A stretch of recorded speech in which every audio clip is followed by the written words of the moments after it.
ARC4 The Everlasting Covenant Chapter 1, The Place They Returned to. The grey gloom of the sky mirrored the state of Subaru's heart. In front of Crush's mansion, 6 dragon carriages lined up in a row. Those that fled from the Roswell domain, the villagers of Alam or so the place was called, were all loaded up. Only the final special carriage was reserved for Subaru and Emilia. The road will be long.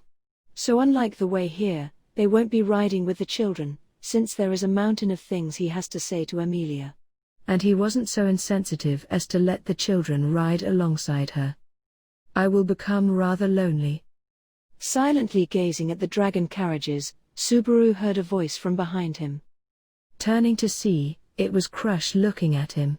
Her long green hair caressed by the misty wind, she closed her eyes, and seeing her, Subaru scratched his head.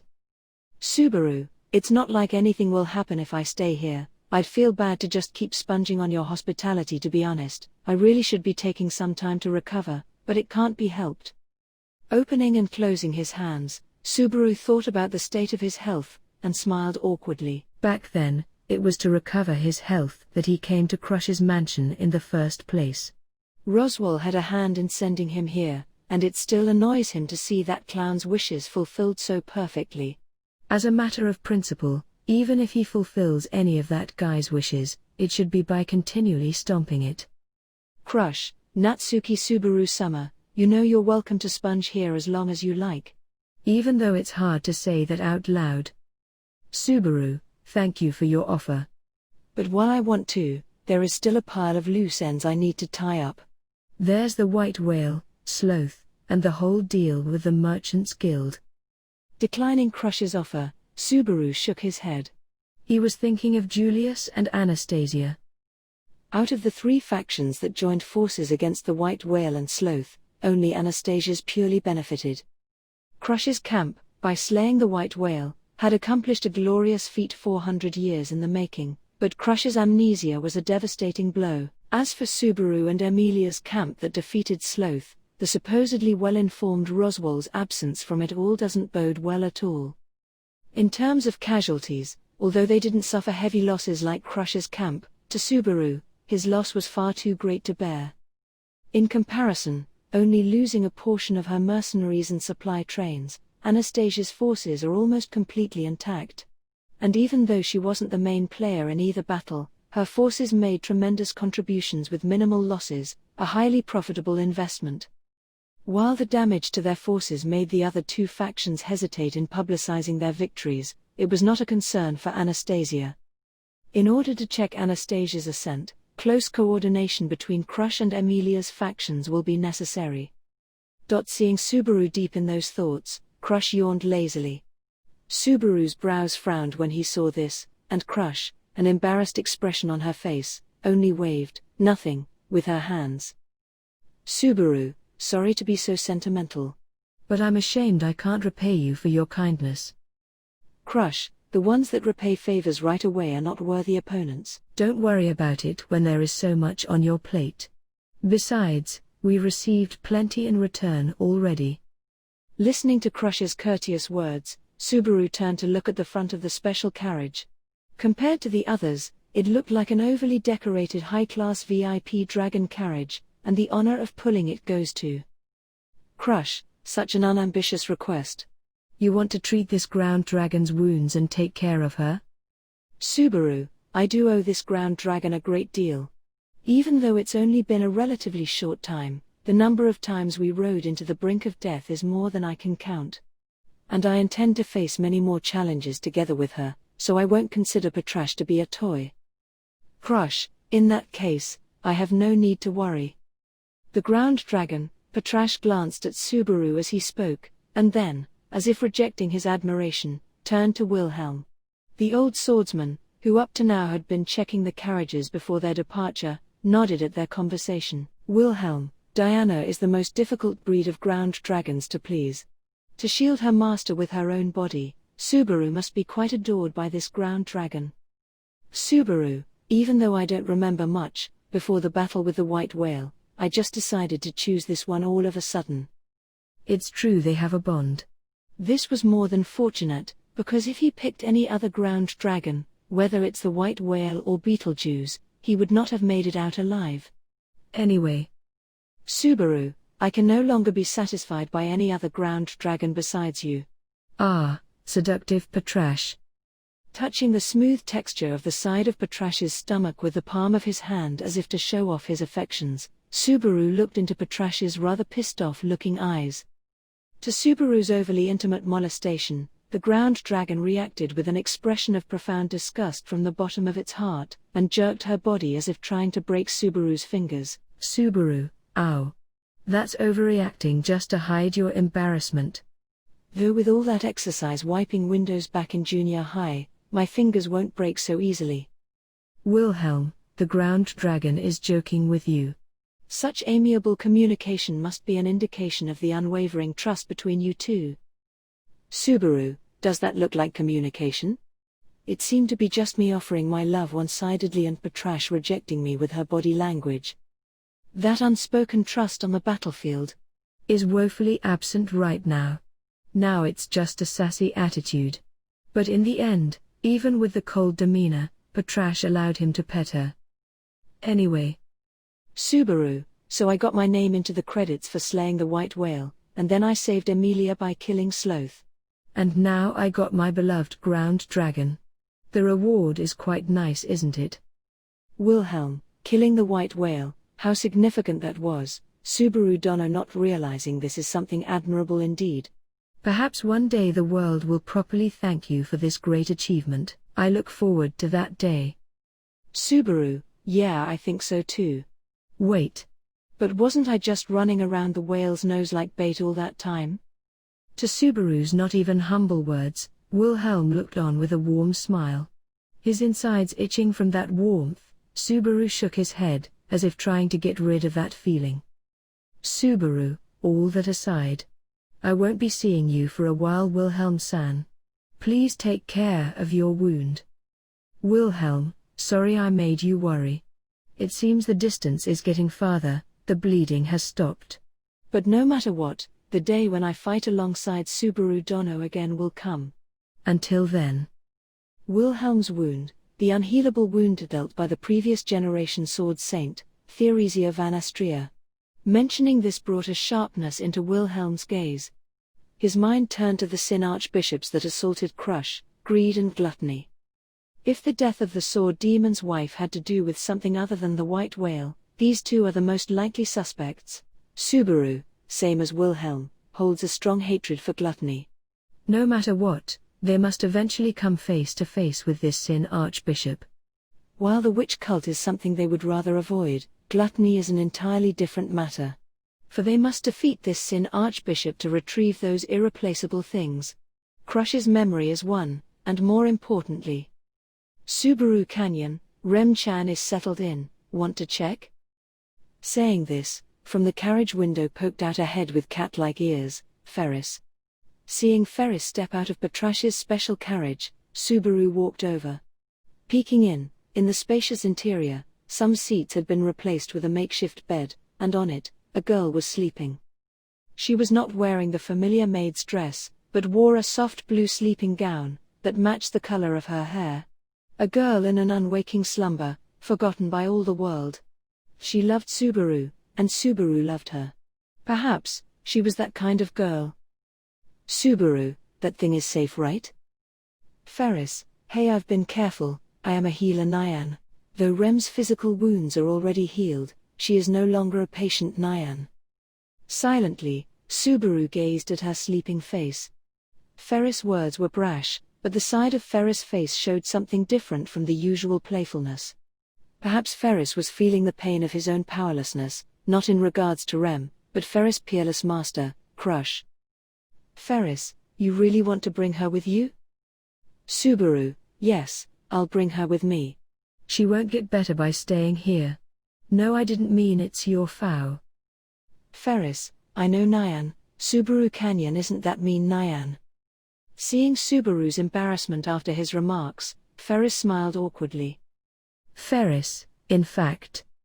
Pointing a finger at Subaru.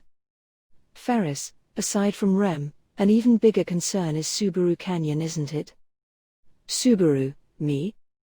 Ferris, don't play dumb Nyan, your gate is overstrained Nyan. While healing you I had to forcefully inject a large amount of mana through your gate, it could be a bit damaged Nyan. Are you feeling weak or tired, physically and magically? At Ferris' question, Subaru turned his neck and shoulders. Spinning around, he couldn't find anything wrong. He jumped a bit and there seemed to be nothing to worry about. Subaru, no problem. Both the used parts and the unused parts are fine. Putting the gate aside, I don't usually use magic anyway. Ferris, you're not a magic user after all. If it's Ferris, Ferris would have to avoid using magic except in emergencies Nyan. That's good Nyan. Seeing Subaru aloof to the critical condition of his health, Ferris gave up. With wide, round eyes, Ferris looked around Subaru's neck, pulling around his collar. Ferris, but no more straining yourself. Even though Ferris can squeeze out every toxin from Subaru Canyon's body, if your gate shatters into 1,000 pieces Ferris won't be able to fix it Nyan. So take the time to properly recover it. About 2 months Nyan. Subaru, 2 months without magic. For a guy who didn't use magic for 17 years, it's nothing. Joking around after hearing the diagnosis.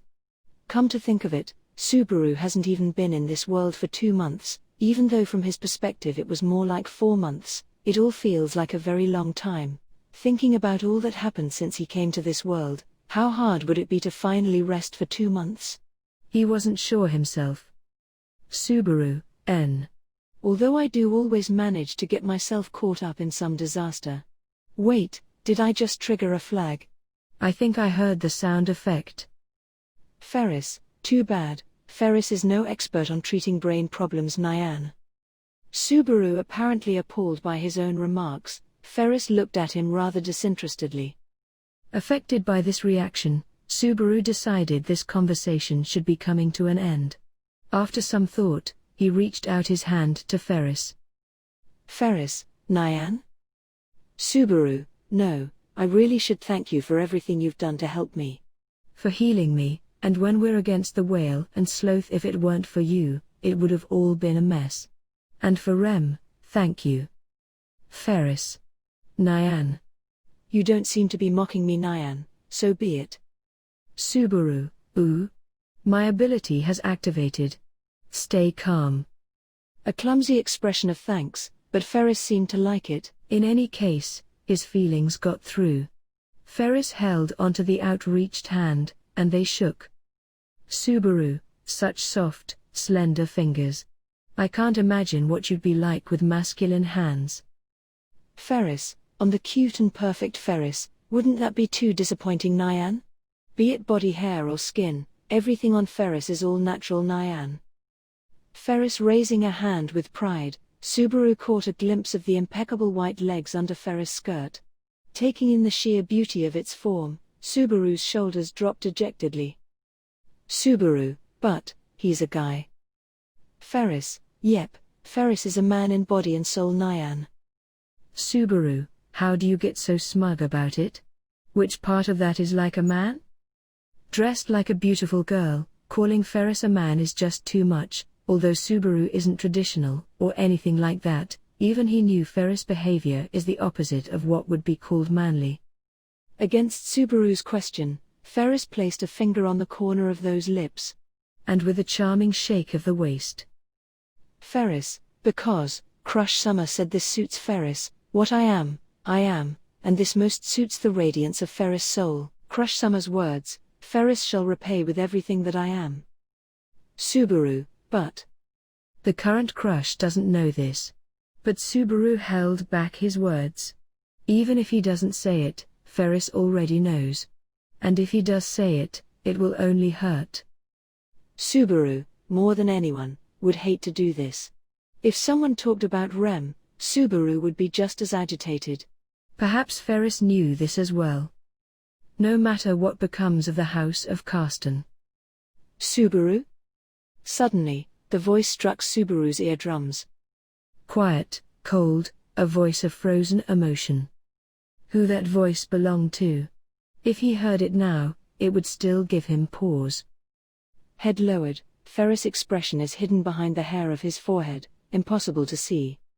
In this way, Ferris held tight onto Subaru's hand. Ferris, only crush Summer, I will protect with my life. Subaru, Ferris? Ferris, that is why. In front of the dumbfounded Subaru, Ferris' head suddenly lifted, smiling with a jubilant voice, but compared to the playful, mischievous eyes Subaru was so used to seeing, in this instant, it appeared as if those eyes were lying. Ferris, remember the agreement, Subaru Canyon. Otherwise all the mana in your body will go on a rampage frying your brain until you die Nyan. Subaru, what are you saying with that smile on your face? And why are you threatening ally? Ferris, threatening? More like a death sentence Nyan. Subaru, worse than I thought. Flinging Ferris' hand out of his own, Subaru turned away. For a brief moment, in all this commotion, he faintly hoped perhaps Rem would react. Sighing slightly, he pushed his dashed hopes out of his mind. Near the luggage outside the dragon carriage, he found Emilia and Crush talking. Emilia, Subaru. Is Rem-san's bed prepared? Subaru, yep, Ferris set it up perfectly. Behold. This is me and Patrash's great circus combo. We'll show you something even the great Kinoshita circus wouldn't be able to show you. Emilia, even though I don't know what you're talking about, I got a bad feeling about this. Let's not do the great circus. Subaru, the sky. It's too unfortunate. But my heart had already been beating up and down expectant of Emilia Tan's misattribution of arousal. Subaru called it the in this speeding carriage my life is in danger, could this increase in heartbeat be love? Self-directed battle plan. But to hear Emilia say Rem-san, a piercing pain of unfathomable degree lingered in Subaru's heart, refusing to disappear. For an instant, Emilia's eyes caught onto Subaru's mouth, which had suddenly stopped moving. But before her words came out, Ferris came up behind Subaru. Ferris, well, the dragon carriage is prepared Nyan. Sorry it took so long Nyan. It's sad to say goodbye, Crush Summer, anything to say? Crush, yes. Ferris went to Crush's side. Subaru went to Emilia's. Taking them both within her sight, Crush took a deep breath, and placed a hand in front of her chest. Crush, first, though I have said it many times before, you have my deepest gratitude. Even though I can no longer remember, I know that before I lost my memory, I wanted us to cooperate, and to be friends. I thank you once again. Emilia, no. Crush Summer, there is nothing to thank me for. These days I've only been kept in the dark and left out of everything. Subaru, it's true Emilia Tan didn't do anything. But I have everything handled, so don't worry. After all, my achievements are my Emilia Tan's achievements too. Seeing Emilia shriveling in embarrassment, Subaru pounded his chest proclaiming this. Stealing a glance at Subaru, Emilia nodded slightly. Emilia, thank you Subaru. Even though I don't remember becoming your Emilia. Subaru, my battle plan to subconsciously inject impression of a romantic relationship into third-party listeners has been seen through. Emilia, because I was listening carefully. Oh, sorry about that. All the air pressure deflating from his chest, Subaru sank down, and Emilia apologized to Crush, who was quietly observing their amiable exchange. Crush, no, the relationship between you two seem wonderful. I must quickly work to return to the way I was with Ferris and Wilhelm. Ferris will always be open to Crush Summer in both body and soul Nyan. Ferris, covering his cheeks with both hands, swerved left and right. While Ferris was swerving like an octopus behind her, Crush seemed to accept it as it is, with a warm, even feminine, smile emerging on her face. Crush, we will meet again very soon, I think, Emilia Summer and Subaru Summer. I wish we would forever be friends. That was not a lie, it must have been her true thoughts. Subaru thought this. Despite losing her memory, she did not lose the nobility of her heart. Honesty illuminates her conduct, false flattery and lies are not compatible with that. Perhaps because that came through so clearly, Emilia's eyes opened wide with surprise, her lips trembling faintly.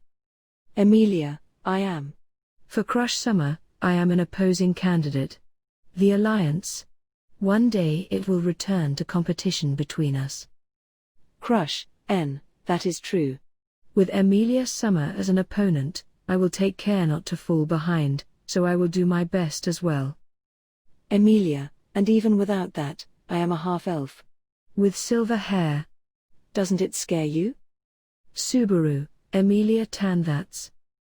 She didn't need to ask that, Subaru thought, trying to stop her. Seeing the desperate determination on the side of Emilia's face, he knew this conversation mustn't continue.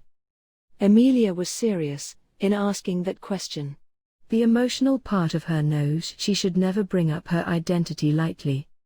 Above all, to bring it up in front of Crush Karsten. Subaru knew, to let this continue would be. Crush, the soul determines the value of its own existence. For myself, and for others as well, to live with the soul's fullest radiance, unashamed, is the way we should live. Emilia, Crush, somehow it feels like I've said that many times before. How should I say it? Now that I've listened to myself, that was pretty sophisticated, wasn't it? Crush covered her mouth and couldn't hold in her laugh. Hearing this, Emilia stood dumbfounded, and did not say a word. Crush, Emilia Summer, are you ashamed of the way you carry out your life? Emilia, I'm not. Even if everyone around me thinks so, as long as I am not hated by myself, I can carry on and live this way. Crush, if so, then don't regret anything. Improve yourself, try your hardest, and stay true to the self you deserve. You have a beautiful soul. Smiling, Crush extended the hand in front of her chest toward Emilia. Crush, to get to know you, I am happy. Fear? Not a single bit. Biting her lips, Emilia carved those words into her memory, her chest hurting with emotion. She gazed at the outstretched hand. Crush patiently waited for her. Then, Emilia's fingers met the palm of Crush's hand, and they exchanged a handshake softly. Crush, no matter what, I expect we will meet again soon. Emilia, me. No. Me too, this time I should stand tall in front of Crush Summer, shouldn't I? Until then, I wish you the best of health. This way, the two fellow candidates of the royal selection, their promise to each do their best, was sealed. Looking on from the side, Subaru's heart swelled with a sense of accomplishment. That was one of the goals of Subaru's struggle after struggle. Even though in the end it's impossible for everything to be perfect. Subaru, after everything we accomplished, why do I still have this sad expression on my face? I don't want to blame it on you. I don't. Glancing toward the dragon carriage, appearing in Subaru's eyes was the girl sleeping inside. In such a happy occasion, Rem would not forgive me like this. Rem wouldn't want to. I'm so selfish, aren't I? Crush, Natsuki Subaru Summer, please take care. I will look forward to your future activity. And her recovery. Subaru, much more activity from me. I don't think that's a good idea. To be honest, I'm the kind of guy that runs around trying to do everything as the last resort and still ends up being completely useless. About Rem. Miss Crush is not an outsider. No matter what, she will recover. I promise, she will. Crush extended her hand to Subaru.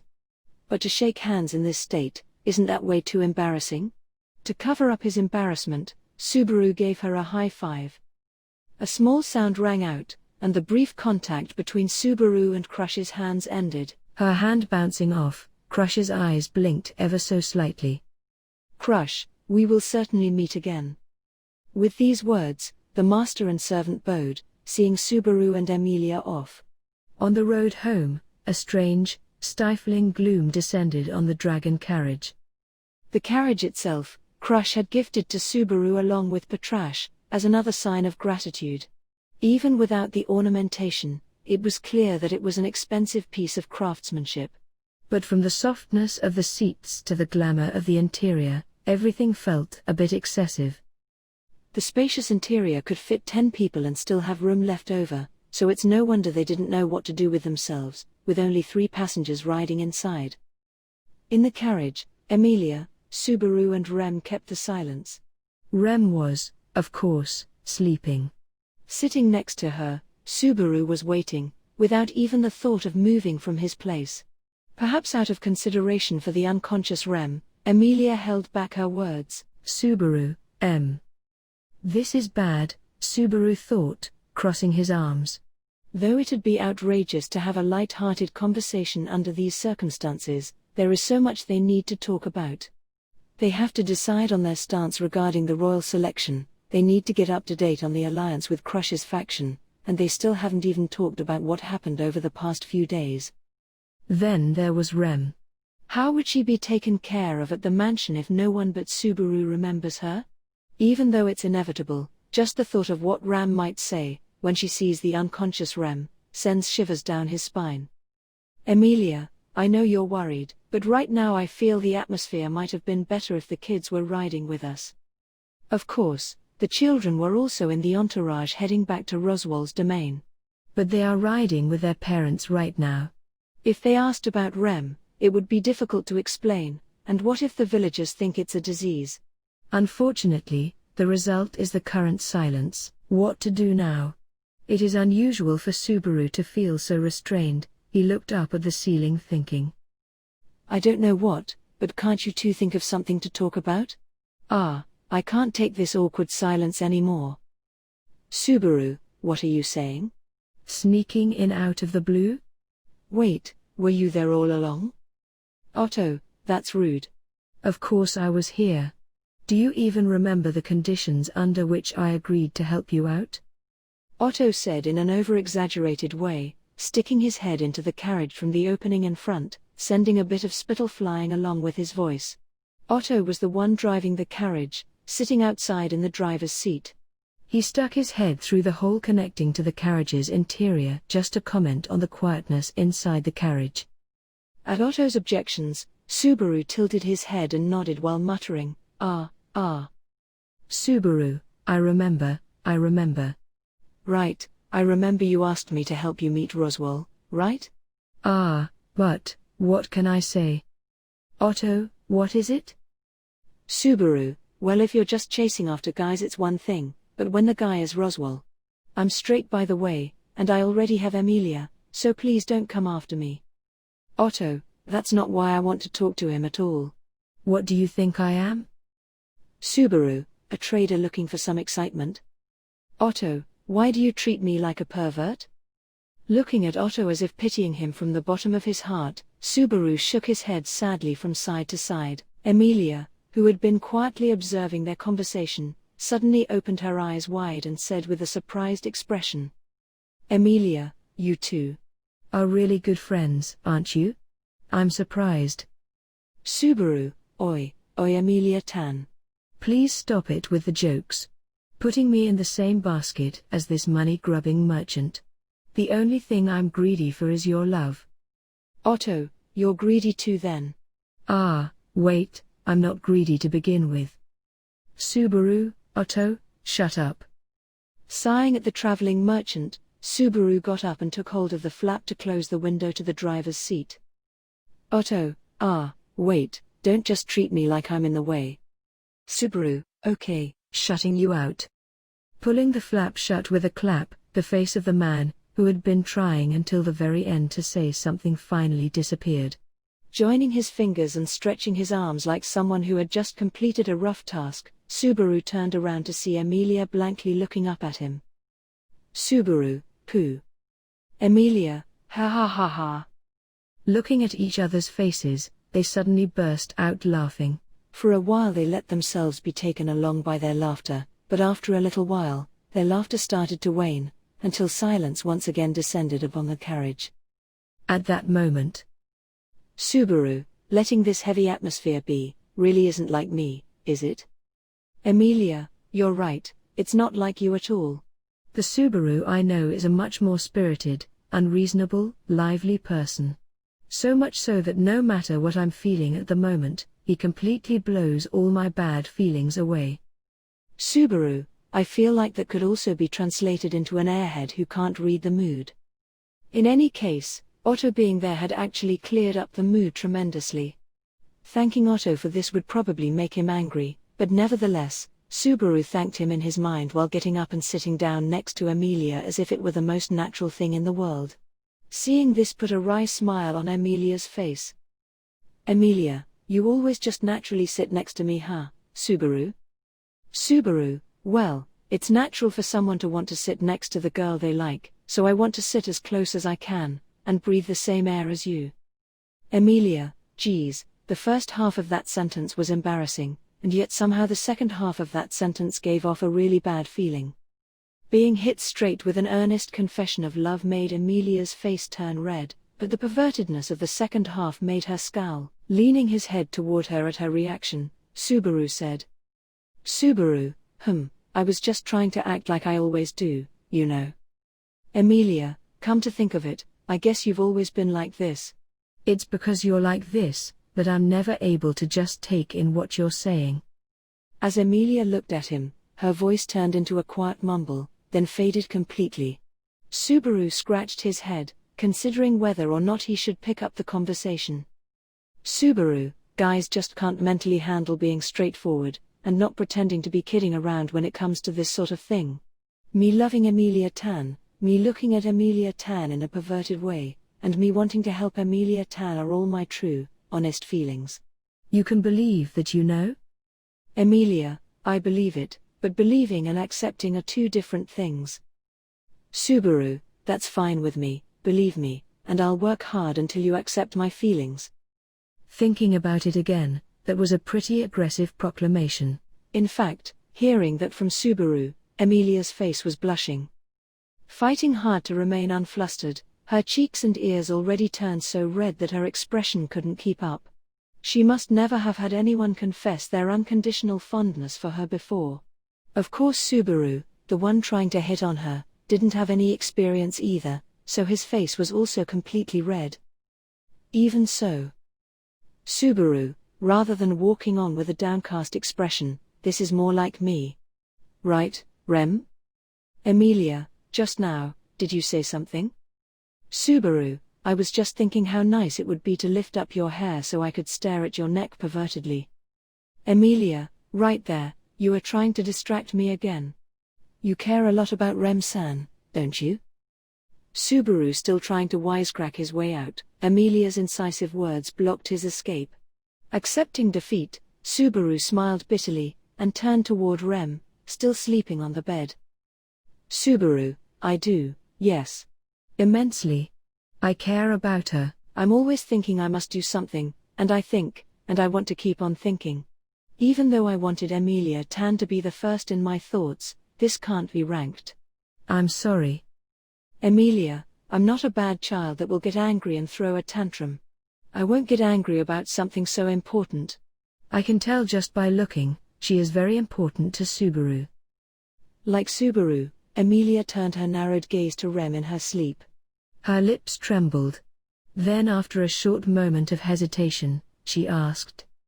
Emilia, you like her, don't you?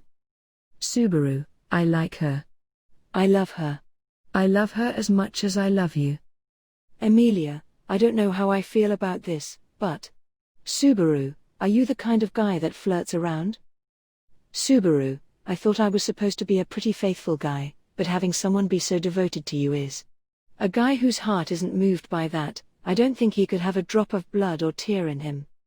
Thinking back to the loops over the past few days, he remembered how many times he had received Rem's unconditional love. Receiving it all, how could his heart not move? By the time he noticed, her existence inside his heart had already grown far too large to ignore. Emilia, even though you told me that you love me. Subaru, just to make it clear, I love Rem a lot, but Rem still loves me way more, you know? She's completely fallen head over heels for me, and I seriously can't understand why. Hugging his shoulders, he wondered how she could love him so selflessly. To be loved this much by a girl like Rem, was he really worth it?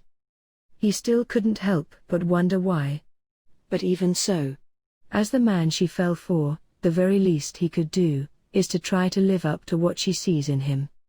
Seeing Subaru's downcast self-appraisal, Emilia's lips relaxed. Emilia, I think I understand her. Subaru, huh? Emilia, the reason Rem-san came to really love you. I'm sure it's because she got to see Subaru's good side up close, a lot. You're kind of like a disease that sometimes becomes really incredible, and does some really incredible things. Subaru, a disease? I can't actually deny that. Subaru scratched his cheek and pouted, showing his dissatisfaction. Emilia, unaffected, held her stern expression as if to say it's true, you know, then, closing her eyes. Emilia, I won't fall for you that easily, you know. Subaru, that makes the effort all the more worth it. One day, I will make Emilia-tan go all gooey and fall for me, wake Rem from her sleep, and settle this in a nice way. Ah, I'm smiling just thinking about it. To have Emilia and Rem each pull on one of his hands, fighting over his one and only body. That would be such a blissful, incredible sight. Which is why definitely one day. Subaru, I'll have you two pull me until I split into 1,000 pieces. Emilia, I have no idea what you're thinking, but I feel like I have to say this, I'm not going to do anything like that. After that conversation, the discussion inside the carriage went on smoothly. After all, they've been waiting for the larger half of a day to talk. And since there was a lot they had to talk about, they had only just enough time to do it. Sharing everything about the past few days with Emilia, eventually Otto joined their conversation as well, and even took part in their planning for the future. To sum it up, Subaru, basically, if we don't meet with Roswell then we can't plan anything, right? After all that, the conclusion was the same as the starting point of the conversation. Roswell is the only person who understands the full capabilities and powers of Emilia's faction, so nothing can proceed without him. Subaru, well, if Ram, who went to the sanctuary, met Roswell, we could naturally get him to return to the mansion. But I'd slap him in the face first, before we have a good talk with him. Otto, you're very aggressive toward your employer, huh, Natsuki-san? Subaru, I think I have a right to do that after all he did. He'd deserve every bit of it. Thinking back on the mess Roswell left for Subaru to clean up, this is more or less an appropriate response. In fact, Emilia didn't seem to have any intention of stopping Subaru, as if permitting him to do it just this one time. As their discussion was summed up and their topic turned toward matters of the Roswell domain, their dragon carriage left the forests and entered the village. They instantly realized something was wrong. The village that Subaru had gotten so used to seeing, seemed just as desolate and dreary as right after the battle with Beetlejuice. There was not even any sign of the soldiers of the expedition that stayed behind. To put it simply, it seems none of the villagers had returned. Otto, I don't see anyone, Natsuki-san. It doesn't look like the area was devastated or anything, it just looks like nobody is here. Getting off the dragon carriage, Otto voiced his thoughts as he looked around the village with several of the returning villagers. Even Subaru, who looked with a different group, came to the same conclusion. In the somber silence, memories of past loops, where the villagers were slaughtered, massacred by Beetlejuice fingers, all of a sudden struck Subaru like a nightmare returning. But he was certain that he was just overthinking it. But then, that raises another question. Subaru, Ram said from here to the sanctuary is only about 7 to 8 hours. But then why are they later than us, if we stayed in the capital for 3 days? Otto, they might not know that we took down the witch cult, so maybe they're being cautious? Subaru, Roswell abandoning his lands? I assume if Roswell fought Sloth face to face, Roswell would probably win. Even if it isn't Sloth's style to fight in the open, Roswell should have at least come here to scout. Roswell, who can even fly, could easily return to his territory. If he intended to, he could scout the perimeters of the mansion for any remaining threats, and ensure the land was safe to return to. But he didn't. Subaru, either he's being overly cautious or... Emilia, something's happened in the sanctuary? Both Subaru and Emilia's opinions matched. Looking at each other, they shared a nod. No matter what, They have to find out what the situation at the sanctuary is. Besides their concerns, the villagers had worries of their own. After all, about 60% of the villagers had headed for the sanctuary. Those that returned from the capital, the children who resolved to accompany Emilia, their parents, and the young men's militia that went with them, only comprised about 40% of the villagers. Without the rest, the functioning of the village is severely affected. Besides, the people's minds tend to always turn to the worst. Subaru, anyway, we have to do something. For now, let's head back to the mansion. I want to settle Rem down as well. Plus, Otto, you don't have anywhere to stay, so come to the mansion with us. Otto, what? To trouble the Margrave for lodging? If I have to be in such a heck of a situation, I would rather sleep in the dragon carriage. Subaru, shut up, you're already involved. Better get used to it because I'll use you until you die off. Ignoring Otto's objections, Subaru said goodbye to the villagers and told Patrash to head for the mansion. In a distance of 15 minutes on foot, and 5 minutes by carriage, lies the nostalgic mansion of Roswell. Last time, he didn't have the chance to appreciate the sight, so when he looked up at it again, this time, there was something emotional about it all. Subaru, well, nothing seems to have changed. Ram and the others don't seem to have returned, either. Emilia, but Beatrice must still be inside. I hope she knows where the sanctuary is. Subaru, why really? Crap. I thought Emilia Tan would know where the sanctuary is. Then how do we confirm if Roswell's all right? The fundamental objective of their plan collapsing, Subaru furrowed his brows at the looming darkness ahead. Emilia's beautiful face also showed the colors of grief. Otto, unable to join in the conversation, only looked up, enchanted by the great mansion and its surroundings, as if driving through a dream. Subaru, tch. Crap. Well, we just have to hope Beatrice knows something about it. Otto, hey, why were you clicking your tongue while staring right at me? Subaru, tch, it's your self-consciousness. No one cares about you as much as you think. Otto, wow, that's a terrible comment. Ignoring the partially depressed Otto, Subaru parked the dragon carriage in the front yard, and headed straight to the entrance. First, get Beatrice, then, scout the mansion, then, secure a bed for Rem, then think of future plans again. Subaru, I'm back, Roswell's mansion. Here comes my nostalgic H. Saying that, pushing open the grand door, Subaru's voice clogged up.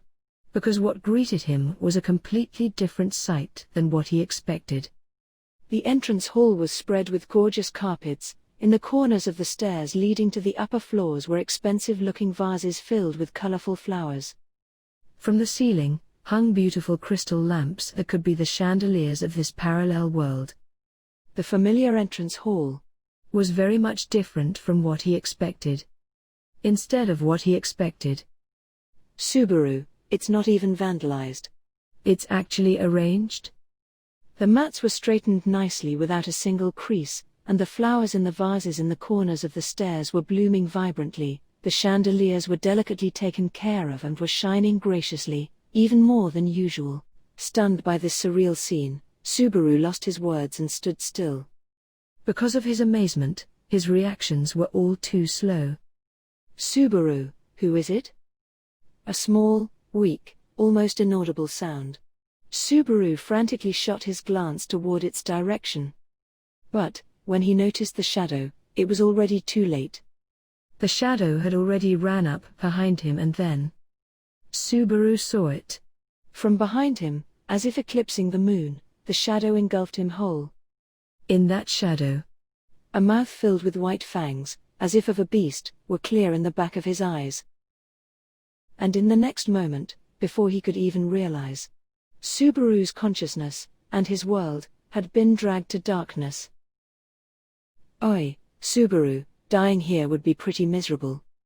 Still muddled, lying there shaking his head, Subaru lifted himself up and looked around. He was usually good at waking up, but the reason he couldn't get his thoughts together was simply because he wasn't exactly sleeping. He tried hard to remember what had happened before he lost consciousness, but the first thing that occurred to him was that he was in a very familiar room. Subaru, this is the mansion's living room. Isn't it? Oh, Subaru, you're awake?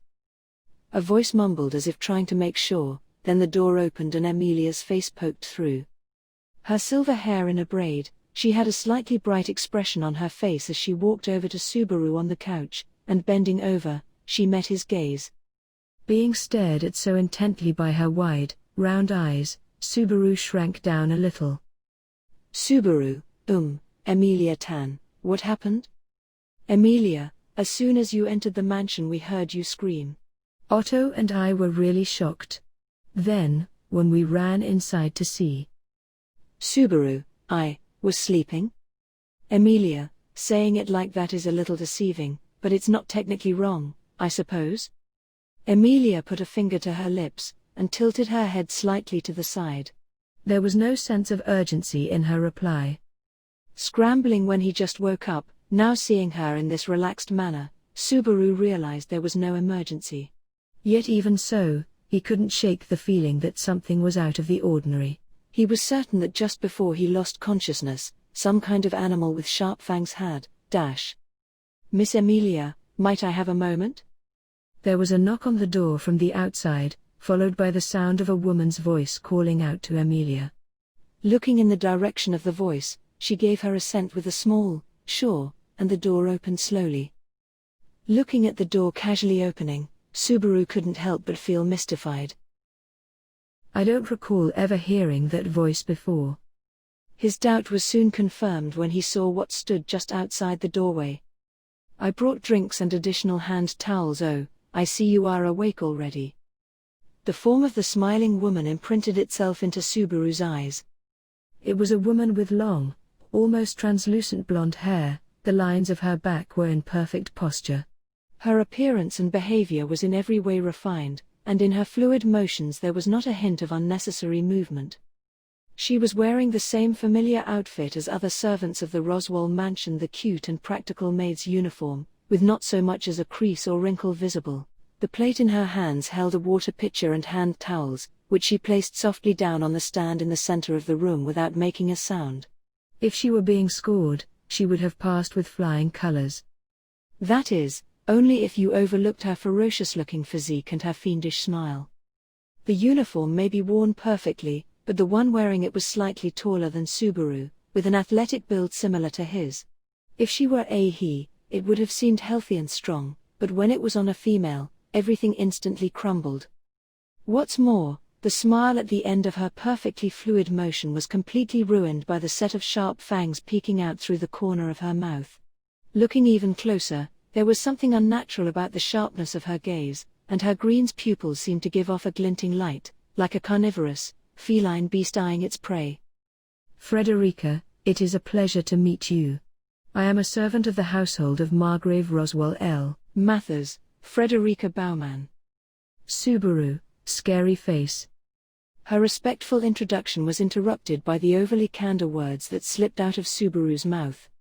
Upon hearing this, the woman's expression congealed, and after her fiendish eyes blinked several times tears began to form. Frederica, sniffle, sniffle.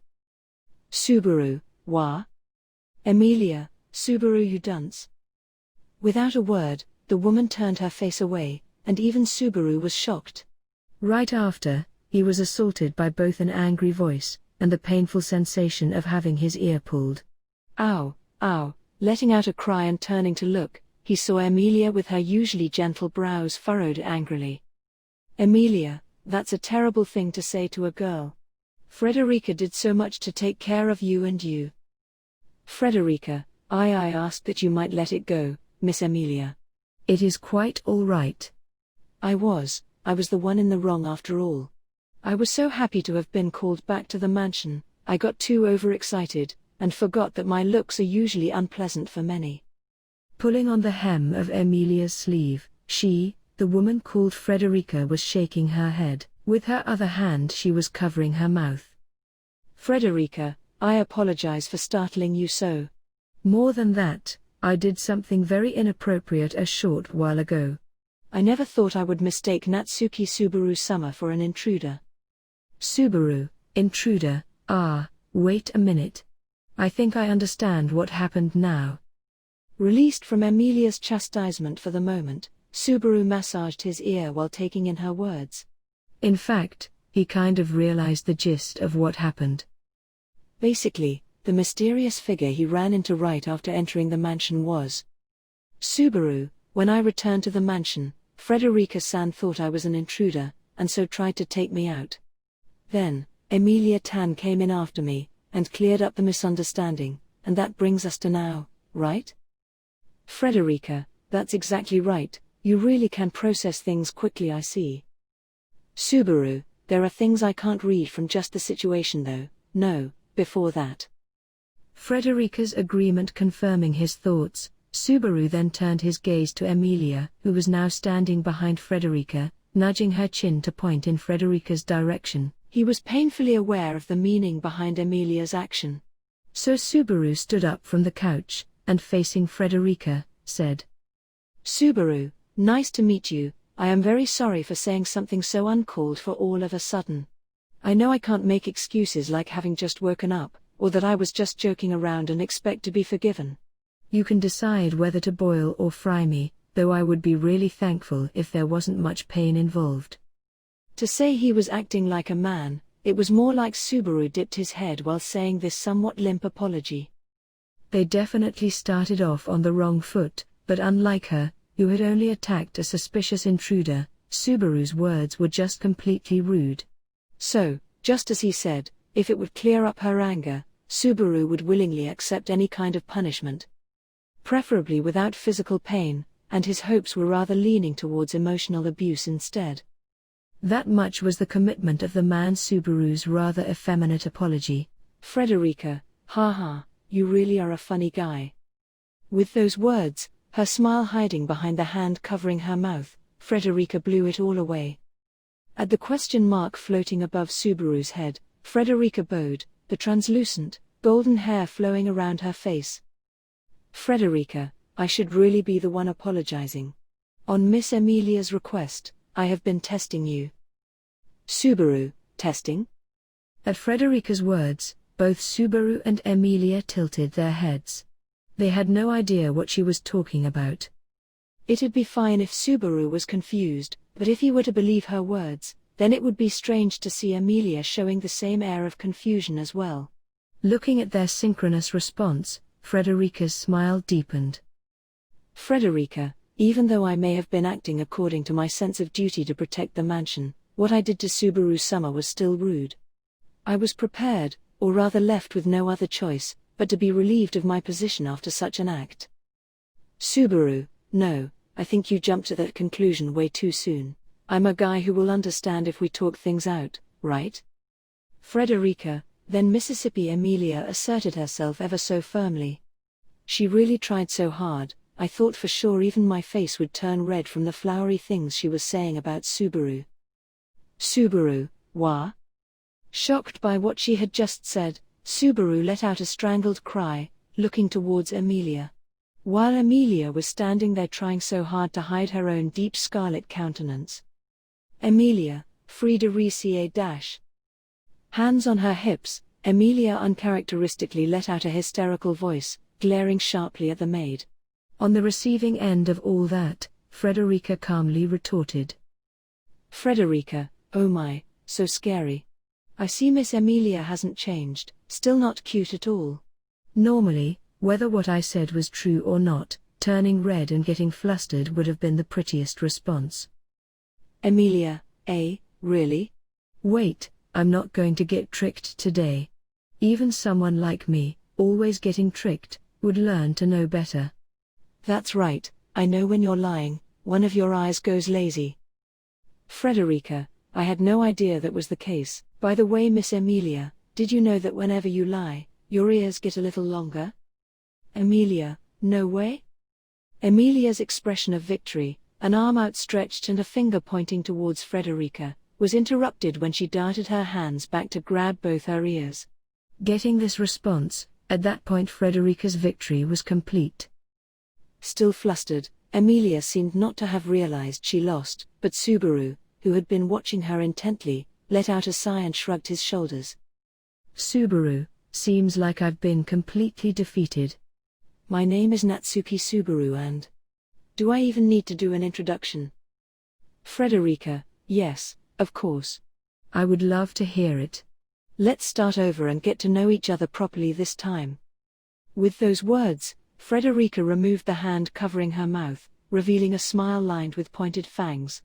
This time, seeing her weaponized smile, all the wind left Subaru's lungs. ARC-4. The Everlasting Covenant. Chapter 2, Insults and Gratitude. Oi, Subaru, dying here would be pretty miserable. Still muddled, lying there shaking his head, Subaru lifted himself up and looked around. He was usually good at waking up, but the reason he couldn't get his thoughts together was simply because he wasn't exactly sleeping. He tried hard to remember what had happened before he lost consciousness, but the first thing that occurred to him was that he was in a very familiar room. Subaru, this is the mansion's living room. Isn't it? Oh, Subaru, you're awake? A voice mumbled as if trying to make sure, then the door opened and Amelia's face poked through. Her silver hair in a braid, she had a slightly bright expression on her face as she walked over to Subaru on the couch, and bending over, she met his gaze. Being stared at so intently by her wide, round eyes, Subaru shrank down a little. Subaru, Amelia-tan, what happened? Amelia, as soon as you entered the mansion we heard you scream. Otto and I were really shocked. Then, when we ran inside to see. Subaru, I was sleeping? Amelia, saying it like that is a little deceiving, but it's not technically wrong, I suppose? Amelia put a finger to her lips, and tilted her head slightly to the side. There was no sense of urgency in her reply. Scrambling when he just woke up, now seeing her in this relaxed manner, Subaru realized there was no emergency. Yet even so, he couldn't shake the feeling that something was out of the ordinary. He was certain that just before he lost consciousness, some kind of animal with sharp fangs had, Miss Amelia, might I have a moment? There was a knock on the door from the outside, followed by the sound of a woman's voice calling out to Amelia. Looking in the direction of the voice, she gave her assent with a small, sure, and the door opened slowly. Looking at the door casually opening, Subaru couldn't help but feel mystified. I don't recall ever hearing that voice before. His doubt was soon confirmed when he saw what stood just outside the doorway. I brought drinks and additional hand towels. Oh, I see you are awake already. The form of the smiling woman imprinted itself into Subaru's eyes. It was a woman with long, almost translucent blonde hair. The lines of her back were in perfect posture. Her appearance and behavior was in every way refined, and in her fluid motions there was not a hint of unnecessary movement. She was wearing the same familiar outfit as other servants of the Roswell mansion, the cute and practical maid's uniform, with not so much as a crease or wrinkle visible. The plate in her hands held a water pitcher and hand towels, which she placed softly down on the stand in the center of the room without making a sound. If she were being scored, she would have passed with flying colors. That is, only if you overlooked her ferocious-looking physique and her fiendish smile. The uniform may be worn perfectly, but the one wearing it was slightly taller than Subaru, with an athletic build similar to his. If she were a he, it would have seemed healthy and strong, but when it was on a female, everything instantly crumbled. What's more, the smile at the end of her perfectly fluid motion was completely ruined by the set of sharp fangs peeking out through the corner of her mouth. Looking even closer, there was something unnatural about the sharpness of her gaze, and her green's pupils seemed to give off a glinting light, like a carnivorous, feline beast eyeing its prey. Frederica, it is a pleasure to meet you. I am a servant of the household of Margrave Roswell L. Mathers, Frederica Baumann. Subaru, scary face. Her respectful introduction was interrupted by the overly candor words that slipped out of Subaru's mouth. Upon hearing this, the woman's expression congealed, and after her fiendish eyes blinked several times tears began to form. Frederica, sniffle, sniffle. Subaru, wah? Amelia, Subaru you dunce. Without a word, the woman turned her face away, and even Subaru was shocked. Right after, he was assaulted by both an angry voice, and the painful sensation of having his ear pulled.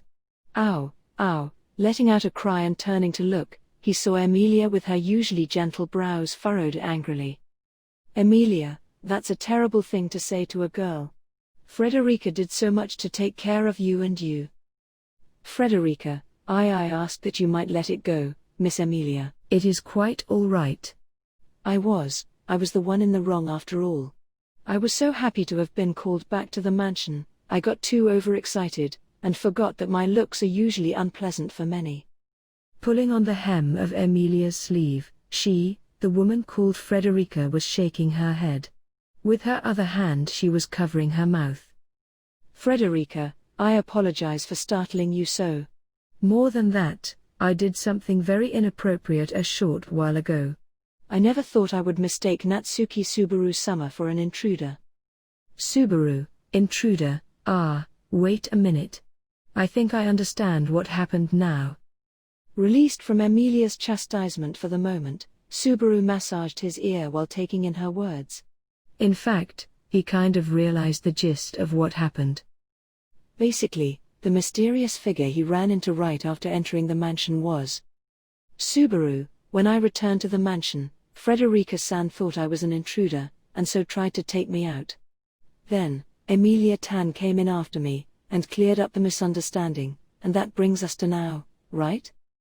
Frederica, that's exactly right, you really can process things quickly, I see. Subaru, there are things I can't read from just the situation though, no, before that.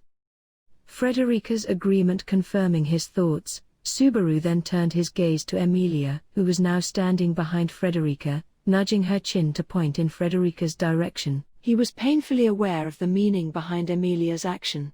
So Subaru stood up from the couch, and facing Frederica, said, Subaru, nice to meet you. I am very sorry for saying something so uncalled for all of a sudden.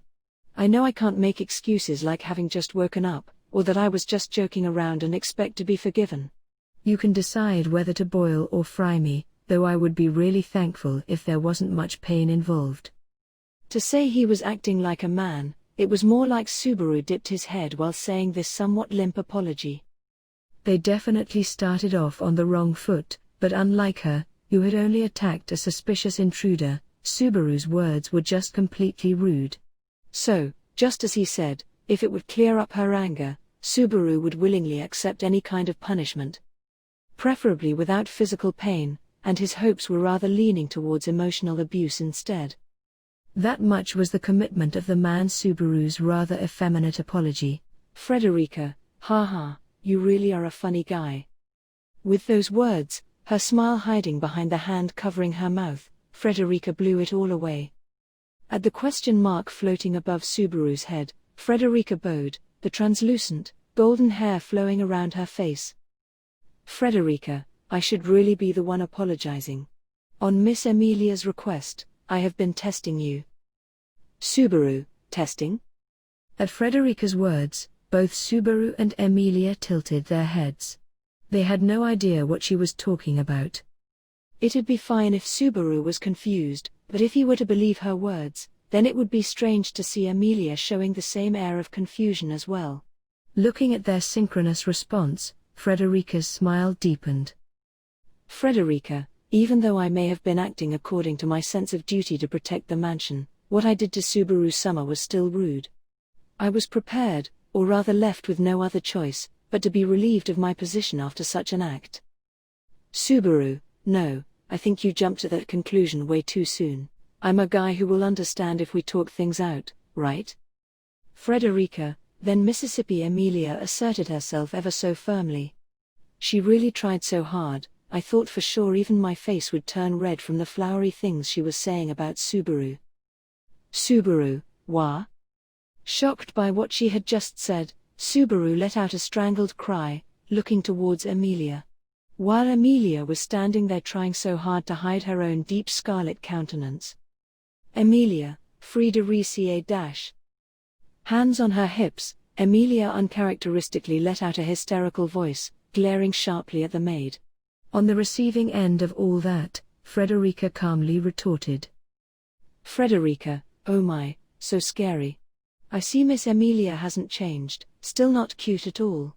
Normally, whether what I said was true or not, turning red and getting flustered would have been the prettiest response. Emilia, really? Wait, I'm not going to get tricked today. Even someone like me, always getting tricked, would learn to know better. That's right, I know when you're lying, one of your eyes goes lazy. Frederica, I had no idea that was the case. By the way, Miss Emilia, did you know that whenever you lie, your ears get a little longer? Emilia, no way? Emilia's expression of victory, an arm outstretched and a finger pointing towards Frederica, was interrupted when she darted her hands back to grab both her ears. Getting this response, at that point Frederica's victory was complete. Still flustered, Emilia seemed not to have realized she lost, but Subaru, who had been watching her intently, let out a sigh and shrugged his shoulders. Subaru, seems like I've been completely defeated. My name is Natsuki Subaru and… Do I even need to do an introduction? Frederica, yes, of course. I would love to hear it. Let's start over and get to know each other properly this time. With those words, Frederica removed the hand covering her mouth, revealing a smile lined with pointed fangs. This time, seeing her weaponized smile, all the wind left Subaru's lungs. Subaru, come to think of it, I think I heard of you. A maid who quit a little while ago before I arrived here, right? I came to the mansion about a month ago. So it's been 3 months since you left? Frederica, that seems to be right. I had resigned my position due to personal reasons, and I still remember how painfully lonely it felt, leaving here, but it seems that I was able to return much sooner than I expected. Covering her mouth with her sleeve, Frederica smiled. As long as she covers her mouth, her beautiful golden hair and her cold, barely passable gaze, would combine into something even resembling feminine beauty. But her mischievous personality and her mouthful of fangs tend to negate that no matter what. In the living room of the Roswell mansion, Subaru and Frederica have just exchanged some basic information beyond their names. Listening to her self-introduction again, he seemed to recall having heard that name before. Subaru, 3 months ago, so that means you're acquainted with Emilia Tan, right? Emilia, HRMPH. That would be correct, yes. Subaru, who says HRMPH these days? Also sulking like that is so outdated it's cute, geez.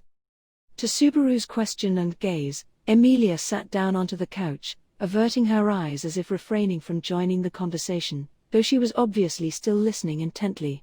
She had been acting like this ever since she realized, too late, how Frederica had tricked her. But that aside.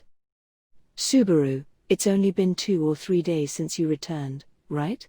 We left from the village 3 days ago, 4 if you count the traveling time. It seems to be quite a coincidence. Frederica, I was surprised too when I returned to the mansion to find it empty. Luckily, there was a letter explaining things in the master's study, so I avoided the worst of the confusion. Subaru, a letter? Frederica, yes, from Ram. She was the one who called me back to the mansion, though she was rather haphazard in her communication. I know it's indulging her too much to pass it off as her personality, but that's how I feel. Through Frederica's half-awkward smile, Subaru saw the time-worn bond she and Ram must have shared, and all the wonderful days they have passed together. At the same time, erased from her memories, her time spent with Rem must have been just as long. Subaru, could you tell me why Ram called you back? Frederica, I don't completely understand the reason myself. But Miss Emilia was here at the time, I am sure she would know. At once, both their gazes poured onto Emilia inquisitively. Even now, Emilia continued to maintain her "I'm still really, really angry" attitude, turning her face away. But, as she slowly became unable to resist the attention focused on her, she tried to steal a quick glance in their direction. Only, it ended up being a rather obvious glance. Subaru, Emilia Tan, cheer up. Or, actually, I'm not the one who upset you this time. Frederica, apologize properly would you?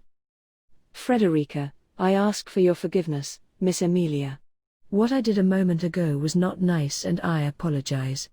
I was so happy we could meet again after so long, my bad side just slipped out. Emilia, you won't tease me like that anymore?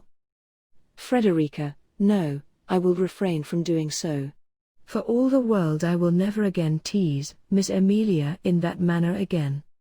Subaru couldn't quite get rid of the feeling that the wording of Frederica's apology left some room for interpretation. However, our goddess Emilia seemed to believe in those words without a second thought, and her up-to-now sulking expression relaxed into one that seemed to say, I suppose it can't be helped. Emilia, I understand. I'm not angry anymore. Is that good enough?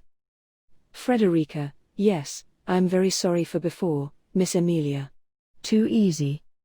Somehow, only Subaru heard that last part. He jerked his head to look at Frederica, but she was playing dumb.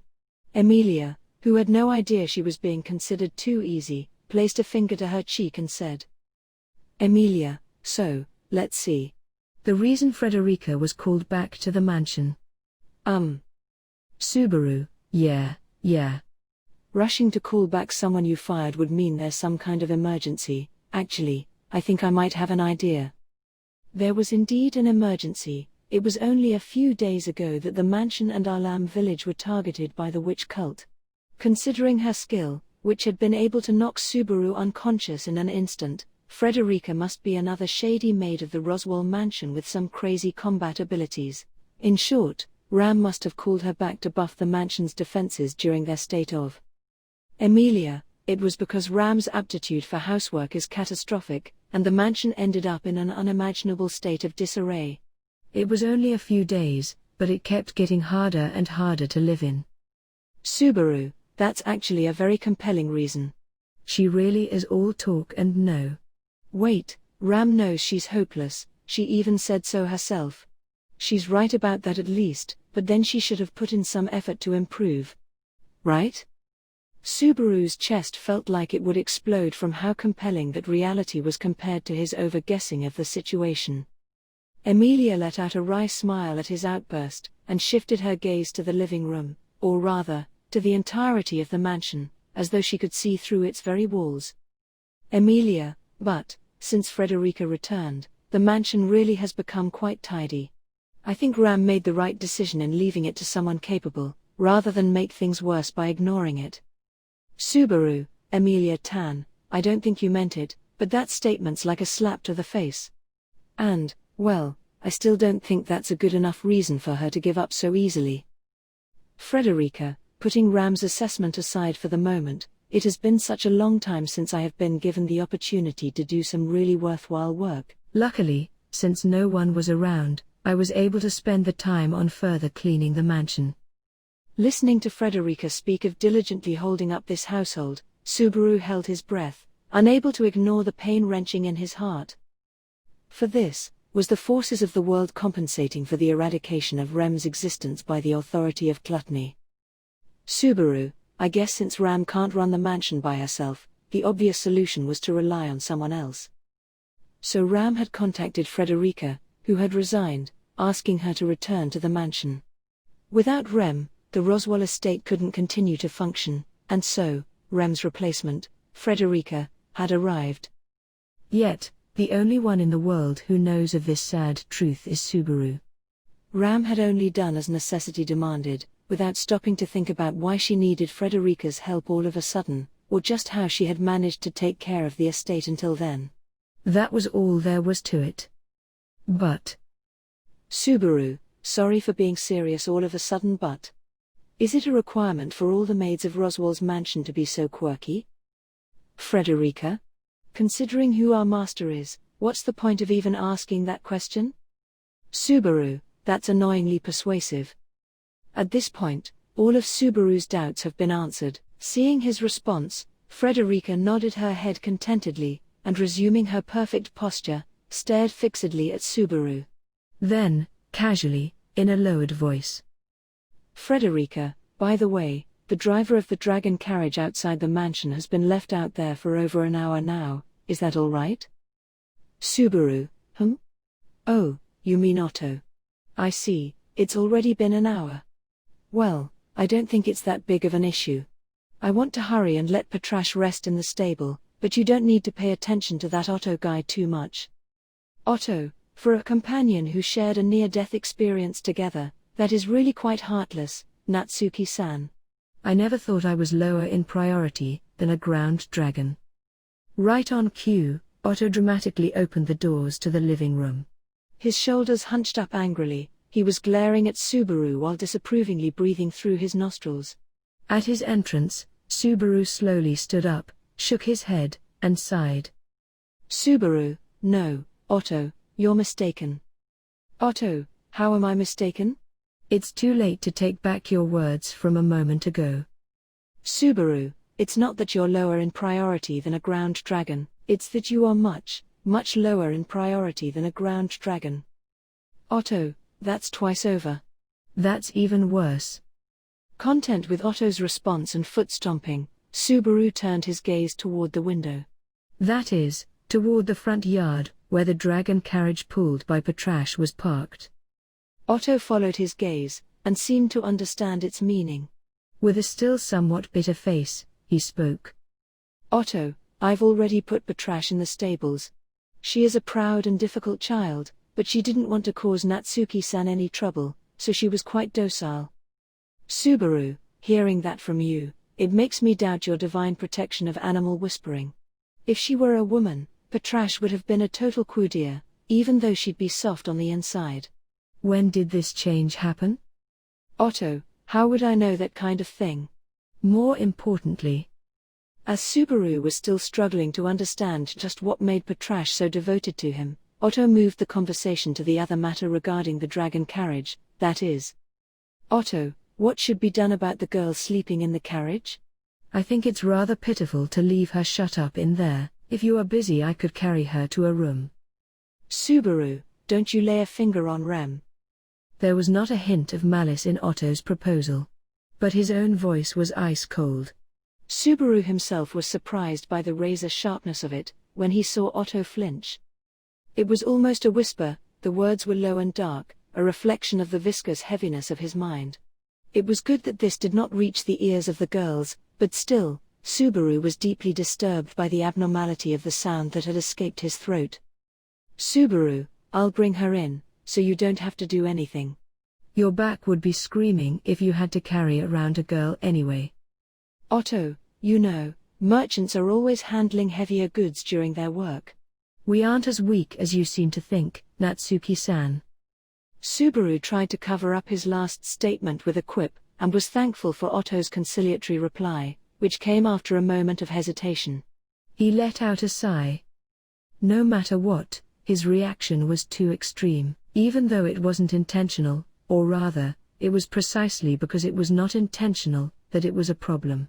His nerves had been on end, and anyone who even tries to interfere with Rem, regardless of their intentions, seemed to him to be an enemy. Subaru, this is not a good pattern, damn it, I feel so wretched. Why am I always so? He was supposed to have overcome this, yet here he was immediately stumbling over the first pebble he came across. Why does he never have the strength to stay standing tall? If Rem was here, if Emilia was watching, if both of them were here now with him, surely he would have that unwavering strength. Subaru, I brought it upon myself. No, I forced Rem to pay that price. What a deadbeat I am. There should have been a better, more perfect way. He had believed that he did his uttermost. Up to the end of the loop several days ago he deeply believed that. But there must have been an even better, seamless, perfect outcome somewhere. But Subaru had missed his chance to find it. In his complacency, in his cowardice, he compromised into an imperfect future. And Rem's sacrifice was the price. If he had been more competent, he would have noticed it. Before evacuating Emilia and Ram from the mansion, the handwritten letter he had given to Crush's messenger had already turned blank. He had thought that a witch cultist accompanying the messenger had switched the letter in a ploy to sow confusion, but that is laughable. There was no chance the witch cult could have been aware of their threat, and how could he have believed that the witch cult would use such a roundabout way to plant seeds of distrust between their two forces? More than that, if they went to all this trouble, compared to a blank letter, would it not have been more effective to alter the contents? Then why was the handwritten letter blank? If it was not the work of the witch cult, then there could only be one answer. Subaru, Rem wrote the letter. I was the one who asked it to be delivered, and Crush was the one who gave it to the messenger, so the reality of it being handed over remained, and only the contents were erased. That is the authority of gluttony, and the fate of those whose name and memories were eaten. An existence erased from the world, leaving only a complex web of incongruities behind. If you weren't aware of it, you'd never feel the unease, you'd never even realize anything had been missing. If that was the case, for who, or for what, would have been the purpose of that existence? Looking deeper into the fact that the letter was blank, properly investigating, fathoming, delving into the truth, perhaps he could have done it. What Emilia had said then, come to think of it, the letter had arrived on the evening before the final day. At that moment, the contents of the letter were already gone, then Rem would have been attacked before that time. If so, then hardly any time had passed since Subaru and Rem had parted ways. The chances of being able to catch up were minuscule, but at least there was a chance. Only, Subaru had let that chance slip by. Why it had slipped by, he could no longer tell. Had he really not felt anything was out of place? Ram, with her sister complex, Emilia, who was aware they had left Rem with him in the capital, yet they had not mentioned Rem at all, so why? Subaru, He finally realized it. At that moment, Subaru let out an idiotic cry and brought his hand to his forehead. With wobbly movements, he slid over to the wall, and smashed his head as hard as he could against it. Shock and pain. But once wasn't enough, again, and again he repeated. Emilia, Subaru? At his inexplicable action, the three with him were shocked into speechlessness.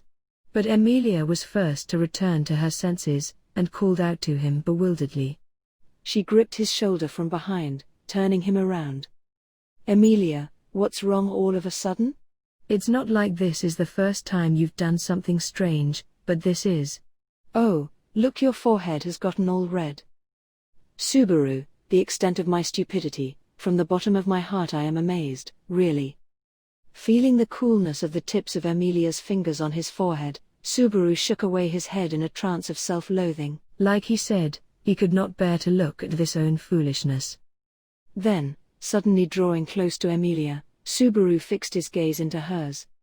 Subaru, Emilia Tan, I have a favor to ask. Emilia, wah? Hold on, Subaru, your face is close, and your eyes are scaring me. Subaru, my helpless idiocy. Could you please insult me a little? Emilia, huh? Startled, Emilia grew wide-eyed. Seeing rejection in her response, Subaru reached out to place both hands on her shoulders, holding her tightly, preventing her from running away, and then brought his face in even closer. Subaru, please. Don't forgive me, just insult me. Emilia, that, I can't do that.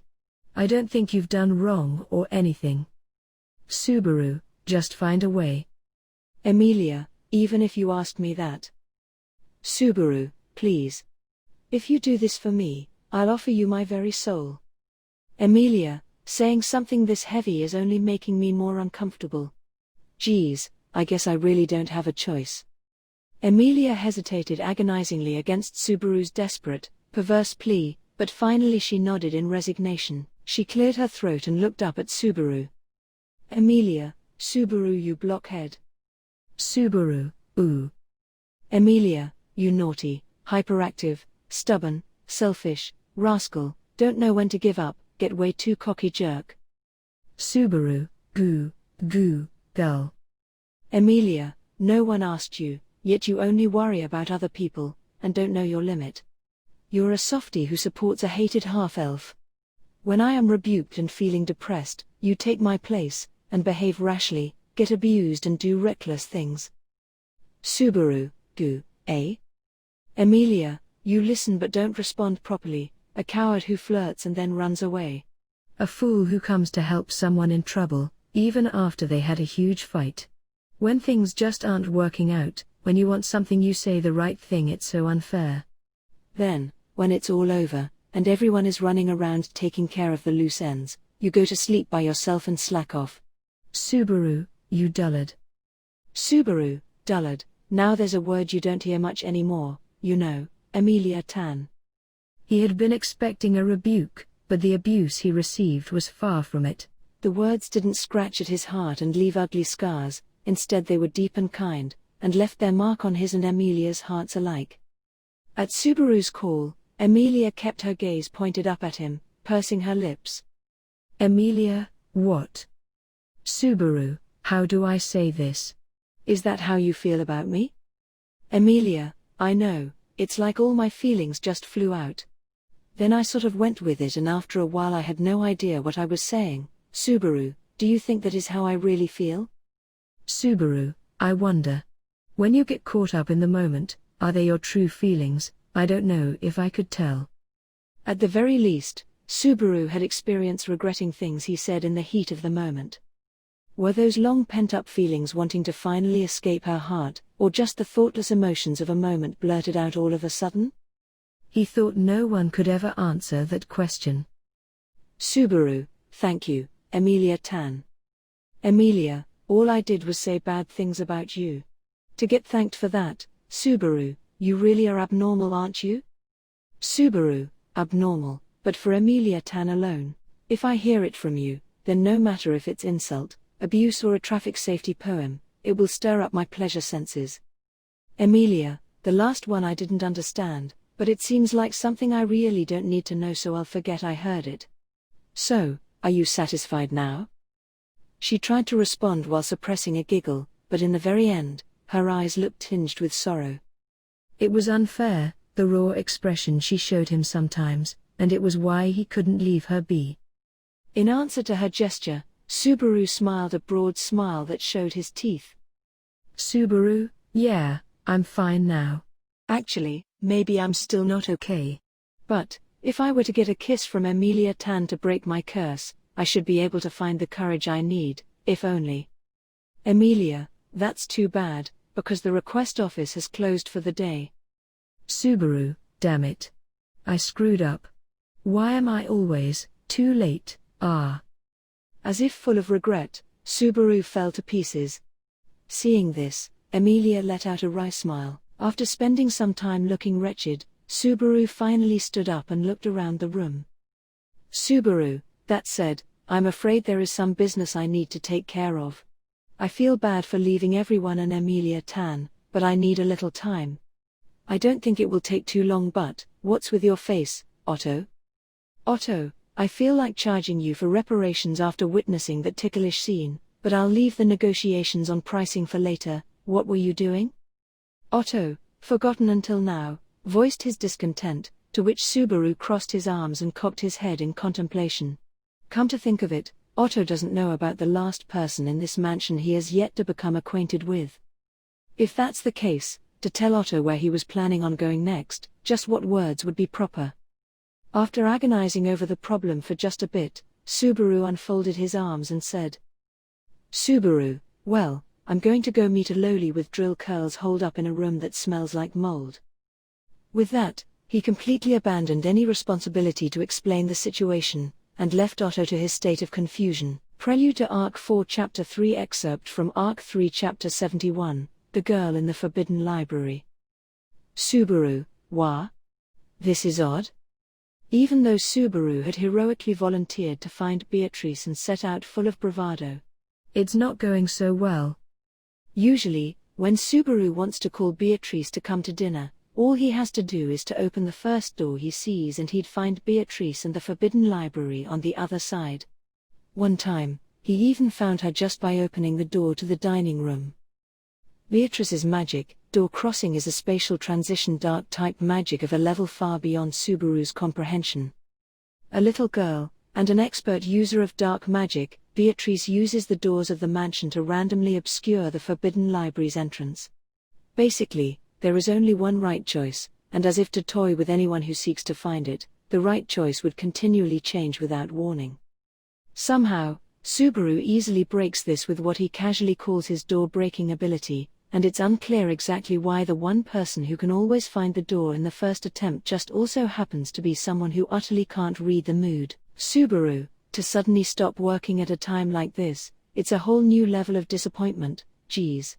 After bragging like that to Emilia and Ram, if I still can't find you, I don't think I can just play cute and charm my way out of it, so please come out, oi. He muttered while opening all the doors in the servants' quarter one by one, having already opened all the doors in the central building where he first started. He's wasted quite a lot of time.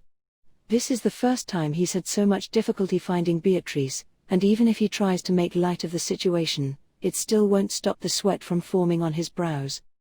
No matter what, in an empty mansion opening every single door one after the other only to be disappointed again and again, all this must look pretty pitiful to a bystander. Subaru, damn it, I can't find it. This is bad, I'm running out of time. Should I give up and run off leaving things like this? My conscience hurts just at the thought of the way Emilia Tang was looking at me with all that faith in her eyes. But maybe I don't have a choice? I'll just have to tell everyone Beatrice has a serious stomachache and couldn't leave the bathroom.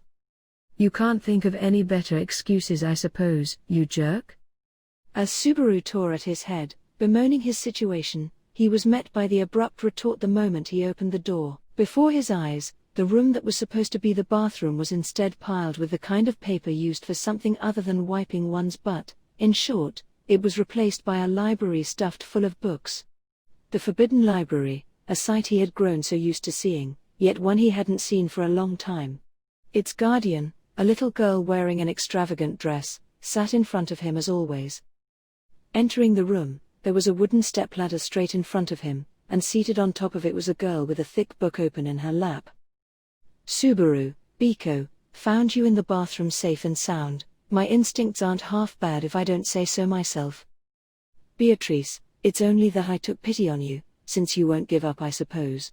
And for the sake of Betty's good name, it would be troublesome if you started telling people something strange. Subaru, don't worry about it. Everyone poops, and in an emergency with an upset stomach, not many people would want to respond when they're called, but I shouldn't be saying something so insensitive when you're here straining yourself, sorry. Beatrice, what you just said is already the most insensitive thing in the world, I suppose. Standing up from her stool, Beatrice was huffing with outright indignation. Watching her curls thrashing about wildly, Subaru tried to calm her by saying, my bad, and waving his hands lightly. Subaru, putting that aside, it's been a while. I was looking all over the mansion for you, it's like you wouldn't open up to me at all. Beatrice, that is how the door crossing is supposed to work when I'm paying attention. Even you, if I really tried, you would not be able to enter, I suppose. Subaru, the fact that you let me in here makes that hard to believe. Tsundere. Beatrice, if I didn't let you in, you'd have gone around threatening me with that scandal. After shouting angrily, Beatrice seemed embarrassed by her outburst and wore an awkward expression on her face. Seeing her change in attitude, the corner of Subaru's mouth relaxed a little as he walked up to where she was sitting. Subaru, that aside, I'm glad I was able to find you. I'm sorry this is so sudden, but could you get ready to leave? It'll be problematic if you stayed here. Beatrice, Betty won't be leaving. Subaru, huh? At those abrupt words rejecting his suggestion, Subaru stopped in his steps. He looked at her, and, looking back at him, she sighed at his dumbfounded expression. Beatrice, Betty won't be leaving, that's what I said. I have no intention of leaving the Forbidden Library, or the mansion for that matter, I suppose. It would be best if you accept that, and just leave. Subaru, wait a second, you just don't understand the situation right now. You can't stay here, it's too dangerous, so let's go together. I'll tell you everything. Beatrice, even without you explaining it, I already understand the gist of it, I suppose. Also, stop treating me like a child. Glaring at Subaru, Beatrice reached out towards one of the bookshelves, taking down a book too large for her hands that looked like an illustrated encyclopedia. She returned to her stepladder, hugging the book to her chest as she always did. Then, she sat down with the book open in her lap as though nothing had changed, as though she really had no intention of leaving. Subaru, oi, come on, don't end the conversation like that, shutting me out all of a sudden. Beatrice, There's nothing left for Betty to say, I suppose. You are just one-sidedly wanting to continue, and even if you do, my answer won't change. Like me, you have no time to waste either, I suppose? Subaru, if you know that much, then help me out. I'm taking you with me. You're coming with me. Okay? Beatrice, no thanks. It's the same no matter who comes. Yes, no matter who it is, I won't let them set one foot inside the forbidden library, I suppose. Her eyes dropping down to her book, Beatrice's quiet reply was strong and firm. Scratching his head at her stubbornness, Subaru let out a sigh. Subaru, look, I didn't come here this time just to make a fuss, or because Ram has dinner ready. I don't want to say it, but the witch cult is coming. They don't discriminate in who they attack, and if I leave you here in the mansion. Beatrice, you should be well acquainted with the power of my door-crossing ability. And even if anyone dares set foot in here, I won't show them any mercy, I suppose. Subaru, For a moment, Subaru felt the dangerous presence pouring out of Beatrice as she said those words. An icy shiver ran up his back. Sucking in a sharp breath, he realized these were the aftershocks of the waves of magic radiating from her entire body. The enormity of the mana flow was such that even Subaru, who has very little experience with magic, could tell how overwhelming it was. Subaru, Even so, I am taking you with me. Beatrice, that again.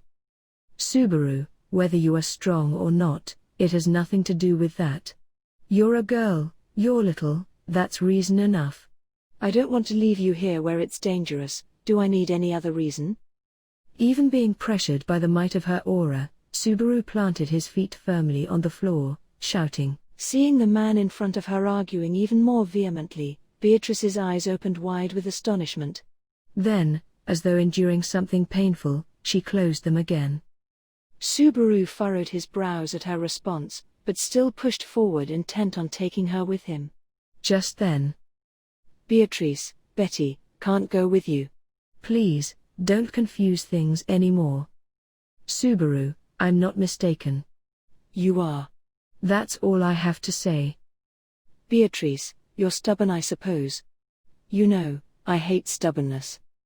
Beatrice murmured something in a whisper. Uncertain what she said, Subaru was about to ask, but before he could, Beatrice stood up from her stool.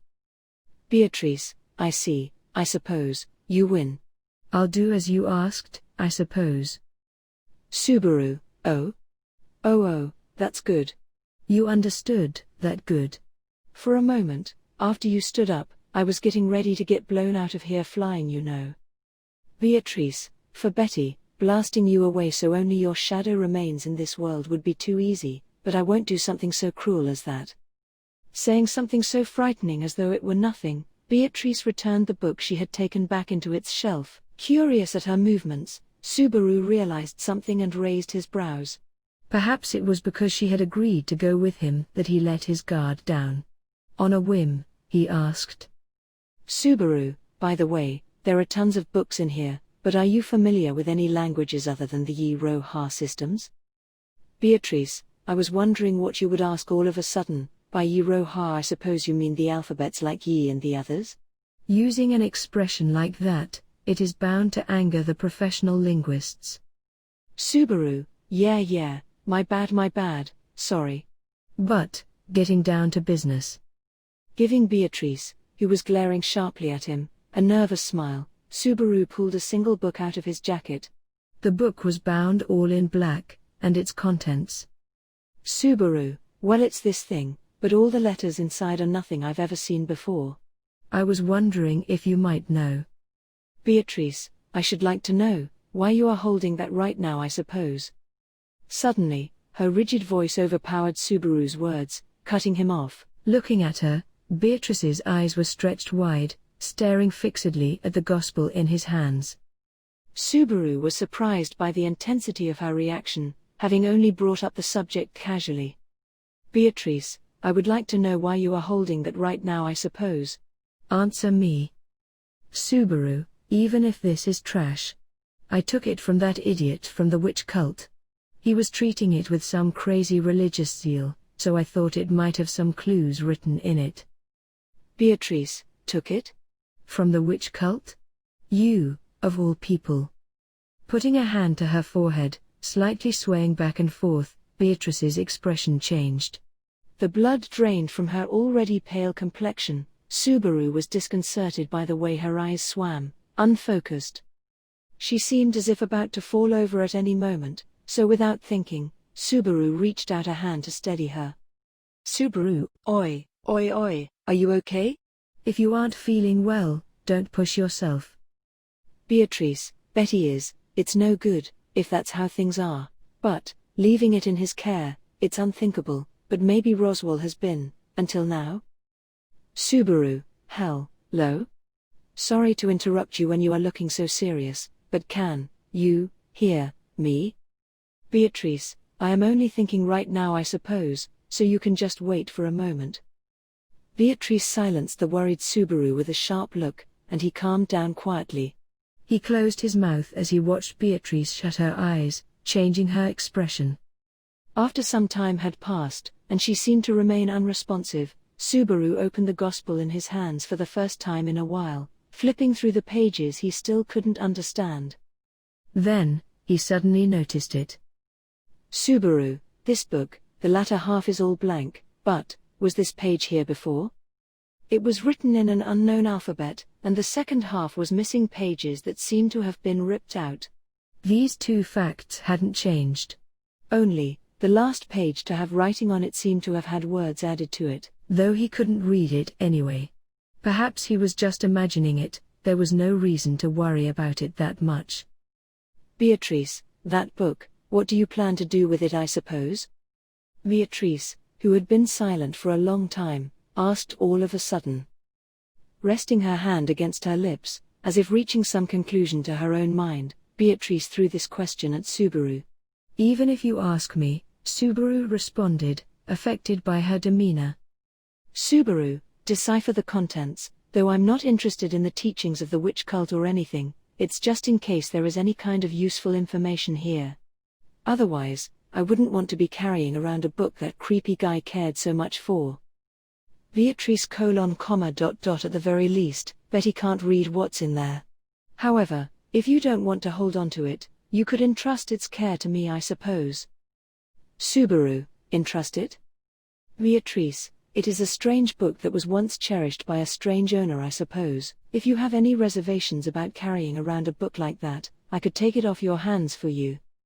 Beatrice reached out timidly towards him. From that gesture, he could tell, at the very least, that this wasn't a book she longed to have. These were not the words someone would use if they were planning on reselling it for a tidy profit. They were words filled with good intentions. That, and from the way she had been acting, she obviously understood the book was undoubtedly a gospel. Thus, Subaru, sorry, but I have to reject your offer. Subaru said, gently pushing Beatrice's extended hand down. At his words, Beatrice's eyes flickered for only a moment, before her lovely face turned into something stern and heavy. Beatrice, why, I suppose. You instinctively know what an evil thing that is, don't you? At the very least, you realize that it's not something good to be fascinated with, I suppose. In that case, rather than hold it yourself, Betty. Subaru, I'm like an evil imp that doesn't want to give something away even if someone wants it so badly, and even if I've no use for it. I guess that's my stance. Really, that's it. This book, called a gospel, seemed to hold a high significance for the disciples of the witch cult. Even more, its owner was Beetlejuice, quite a high-ranking member of the witch cult. Memories of how attached that man was to this book were still fresh in his mind. Even though he had already been captured and debilitated, Subaru was still wary. Subaru, it's a book some scary old man might come drooling over to get back. There's no excuse for a guy to give something like that to a little girl just because it's creepy to hold on to. Beatrice, Subaru, if it's dangerous then I'll hang on to it. After all, I'm here to get you to someplace safe, you know. Putting you in danger on purpose would be flipping that on its head. Don't treat me like I'm a cold-hearted guy, come on. Lightly smiling, Subaru placed the book back into his clothes, hiding it from Beatrice's view. He had no idea what was going through her mind as she saw that. She blinked just once, her lips parting as if to speak. Beatrice, .. But unable to say anything, her mouth closed again, and she turned her face away. There was something unnatural in her response, but her expression prevented him from asking about it. Instead, he cracked his neck, and proceeded to change the topic. Subaru, well, it's no big deal. For now, since we decided to move, I'll leave the preparations to you. Don't bring anything too big, but 2 or 3 important books shouldn't be a problem. Maybe 2 or 3 sets of clothes as well. Beatrice, the library will follow Betty wherever I go. More importantly, you have convinced the other 2 already, I suppose? Subaru, I just heard something really convenient. Yeah, I convinced them all right. You're the only one left. We're all going to evacuate to the sanctuary, where Roswell is. Beatrice, Roswell, I suppose. Subaru, what happened to the maid's younger sister that went with you? Unexpectedly, Beatrice changed the topic to Rem. Hearing her suddenly talk about Rem was surprising, and Subaru couldn't help lifting his brows, looking slightly astonished. Realizing this probably wasn't the best response, he tried to relax his expression, saying, Subaru, if you're talking about Rem, she's taking care of things in the capital at the moment. We caught this giant fish on the way here, kind of. It was so big that she had to go back to prepare a really luxurious feast. Once this is all settled, let's all go over there and stuff ourselves. Beatrice, you look really happy when you talk about her, you know. Did anything happen? Subaru, Hearing Rem's name, Subaru overreacted a little. He couldn't deny that he was talking faster than usual. Beatrice's remark had hit the nail on the head, and Subaru turned his gaze away, whistling nonchalantly. Subaru, no, and nothing happened really. Beatrice, being attended to so tenderly, it would be more strange if no feelings emerged, I suppose. Betty won't say anything about it, so you can do as you like. Subaru, I'm not trying to hide anything, you know. Only, it's gonna take a lot of courage to face Emilia Tan and her sister about this so soon, so I guess I'm in kind of a tactical retreat. Fumbling for words, Subaru pressed his index fingers together and, embarrassed, turned his back to Beatrice with his head sunk down. It was what it was, and there was truth in Subaru needing courage to bring it up. Surely Emilia wouldn't want to hear him say, all of a sudden, I will have both you and Rem. It would be like pouring water in her ears. Though this was his overall plan in the end. Subaru, it's a good thing to raise the goal to work towards. That way motivation and effort comes more easily. I don't dislike hard work, you know. Only I haven't really had a plan for the future until now. His excuses puffing him up higher and higher, carried away by his emotions, he was suddenly stopped by an unexpected sensation. He felt a warmth against his back, followed by arms wrapping around his waist, holding him tightly. They were small, thin arms, and he knew immediately whose they were. Beatrice. Subaru, oh, it's only Biko. Startled me there. Don't surprise me like that all of a sudden, come on. Beatrice, that response really irritates me, I suppose. But, it's enough. Subaru, huh? Just as he tilted his head at her unexpected words, a sudden bright light blinded him. Before he realized it, the door opened all on its own. Beatrice, farewell. Subaru, WH. The arms that had been holding him let go, and he was pushed forward by an immense pressure from behind. Unable to resist, he began falling forward, sliding towards the door. This way, as if being sucked through, he flew toward the door. Subaru, Beatrice. Beatrice, Betty, can't go with you. Twisting himself around, Subaru looked back into the room just before he was swept through the door. The form of the girl caught in his field of view had large droplets of tears emerging in her eyes. Subaru, .. Unable to form any words, his vision twisted. Caught in the shifting spatial dimensions, his body moved down a path that shouldn't exist as the link to the forbidden library began to fade. Just like that, Subaru's body was flung from the space of the forbidden library, disappearing someplace far away. Beatrice, other. Watching this unfold, Beatrice shut the door that had been left open. There was a sound of space ripping apart, followed by the deep silence that descended once again upon the forbidden library. Beatrice, mother. In a small voice, as though about to cry, Beatrice called to that name.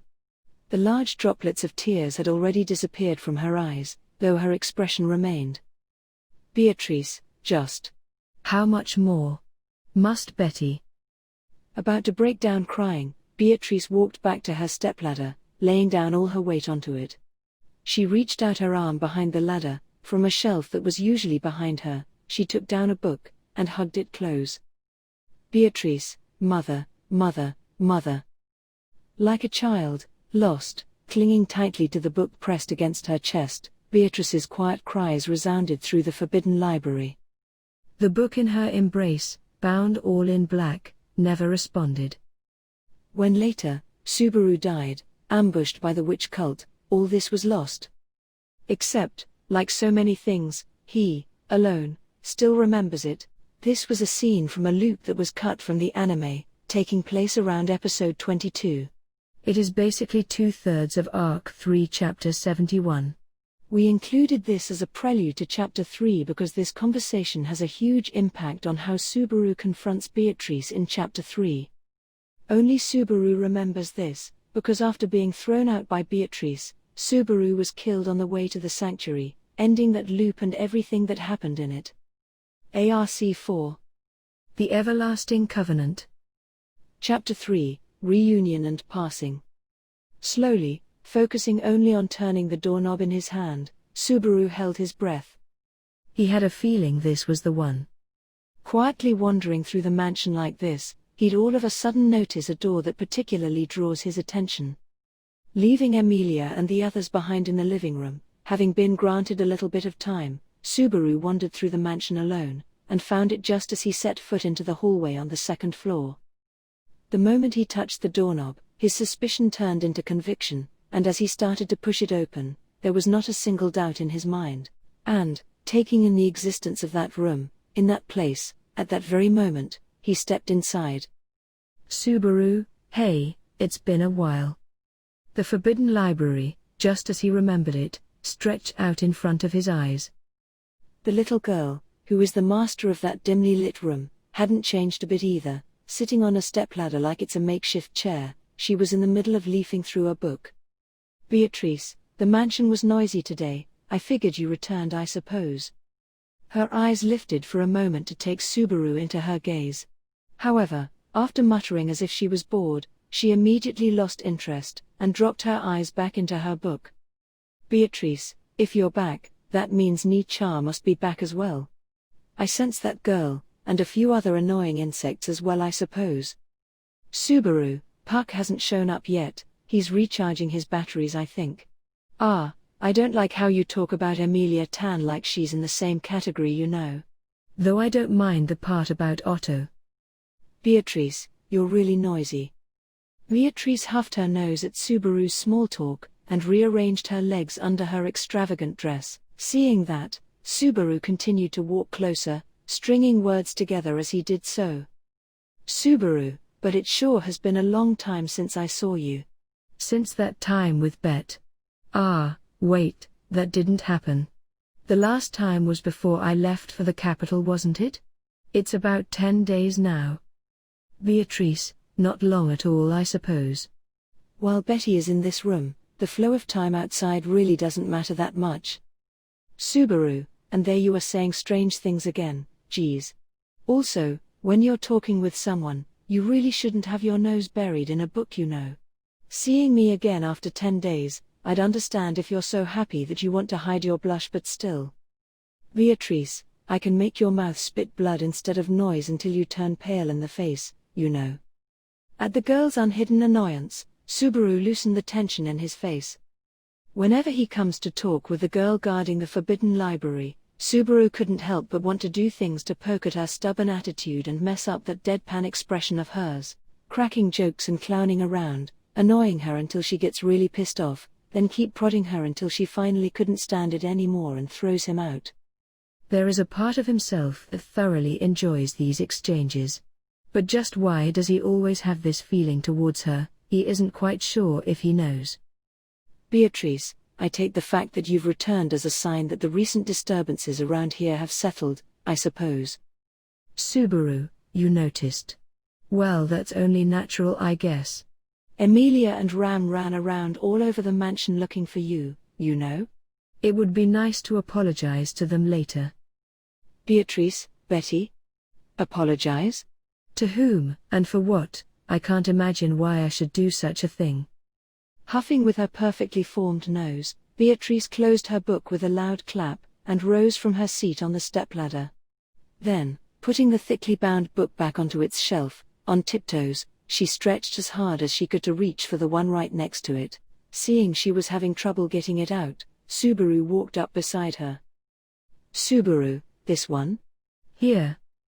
Beatrice, no, it's the one next to it, I suppose. If you're trying to give help that people haven't asked for, at least try to help them correctly. Subaru, such a thankful loli. Oi, careful not to drop it. You will get hurt if this brick falls on your toes. As Subaru was pulling out the book with one hand, he found it surprisingly heavy. Once he had carefully handed it over to her, Beatrice accepted it, hugging it to her chest. Subaru briefly tried to read the title, but as someone who could barely understand anything beyond the Yi alphabets, it was too far beyond Subaru's ability to comprehend. Beatrice, I don't think I will thank you, I suppose. Subaru, I know you're trying to follow the tsundere path and all, but frankly, you saying that and you just straight up saying thank you pretty much carry the same meaning at this point. At least, the fact that she'd acknowledged that his actions would be generally considered worthy of thanks, was in itself a testament to her goodwill. In response to Subaru's retort, Beatrice frowned and turned her face to the side. Seeing her obstinate attitude, Subaru scratched his head. Subaru, I don't mind if you never thank me until the end of time, but make sure to at least thank those two, okay? They were really worried, leaving you behind in the mansion. Beatrice, it's not like I ever asked them to. Subaru, don't say something lame like that. Most people never ask to be born but are born anyway, and even if you don't want people to worry about you they will still worry, and that second part is only true when you have kind-hearted people around you. There was no need to specify that Emilia and Ram were that kind of people. Emilia's everyday way of life pretty much gives her a good person score of 100 out of 100, although Ram's score would probably go into negative numbers. How she is on the inside is a different matter. Regardless, Beatrice didn't show any sign of agreeing with him. Instead, turning away, she bit her lips slightly and said, Beatrice, but in the end, they still left the mansion, I suppose. Without Betty. Subaru, what do you mean? Are you trying to say you didn't want to be left behind? You cut yourself off with that hikikomori door spell, far away. Would it have been too troublesome to come out yourself? Beatrice, it's door crossing. Don't change it to a ridiculous name like that, I suppose. Besides, such a suggestion is insulting to Betty. Without acknowledging Subaru's words, Beatrice continued facing to the side, her obstinate attitude unbroken. He sensed this time there was something different, and dangerous, beyond her usual act. Subaru furrowed his brows and didn't know what to do. With her acting like this even before they'd started talking about what he had actually come here to ask her, he wondered how he could bring it up now. Even so, perhaps he still had one more trick up his sleeve to lift up her mood. Subaru, oh well. If you're going to be that stubborn, I'll just tell Emilia Tan that you wouldn't stop repeating thank you with tears of gratitude streaming from your eyes. Beatrice, you shouldn't make up lies. It's been a very long time since I last shed a tear, I suppose. Subaru, what, you're saying you're too embarrassed to cry? If you say that kind of thing while you're still a kid, you're gonna find it hard to express your emotions when you grow up, you know? Kids shouldn't worry about what other people think and just cry when they're sad. Beatrice, I have some reservations listening to this coming from a man who cried his heart out on the lap of the woman he likes. Subaru, can't you please forget about that? Perhaps Emilia herself knew not to remind Subaru of this embarrassing history. He was acting like an idiot to distract himself from the dread he carried deep inside his heart, unconsciously building up an increasingly unsustainable dam. Lying on Emilia's lap, all this collapsed, and all the emotions he had been bottling up ever since first being summoned to this world came rushing out in a flood of tears. Reminded of that time again, his face felt like it was about to burst into flame. Although, along with that heat, deep within his heart he also felt a radiant light shining from that memory. Scratching at his cheek, while trying to redo the seal on that particular memory, Subaru snuck a quick glance at Beatrice. Looking bored as always, she had sat back down on the stepladder with the book Subaru had retrieved for her. She had just slowly started letting her eyes run over its contents. She was clearly trying to shut off any further conversation, but if he were to let her do that, there would be no meaning in him coming here in the first place. Subaru, anyway, putting crying or not aside. I have something I want to ask you, is that okay? Beatrice, you're free to ask, I suppose. Within her reply, accompanied by the sound of a page turning over in her book, there was the unspoken message: whether I answer or not is another story. There was no indication of cooperation from her, but at least she gave him permission to ask. Subaru quietly mumbled, "All right then," under his breath and, intending to breach the subject of his visit. Subaru, come to think of it, considering all that commotion was going on outside, wasn't your reaction kind of lacking? However, what came out of his mouth didn't carry the meaning he had intended, and instead only served to reignite the conversation he had just tried to close off. Hearing Subaru's words, Beatrice raised her eyes from her book. Sensing his reflection within her clear, immaculate gaze, Subaru sucked in a small breath. Subaru, WH. While you were sitting in here acting like nothing was happening, it was getting pretty crazy outside, you know? This strange group of guys had the mansion surrounded, and... Beatrice, stop it. Subaru, if I hadn't somehow managed to bring back reinforcements with me from the capital, you have no idea what would have happened, and... it's not like it was easy for me to make my way back here. Beatrice, I really want you to stop now, I suppose.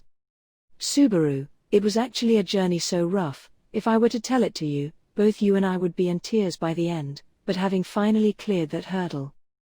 With a loud, cracking noise, Subaru's rant was forcibly cut off.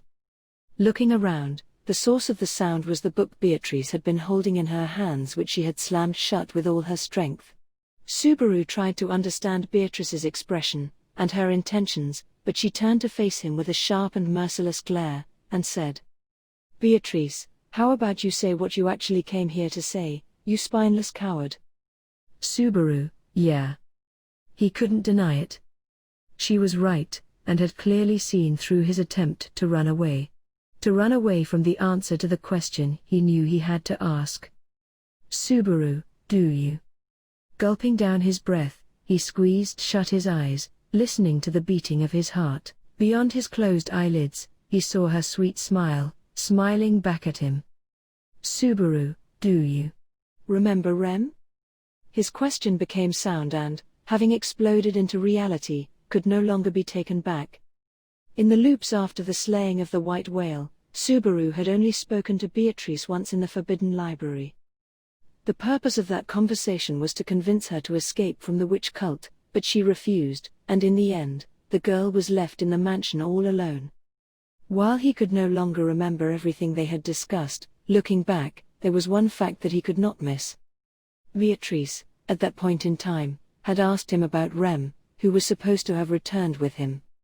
By that time, the handwritten letter had already turned blank when it reached the mansion.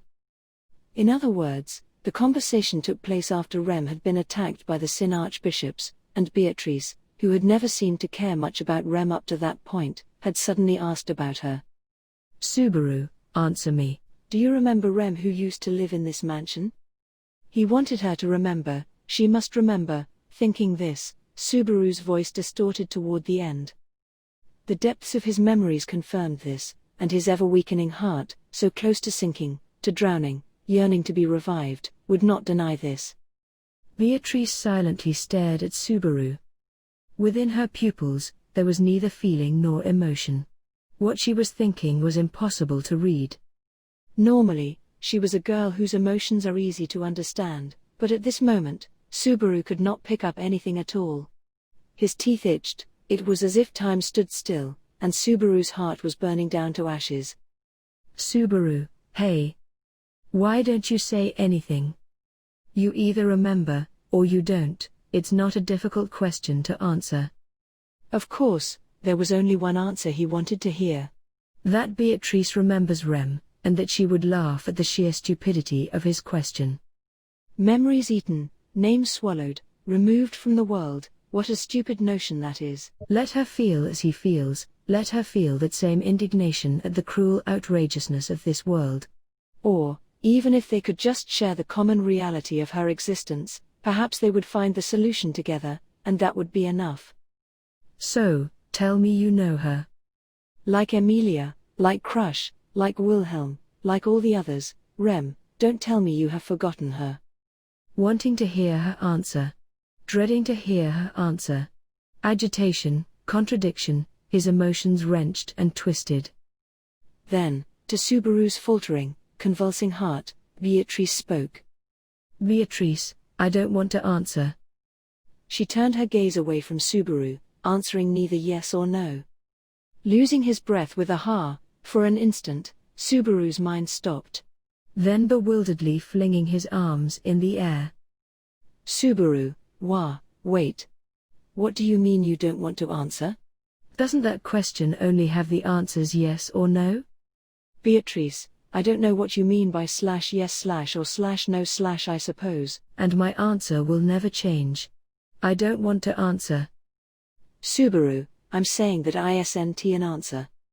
Swinging his arms down, Subaru stepped forward furiously. The girl sitting on the stepladder did not even glance at his intense gesture, and only firmly closed her lips. Seeing her obstinate attitude, flames engulfed his chest, impossible to stop. Subaru, those are not the words I want to hear from you. Beatrice, why does Betty have to answer in words you want to hear, I suppose? Stop making a fuss. The library will get disordered, I suppose. Subaru, you. Subaru stormed toward Beatrice. The face that did not even want to look at him, Subaru wanted to force it around and ask her face to face how could she say something so heartless. But. Subaru, The moment he was about to touch her, Beatrice looked at Subaru. And then, in that instant, her eyes filled with waves of emotion. Subaru's hand stopped. Because it was as if she. Beatrice, that question of yours, are words querying about someone eaten by gluttony. Subaru, So, you. Beatrice, this sort of thing, if one is familiar with the authority of gluttony, is not difficult to deduce, I suppose. Roswell too, and Nietzsche, and Shaula would all know this as well. Subaru, Ros? An unexpected name flying out, Subaru's throat clogged up. Roswell knowing the authority of gluttony does that mean there might be a chance that he remembers Rem? No, but before that. Subaru, how much do you guys know about the witch's cult? Even Roswell should have known that once Emilia's identity as a half-elf was known to the public, the witch cult would start taking action. Yet, if I didn't do anything, the mansion and the village would all have been destroyed. What is going on? Beatrice. Subaru, there is no way he didn't plan anything, that was what Rem and Crush-san told me. Yet, it looks to me like he didn't prepare for anything at all, because if he did, how could it have ended up so catastrophically? Beatrice, Betty doesn't know how much Roswell has thought about it, I suppose. But. I don't think Roswell would have thought nothing on it. Listening to Beatrice's statement, Subaru narrowed his brows, trying to pick out some indication of Roswell's preparations at work during the battle against Beetlejuice. Yet, no matter how much Subaru searched through his memories, he couldn't find anything of the sort. Subaru, is it a misconception? Or are we overestimating his capabilities? If Roswell did something, then why was I faced with so much trouble? Beatrice, if you don't know, then no one could possibly know. Her sigh carried a color of disappointment. Beatrice seemed to have given up on his lack of understanding. Even though he was displeased by her attitude, Subaru noticed the conversation had strayed off the topic. Subaru, wait, compared to that, if you know something about the witch cult, tell me everything.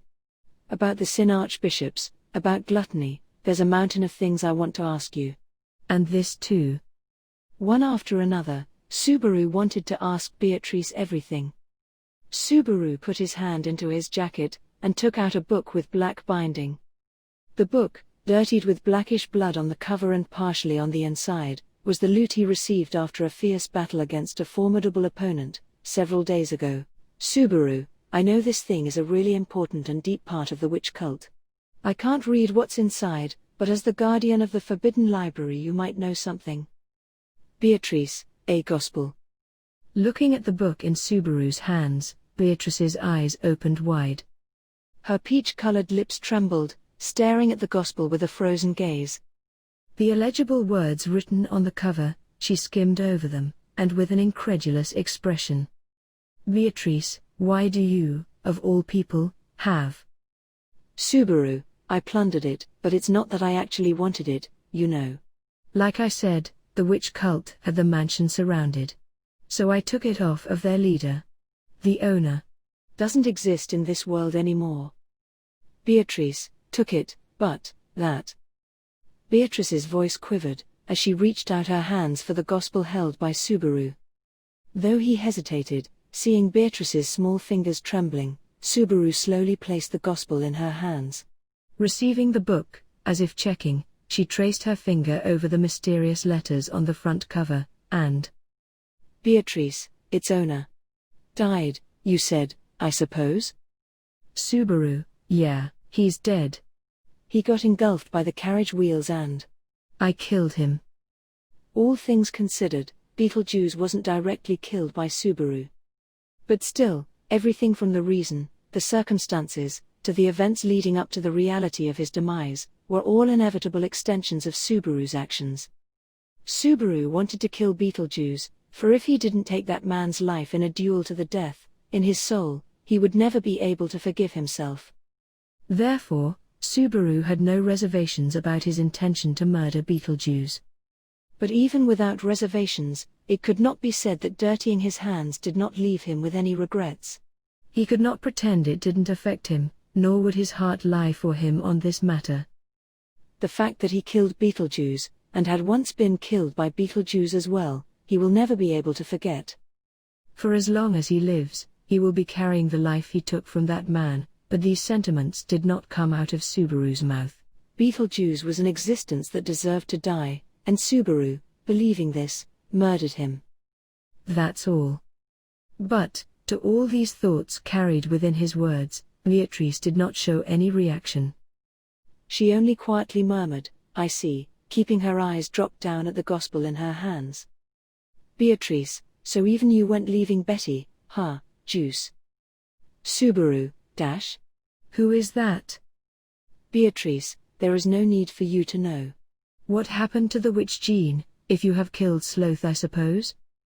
Subaru, which, Jean? At Beatrice's question, Subaru wrinkled his brows and tilted his head. Seeing this gesture from Subaru, Beatrice's expression was one of bafflement, and she narrowed her eyes as if trying to read Subaru's emotions from his expression. But, searching, her gaze could not find what it was looking for.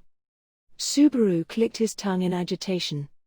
Subaru, TCH, don't use professional terminologies on a guy who doesn't know anything about the situation, come on. What is that, witch Jean? Sounds wonderful already.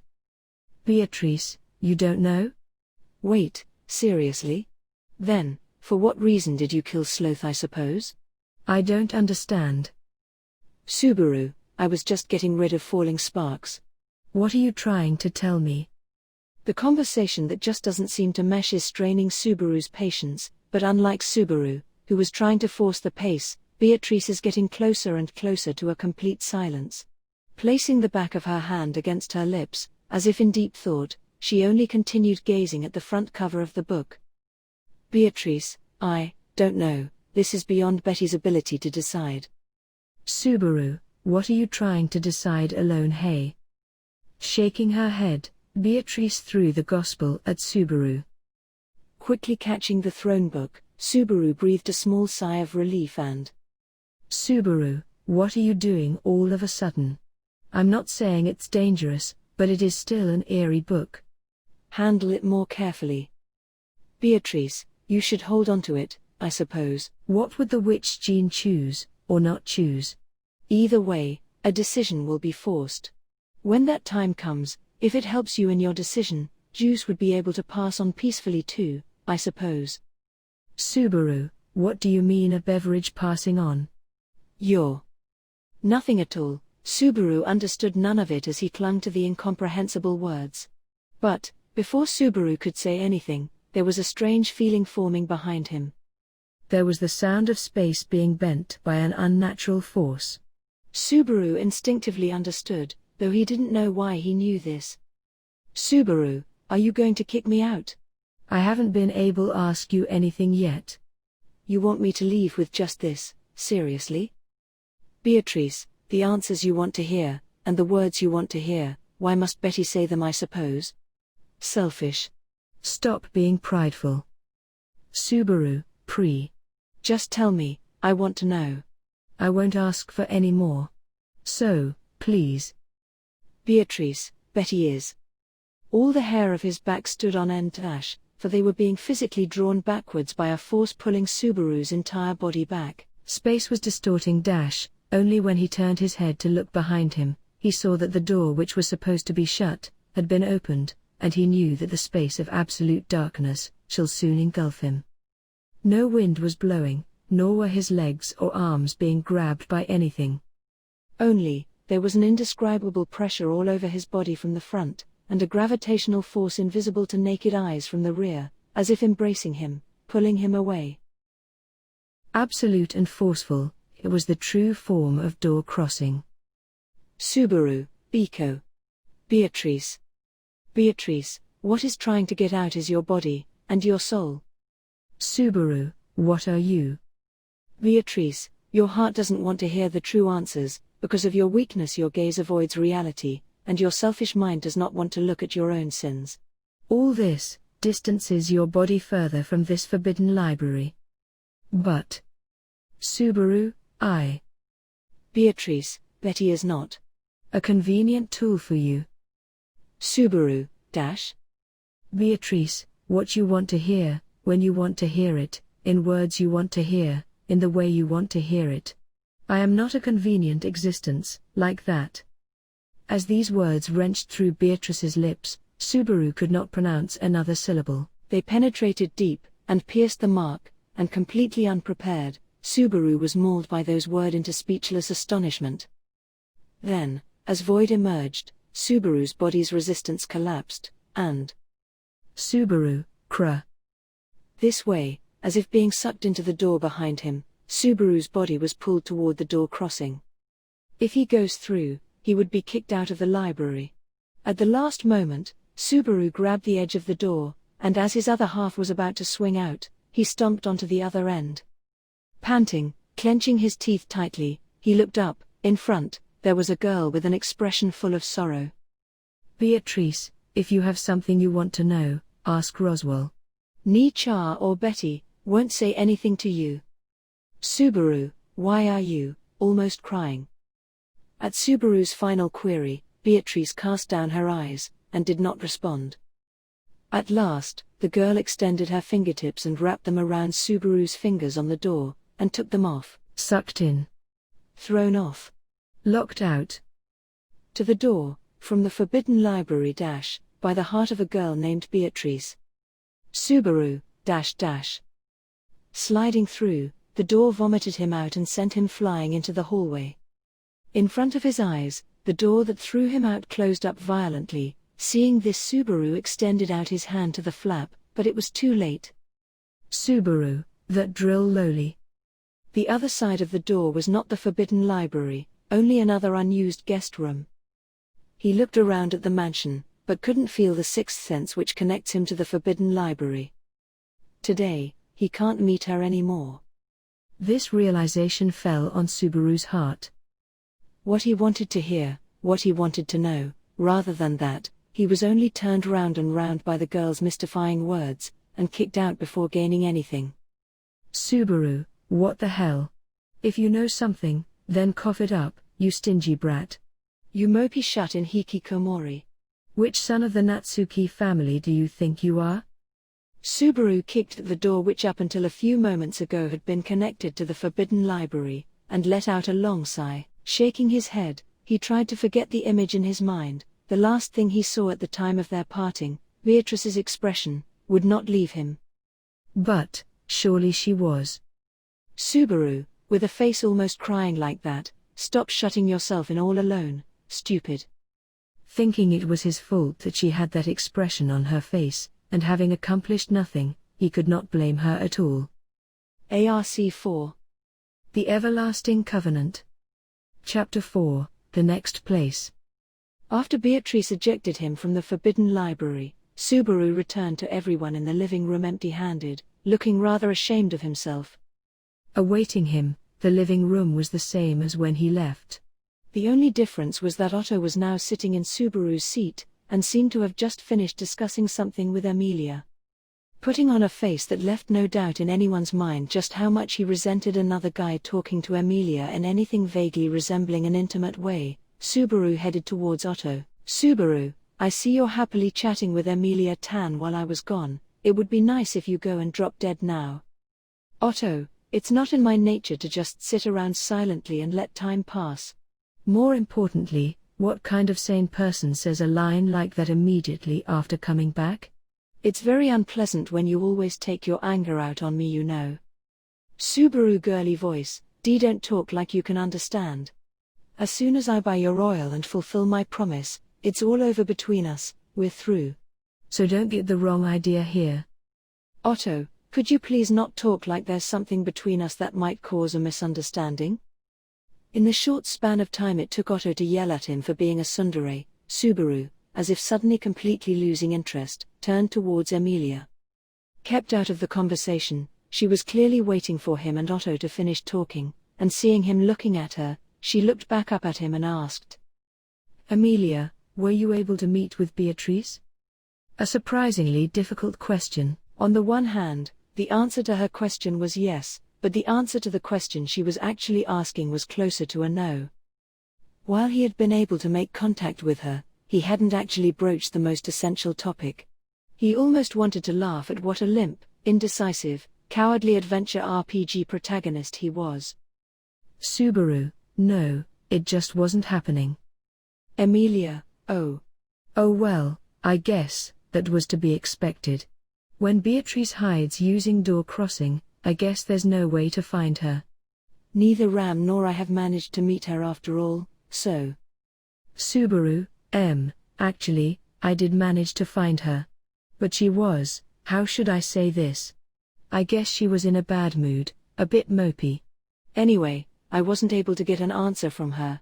Stupid, right? Emilia, you found her? Having thought that he'd never been able to make contact with her in the first place, Emilia's eyes widened in astonishment. A bit surprised by her reaction, Subaru let out an "ah" and nodded his head. Emilia, I've been thinking this for a while, but you and Beatrice are actually really close, aren't you? Emilia murmured in a low voice, lightly touching her lower lip with her finger as though pondering something. In response, Subaru put on his best disapproving frown, working hard to further improve the expression that was shaping his face into something no one could misinterpret. Subaru, me and Biko, friends? Please. She's like my arch-nemesis, ever since the moment we met. The first time we met she sucked out all of my mana, you know? I don't think there's enough time left in the world for that horrible first impression to go away. Emilia, even though you made up with Julius? After all that happened between you? Subaru, you're like this sometimes, being stubborn in a really meaningless way. Subaru, being meaninglessly stubborn is the measure of a man. I'm the kind of guy who continues to carry around that kind of stupid idea, even though I know it's a bunch of crap. Plus, I haven't made up with Julius. I hate that guy forever. Emilia, sure, sure. Emilia lightly brushed aside his disingenuous objections with a small laugh.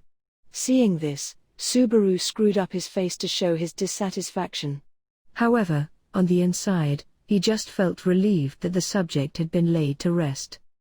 He still hadn't had time to process his conversation with Beatrice. The sad expression on her face at the very end, he had no idea of how to even begin to make sense of it. Subaru, by the way, where's Frederica gone off to? How could her good judgment be so lacking that she would leave my Emilia Tan and Otto alone together? Emilia, setting aside the matter of me supposedly belonging to anyone for another time. Frederica has gone off to prepare one of the guest rooms.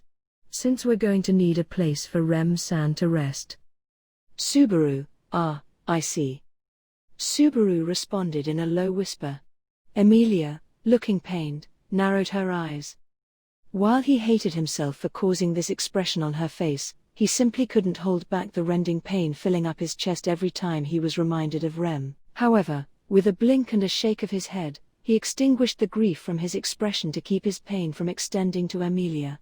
Relaxing his lips, he said, Subaru, in that case, I better get Rem from the dragon carriage. She shouldn't be lying out there all alone. Oh, sorry about what I said before, Otto. Otto, no, I don't blame you. After all, I sense that a lot has happened between her and Natsuki-san. I can hardly ask you to have your emotions in check given the circumstances.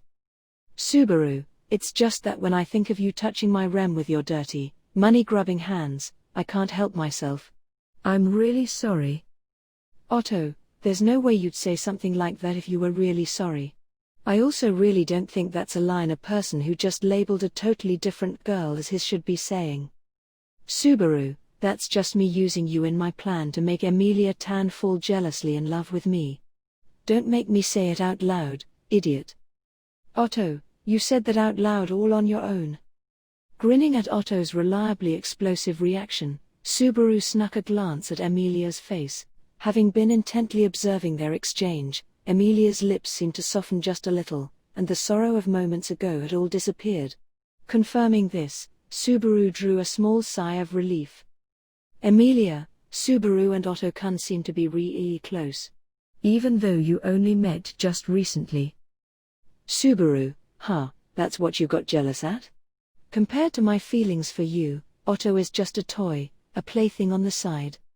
I want a real and passionate relationship with you, Emilia Tan.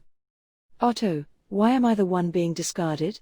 Even though this whole thing has no basis in reality, I still really don't like that. Seeing the two guys heat up more and more, Emilia suddenly burst out laughing. Covering her mouth with her hand, her shoulders shuddering with laughter, Emilia managed to squeeze out an, "I'm sorry," before she was finally able to continue. Emilia, I don't think this is the kind of situation where I should be laughing like this, but I just can't help myself. Are you sure you two haven't actually known each other for a really long time? Subaru, he's a traveling merchant, you know. Once his business is over, he'll be out of here before you know it. Actually, just the thought of an unshipped male character other than myself coming near Emilia Tan, I can't stand it. Otto, I don't know what that is, but in the short time I've gotten to know you I can already tell it's probably something really awful, so I don't like it. Seeing Otto putting his hands on his head with a somewhat traumatized expression on his face, Subaru snorted loudly, twisting his mouth. In a way, those exaggerations were actually his true feelings. Ever since baring his heart to Emilia, Subaru chased her with an air of indomitable invincibility, and his heart is set ablaze with jealousy whenever another guy approaches her. This is surely because the depth of his possessiveness and jealousy are both many times that of any normal person. The rampant conversation in the living room was coming to an end just as Frederica returned from preparing the guest room. Otto, I was thinking, I'd like to check on how things are in the village nearby. Since I'm holding on to the certificates for the other merchants regarding the purchasing of their cargo, I can, to an extent, take care of distributing things to the village. Though I'll get the Margrave to pay for the costs later, of course. After saying this, as if the fatigue from the long trip did not affect him at all, Otto hustled off towards the village. No matter how much he showed the face of a calculative merchant, his proposal was, as 60% of the evacuees had not yet returned, nothing short of aid and support for the still non-functional Alam village. Watching Otto hide all this behind a money-hungry demeanor, Subaru was forced to quickly cover up his sense of gratitude by pretending to spit on the ground. Frederica, I have prepared a room in the servants' quarters as instructed. Strangely, there was only one room that appeared to have been thoroughly cleaned. Subaru, thoroughly cleaned. The innermost room on the second floor? Frederica, yes, that's right. Only that room seemed clean, as if everything had been thrown out except the bed. Do you know something about it? As Frederica spoke of the room she had just prepared, Subaru struggled hard to keep his grief from emerging in his eyes. The room she talked about, the innermost room on the mansion's second floor in the eastern wing, was the room Rem had used. Hearing the explanation that everything in the room must have been tidied up, Subaru deeply felt the overwhelming power of gluttony's authority, the eradication of existence. Subaru, no, I just had a hunch, there's no real meaning behind it. Frederica, who saw the truth behind Subaru's words, didn't say a thing. She too seemed to possess an extraordinarily excellent disposition as a maid. Most likely, Rem and Frederica were the two who had kept Roswell's overly spacious mansion functioning. Ram doesn't count. Going around back of the mansion, a soft snorting sound greeted Subaru as he headed towards the dragon carriage. Looking at where the carriage was parked, he saw an unfamiliar building that looked like a storehouse. Most likely it was the place used to shelter dragon carriages, like a garage. He saw the building, and Patrash stabled in the adjacent barn. The ground dragon with jet black skin let out a valiant cry, extending her neck out towards the approaching Subaru in a gesture of tenderness. Placing a fingertip against the approaching nostrils, he tickled the rough skin. Subaru, sorry I never thanked you properly, Patrash. A lot of things happened, and I know it's late, but I'm counting on you from here on out too, partner. Patrash. In answer to Subaru's words, Patrask licked the palm of his hand with her rough tongue. Looking at their friendly exchange, Frederica tilted her head. Frederica, she really cherishes you. One look, and anyone could tell she is a competent ground dragon, yet to see how tame she is, it's astounding. Subaru, I haven't done anything close to taming her? If normal ground dragons are difficult to pet and hug, then I guess it's just because Patrash has a deeper emotional capacity than the others. Or, maybe I'm just so incapable, she can't leave me be. It's not like Subaru was being humble, it was simply the only way he could appraise Patrash's lovableness. Within just 3-4 days from meeting her, how many times had he had his life saved by this soft-hearted ground dragon? Conversely, Subaru hadn't done anything for her in return yet. He couldn't help but think his meeting with this ground dragon was nothing short of a blessing. As though understanding Subaru's self-assessment, Patrash extended her head, which was licking Subaru's hands, and rubbed her muzzle against the inattentive Subaru's cheek. Surprised at the sudden offensive, Subaru smiled wryly at the raspy sensation on his face. Frederica, I think I understood what kind of person Subaru-sama is. You have your own hardships. Subaru. Instead of Subaru, who had his hands full with Patrash, Frederica's words and kind gaze were directed at Patrash, who was frolicking with him. Patrash stopped her movements for a moment at the deep emotion behind Frederica's words, looking at her with the pupils of a reptile, before resuming her toying of Subaru. In that moment, the women somehow understood each other, and Subaru was completely unaware. Anyways. Subaru, sorry for making you wait, Rem. I'm sure it was cramped and dark, right? I'm gonna carry you to your room now, okay? After spending some time playing with Patrash, he headed for where the dragon carriage was parked, in other words, to where Rem had been left sleeping. There was no change, Rem was still in a deep sleep. She didn't raise any objections, sulking at being left behind, her head turned away, cheeks puffed out, saying Subaru-kun is so mean, or laughing at Subaru's apology, none of it will happen. Frederica, I heard about it earlier, but still I am surprised. From behind Subaru, who was immersed in nostalgia, Frederica, who saw Rem for the first time, was unable to hide her surprise. When Subaru tilted his head at Frederica's surprised response, she quietly shook her head. Frederica, nothing. It is just, her face looks very similar to the Ram I know. The only difference I see is the color of the hair. Twins, as you said. Subaru, I'm sure it must be hard to believe, what with losing your memories and all, but I'm glad you believed me. It would make me glad if you remembered her, without thinking it was some kind of cruel joke. Nodding at the reason for Frederica's surprise, Subaru stretched his palm out to touch Rem's cheek. Somehow, he felt no warmth nor coldness. There was no doubt all her life functions were active, but there was nothing left living within her. Confirming what he had already checked countless times, Subaru again received an incurable wound to the depths of his heart.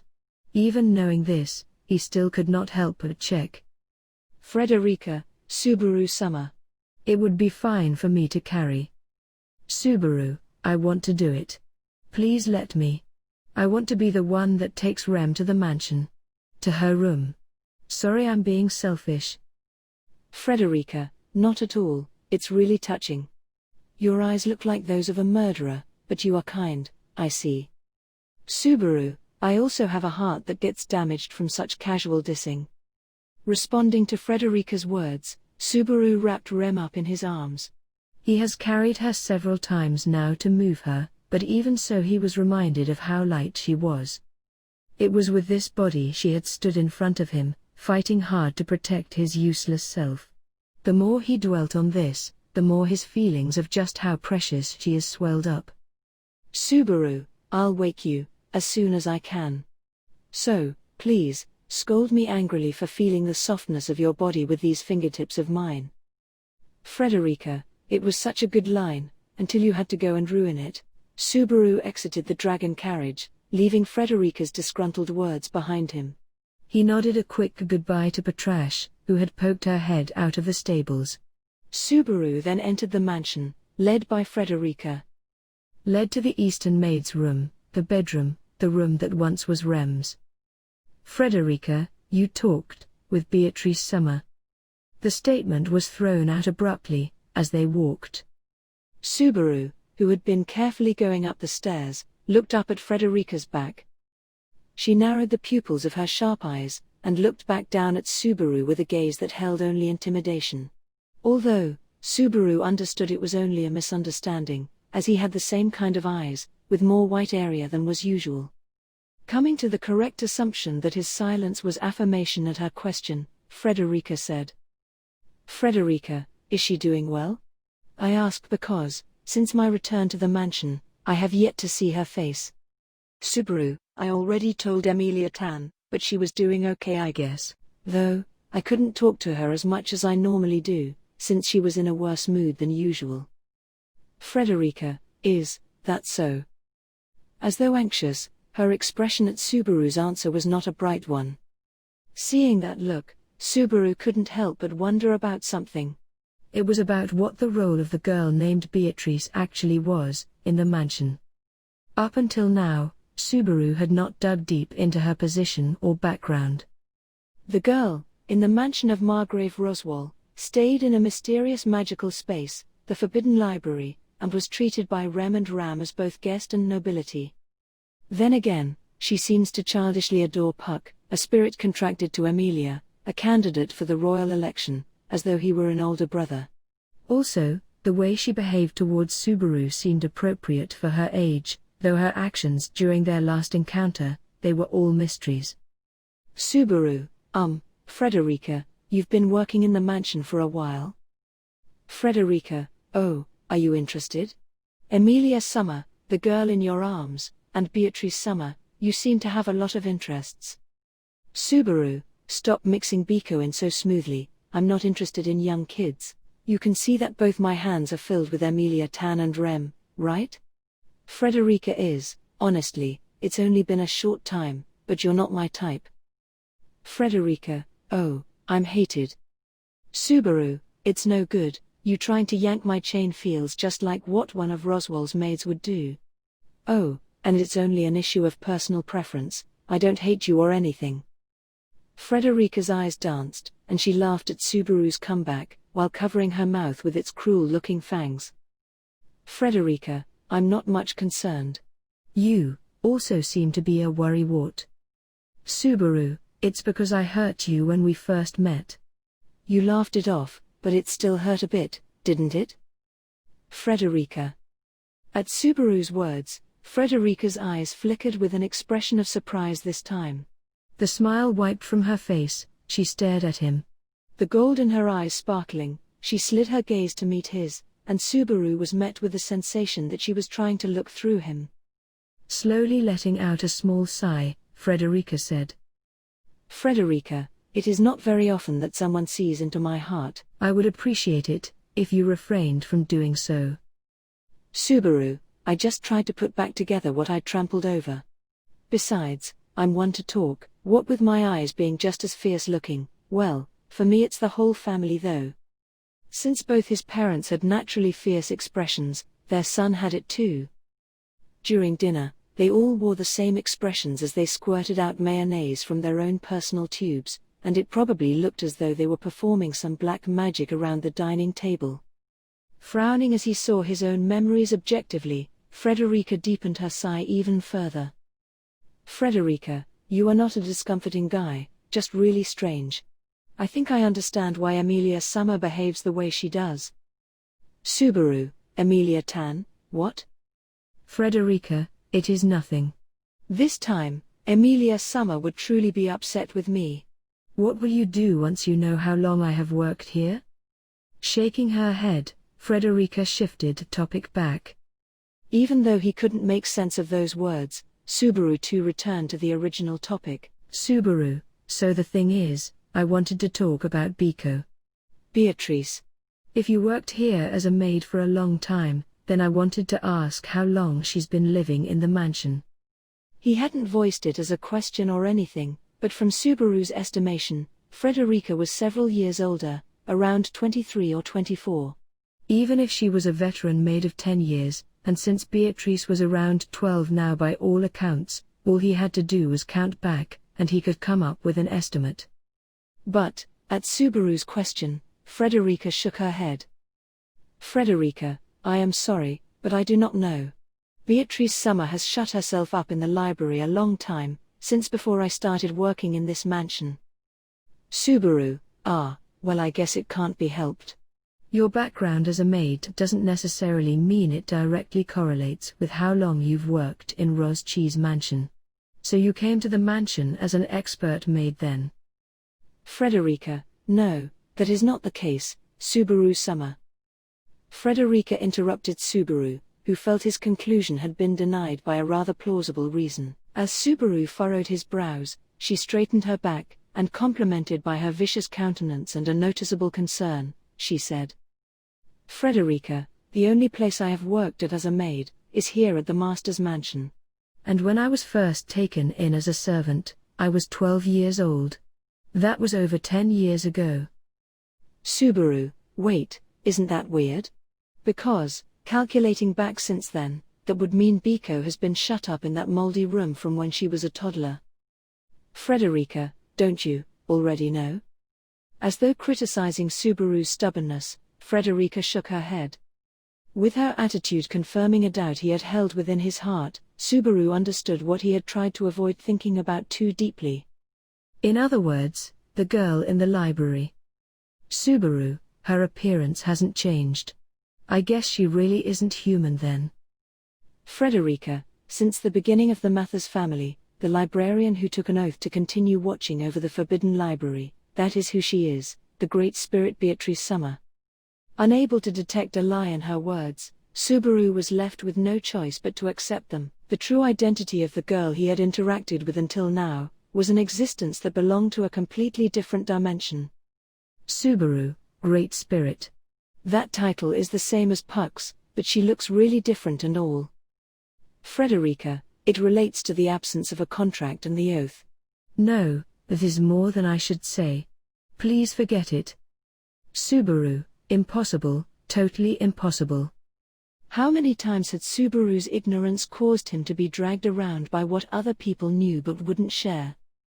Frederica did not care about Subaru's scornful glare, and tightened her lips. It seems she had no intention of touching the subject again. At her attitude and behavior, Subaru sighed, recognizing that he would be unable to pursue talking about Beatrice. Remembering their talk had continued on while their legs had ceased moving.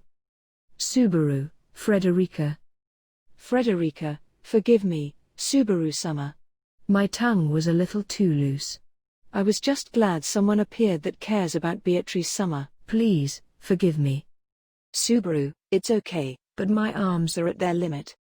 His upper arms shaking, Subaru looked up at Frederica with a stiff expression on his face. He was acting strong because it's a light body and anything's possible with love, but things like his arm strength, muscle stamina, and so on, ignored those lines, attacking him in force. Frederica, oh. Subaru, so, step away, please. Subaru swore to himself he would never do something as foolish as setting Rem down on the floor, or handing her to Frederica, then brushed past her and her offer to switch, heading to the guest room with hurried steps. The sounds of soft footfalls running echoed from behind. It seemed Frederica was following behind him. Reflecting on the horrible way he had ended their talk, he arrived in front of Rem's room. Emilia, you really took your time. Emilia said, her expression showing how monotonous her wait for Subaru had been. Laying Rem down on the bed, Subaru pulled the quilts up over her chest. The beating of her heart, and the rise and fall of her chest as she breathed, gave testament to the fact that she still lives. Until the day her eyes open again, he wondered just how much time she would spend here. Subaru, I guess that'll depend on how hard I try, huh? Turning his feelings into a new vow, Subaru gently brushed away Rem's hair resting on her brow, and then, he turned around to face Emilia, who had been standing silently behind him. Subaru, sorry for making you wait. Frederica and I ended up talking about all sorts of things, and I wound up with some serious buildup of lactic acid in my biceps. Emilia, it's wonderful if you were sidetracked in conversation. What were you and Frederica talking about? Subaru, I started by asking some questions relating to rehabilitating the shut-in little girl. How long has she been shut in, when did it start, how she treated people after it happened? They're all closely related to her recovery. Emilia, I see. Subaru, you're really informed when it comes to shut-ins, it's amazing. Subaru, Emilia-tan, I'm sure you didn't mean it but. Your words sometimes cut me to my core. Just like right now. It was a bit disconcerting how genuinely she seemed to be praising him. Emilia, her expression purely innocent, tilted her head and looked at Subaru, who was frowning. He replied with a wry smile, and shrugged his shoulders. Emilia, so, you weren't able to get Beatrice to tell you anything, then? Subaru, her mouth is shut firm and she doesn't budge. By the way, I know I've asked this a lot already but, where's Puck? Emilia, no luck, there's still no response. This happens once in a while, but the timing is really horrible this time. Geez, this is really distressing. Reaching into her shirt, Emilia pulled out the green crystal stone. Fit in a pendant, the stone was faintly glowing. Within, a bewitching light swirled where the Great Spirit resided. It was the link that sealed the contract between Emilia and Puck, and Subaru, having seen his materialized form going in and out of that crystal almost daily, knew this as well, only, as one could deduce from their conversation, there has been no hint of him within the crystal stone these past few days. He was gone. It was hard to believe, but he wasn't responding to their calls. Subaru, this happens sometimes? But, that's got to be really exasperating for you. Emilia, whenever I really need Puck's help, he always comes. So, I don't think he's not watching. I've asked him about what he does when he's not around, but he's never told me. Hearing Emilia's apologetic words, Subaru scratched his head, saying, that's. He couldn't hide his disappointment at the fact that Puck, who was aware of everything, would choose to remain silent. With this, all the important figures he could have relied upon for help with his doubts, had all gone silent at once. Subaru, Puck and Biko, both quit talking to me at the same time, this blows. Emilia, I know, hey, Subaru, what should we do? Subaru, resting his hand on his forehead, was in deep thought when Emilia asked him for his decision. He cast down his eyes at her cool. Seeing the reliance and trust that dwelt within her gaze, he despised himself for feeling so happy at a time such as this. Realizing that she was relying on him, out of that trapped, stifling feeling, he understood what he must do. Subaru, since the two who might actually know something suddenly went quiet, we really don't have a choice but to move on, although, even if we find that guy, whether he'll tell us anything is another matter. Emilia, you mean Roswell, right? Subaru, yeah, it's about time he spilled his guts and told us everything that's been going on, I think. Seeing Emilia's grasp of the situation, Subaru nodded his head. Since she recognized his train of thought, she was probably thinking the same thing as well. Emilia placed a hand over her chest, and seemed relieved that their opinions aligned. Emilia, I'm so glad that Subaru agrees with me. I was wondering what I would do if you object to my proposals like Roswell and Ram always do. Subaru, I might disagree depending on the details, but overall, I'm 100% behind Emilia Tan, you know? Even if I disagree with you, it'll always be because of my love for Emilia Tan. I hope you can believe me. Emilia, love. Subaru, you really know how to pick the opportunity to flirt.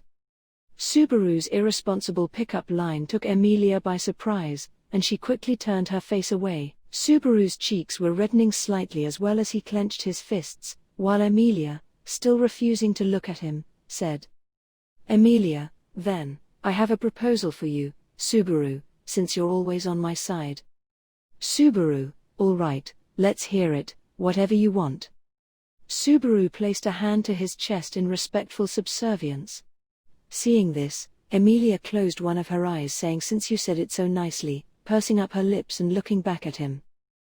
Then, taking a moment to let out a deep breath, Emilia stared directly into Subaru's dark pupils. Emilia, there are things we need to talk about with Roswell, and we also have to know what happened with the villagers, right? That's why I want to go to the sanctuary. Subaru, sanctuary. It was the name of a place he had heard countless times at the Roswell mansion. Subaru had unfortunately never been able to find out where it was, but the evacuees led by Ram had headed there to avoid the witch cult. At the very least, now that the sect of the witch cult led by Beetlejuice had been annihilated, the threat level at the sanctuary should be no more than that of the mansion. Emilia, I've been told it's a place I'd need to visit sometime anyway, so I think this is the perfect time. I've decided that this time, I'll finally talk with Roswell about everything. Subaru, why, wait a minute. You aren't thinking of leaving me behind, are you? Emilia, eh? Holding his hand up in front of him at Emilia's enthusiastic words, Subaru put a damper on her decisive declaration. But even so, Subaru had to say it. Subaru, Emilia Tan, I know you're getting pumped, and I'm in agreement, but you can't just leave me behind. I know I'm weak and dim-witted, but I'd hate it if I couldn't try my best by your side. I know it's selfish, but please understand. Hearing Subaru's ardent, relentless words, Emilia's eyes widened. But they were unmistakably his true thoughts. Subaru was going to stay with Emilia. If he wasn't with her, he couldn't protect her. He couldn't do anything for her. There was no pretense to his feelings, it was simply that his existence was necessary to help her. It had nothing to do with him wanting something in return, it was simply what he wanted to do. Emilia's expression still showed her astonishment at the forcefulness of Subaru's words. Deciding that now would be the best time to throw her off balance, he continued. Subaru, it's no use if you try and stop me. I'm going with you. I've no intention of getting left behind. Whether it's the sanctuary or Roswell we're going to face, nothing will stand in the way of my burning love for Emilia. There's no way I'd leave you behind. Come with me. Subaru, I don't want to get left behind, no. Wait, what did you say? Subaru, still halfway down on the floor and about ready to grovel and plead, asked Emilia this question. Seeing his display, Emilia placed a hand against her lips, her face reddening ever so slightly. Emilia, like I said, come with me. I'd be too anxious if it was just me. Subaru, Emilia-tan. Emilia, Subaru, I'm counting on you. I don't think you're weak, or dim-witted. I need your strength. Subaru, dash. The impact those words had on Subaru went beyond description. His mouth agape, Emilia's face clouded over with uncertainty at his stillness. Lifting up her hand, as though struggling over whether to reach out and touch him or not. Emilia, what's the matter? Did I say something strange again? Subaru, the switch to my motivation is in your hands. Whether it's on or off, depends on just a word from you. I can't take it. Covering his face in his hands, Subaru spoke teasingly to Emilia.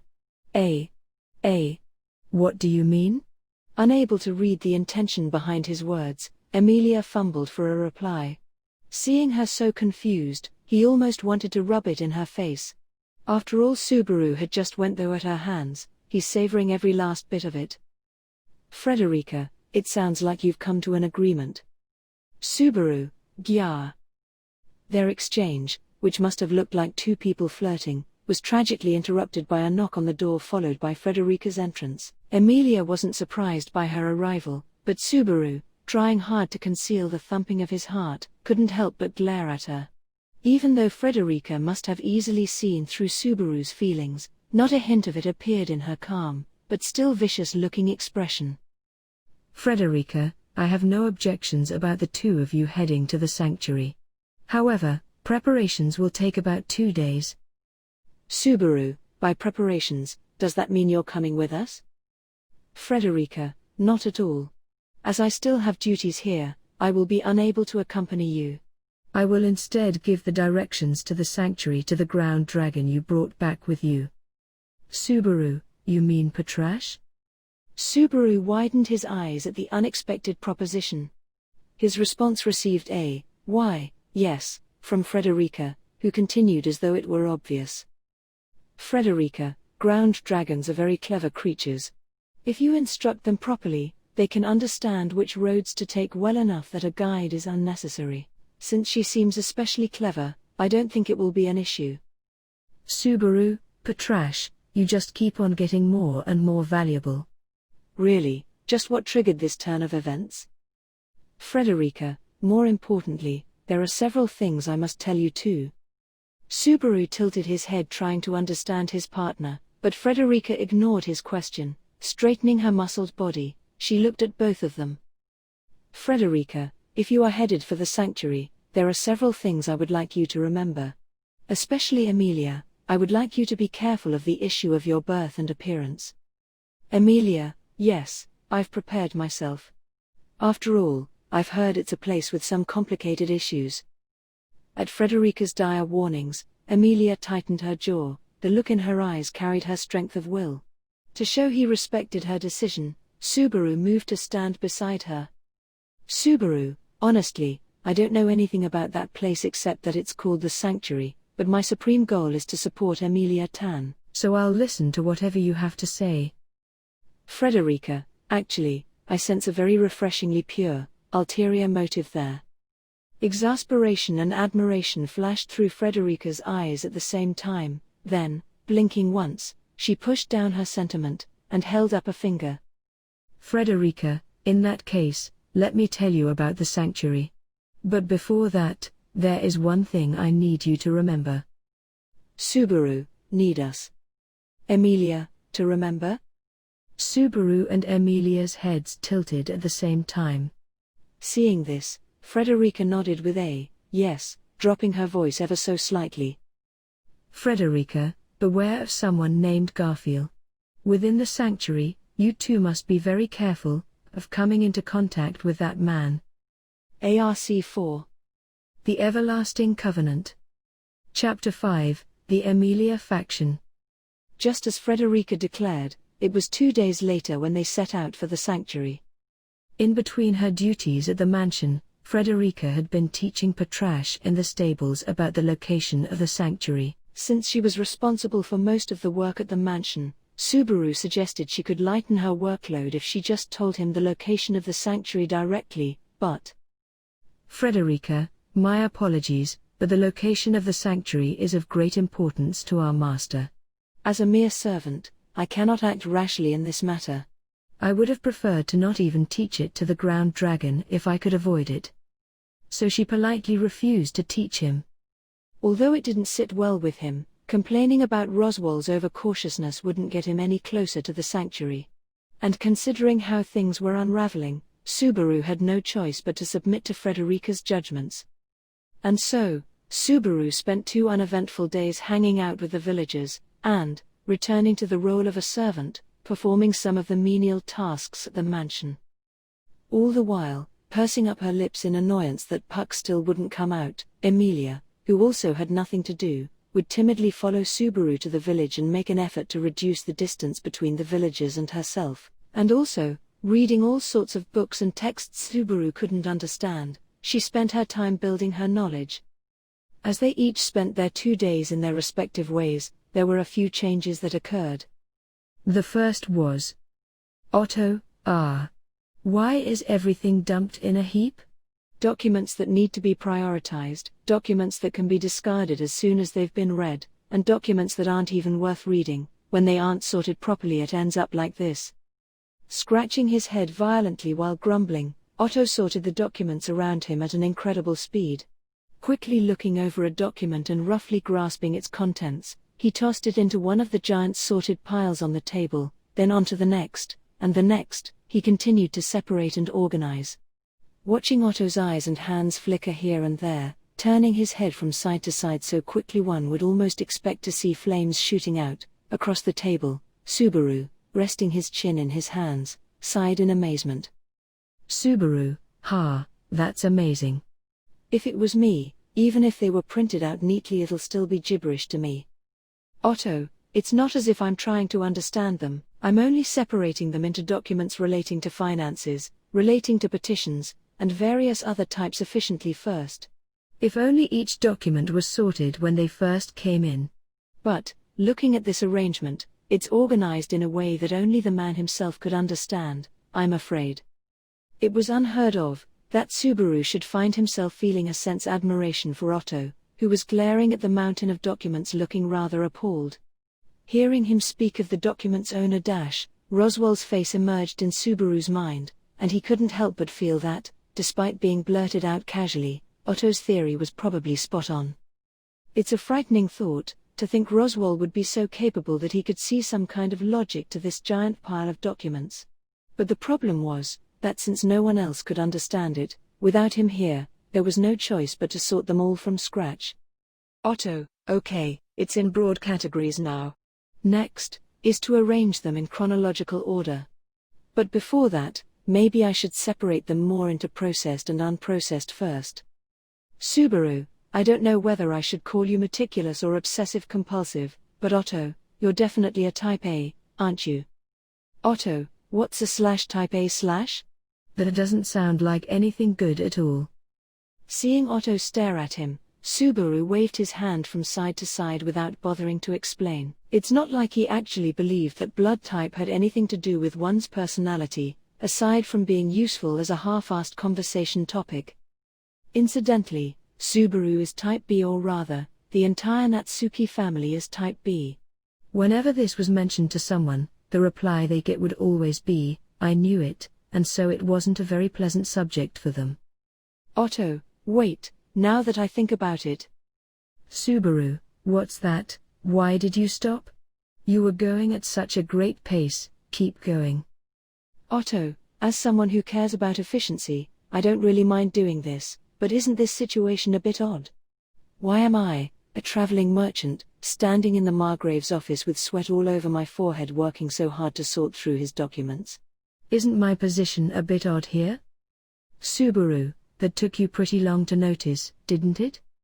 Seeing Otto only just now noticing all this, Subaru lowered his head and laughed deviously. The reason Otto was performing this menial task, rearranging documents pertaining to the Margrave's affairs no less, was all entwined with Subaru's schemes. That is, to secure useful talents for the Emilia faction in the Roswell camp. In the present situation, as Subaru sees it, Emilia's position in the royal selection isn't good at all.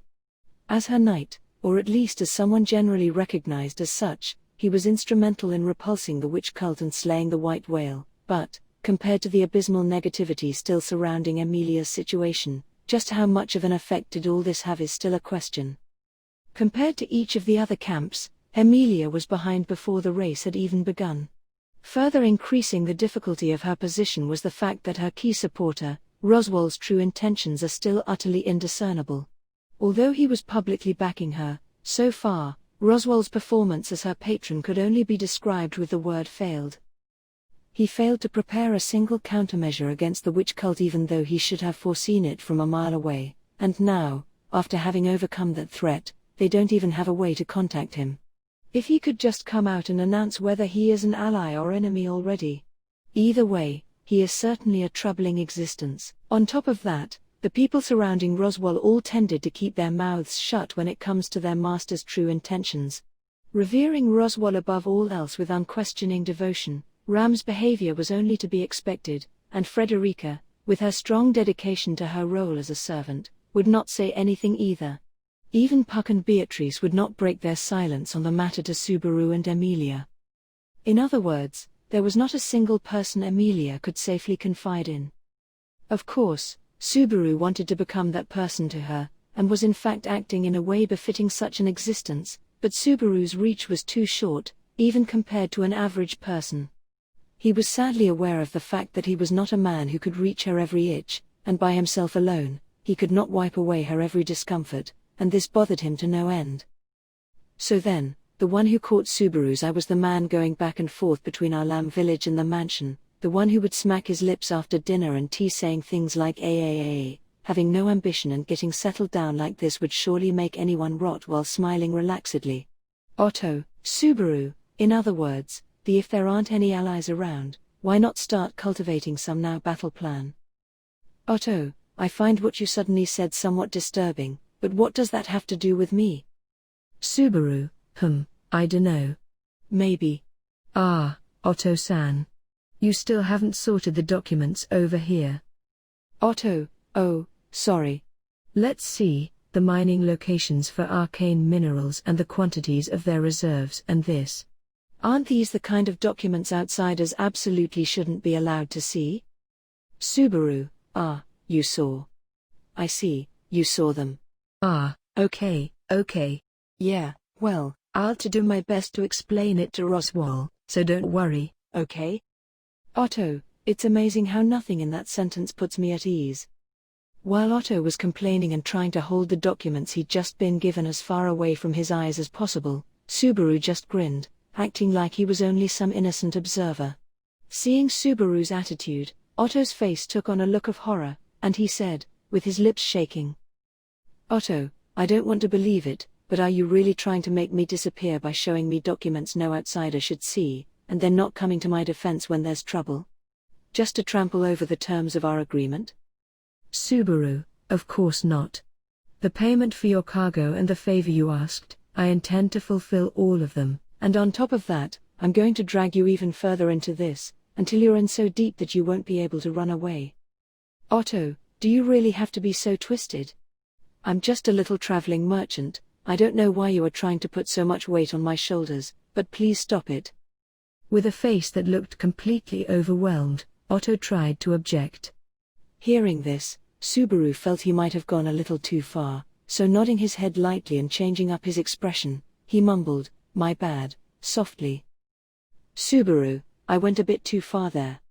I have so many different things filling up my plate, and I'm in such a hurry to sort out all these tangled threads, that I didn't even think to ask you how you felt about it, sorry. Otto, no, if you become so reasonable all of a sudden, I'll feel disoriented. I wonder if I can ask, but... What makes you expect so much from me? Seeing Subaru suddenly talking to him so normally, Otto got a bit confused, but he basically accepted this, and asked him this question. After all, from his perspective, he had only known Subaru very recently, and there wasn't really anything to justify much trust between them. Of course, even for Subaru, their relationship wasn't a very strong one. They had some contact in the previous loops, so now he had a slightly favorable impression of him, but that was all. But if so, then why was he drawn to Otto like this? Subaru, honestly, it's not like I have any particular reason to be interested in you or anything. It's not like I value you as an individual. So it has mostly to do with you meeting the criteria. Otto, that's awfully frank. I guess I can understand. But what was the criteria? Subaru, the fact that you're completely unrelated to any of the factions in the royal selection. And being good at weighing gains and losses, and your ability to negotiate and gather support are obviously valuable qualities. And, most importantly, you don't seem to discriminate against Emilia for being a half-elf, or see her in a different way because of it. Otto, Hearing these 3 reasons, Otto stared at him without saying a word. Considering the situation Subaru and the others had found themselves in, these are all conditions that cannot be neglected. And up to now, as Subaru judged, this man, Otto Suin, was the only person to have met all of them. Otto, still without a word, was waiting for Subaru. Unlike when they were bantering just moments earlier, his eyes were lit with a calm, calculating brightness, flickering as if trying to peer into Subaru's mind. Subaru understood he was being evaluated. Nor was he trying to hide. He had been evaluating Otto to begin with, so of course this is only fair, but Subaru, also, and this is just my personal opinion. Otto, let's hear it. Subaru, I feel like I can get along with you. Frankly, even though there is nothing better than gaining more allies for Emilia Tan, it's an extra bonus if we can get along. And also because you don't have any feelings for Emilia Tan as a woman. Because if it ever comes to that, even if we were lifelong friends, I'll have to cut you down. Otto, you'd kill your love rivals? Subaru, if I had any rivals, I'll have zero confidence in me being able to win. Don't you underestimate my self-loathing. In my life up to this point, the number of people who actually like me can be counted with a single hand, you know. Specifically, his parents, Rem, Wilhelm, Emilia, and with some reservations, Julius and Reinhard. And that's about it. Actually, come to think of it, the count went past one hand just now. Receiving this kind of appraisal after coming into this parallel world. Perhaps he was actually becoming more respectable after all. Even though he couldn't see any of it in the mirror. Anyway. Otto, geez, you really are a refreshingly straightforward person.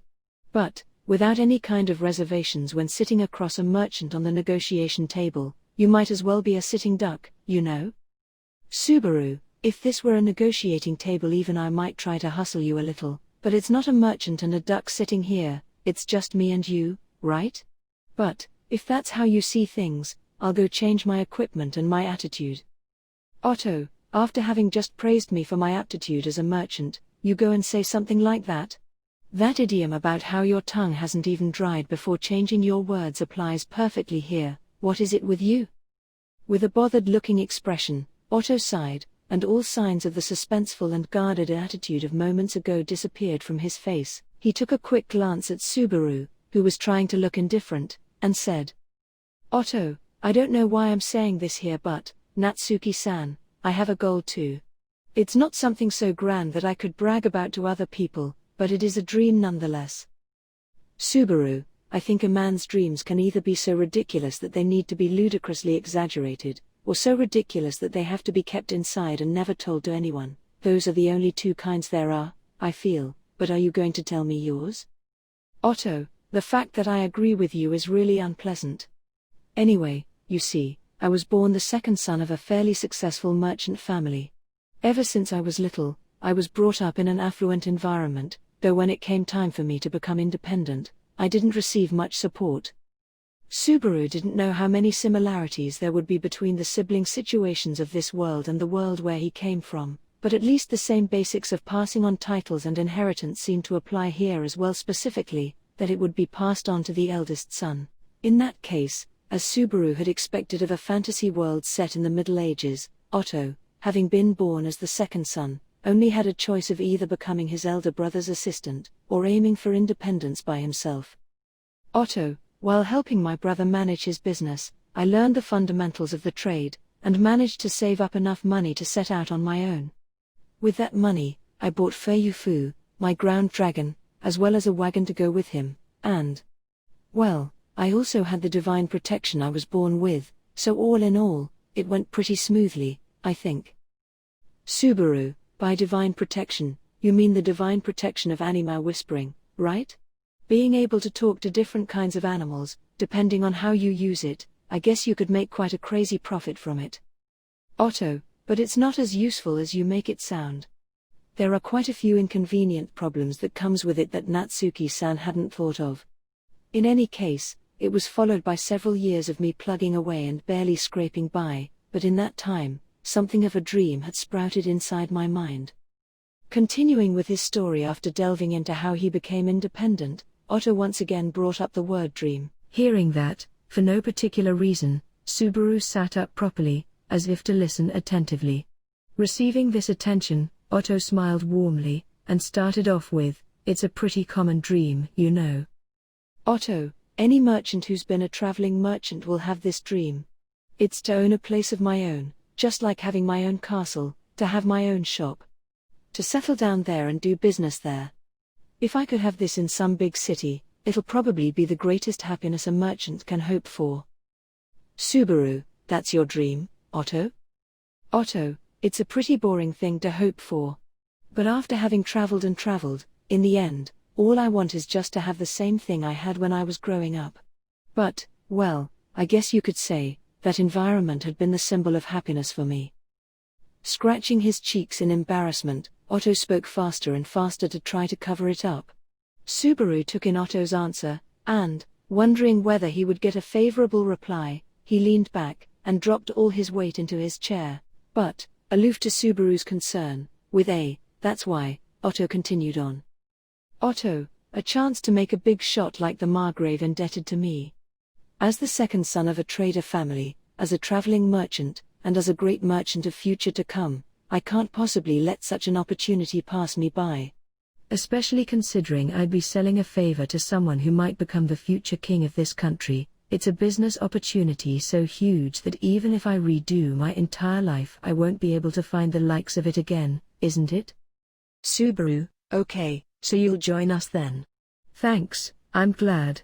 I knew you'd make the right choice, Otto. Now keep sorting the documents. Otto, what? That was a pretty good speech just now, wasn't it? Isn't that reaction too lacking? Subaru, I feel like letting it make an impression on me would mean that I lose somehow. Well anyway, the moment you touched these documents that no outsiders are allowed to see, there was already no way out for you. Kekek.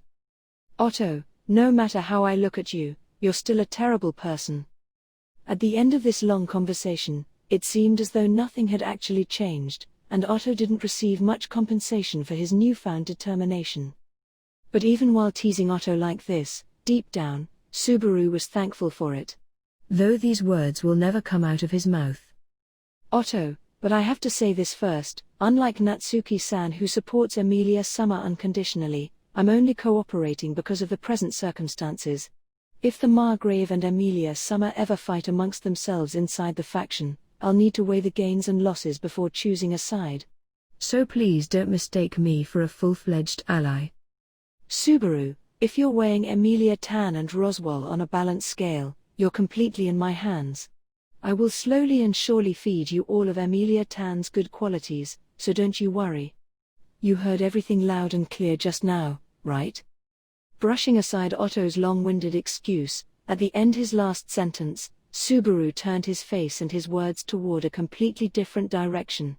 Seeing Subaru do this, Otto, stunned with a dumbfounded expression on his face, turned his gaze to where Subaru was looking. And there? Yep. I mean, yes. I heard it properly, Subaru-sama. With a lovely smile, the girl in maid's uniform swung her chestnut-colored hair, standing there at the door. Of the changes that took place in the mansion during these 2 days, this was the second.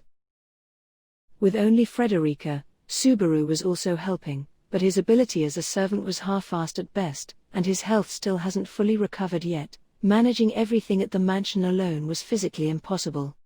So Frederica, understanding this, went down to the village personally to recruit some help, and that's where this girl jumped in with open arms, Petra Lete. Being a resident of Arlam village, and being among those who evacuated to the capital, she had safely returned with them. But since most of the other villagers had not yet returned, it must have been an unsettling time for her. But still, when Frederica came to recruit a new maid for the mansion, she instantly jumped in. And as there were no other candidates who were interested, she was picked up, and was now working in the mansion in temporary employment.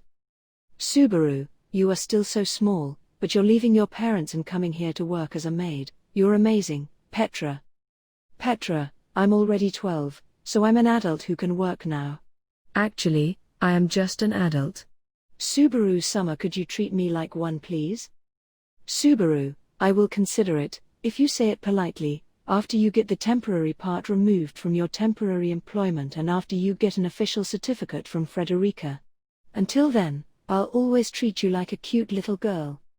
When he patted her head clumsily as she squirmed around, the girl, with her neatly arranged hair all messed up, let out a quiet, eek, and clung onto him tightly. It was a completely different reaction than what he expected, but it was certainly a lot better than being abused and spat on. In any case, she was at an age where she wants to be older than she is and stand up on tiptoes. Petra, with her surprisingly strong character, and her own way of growing up, her aptitude for being a maid was really quite high.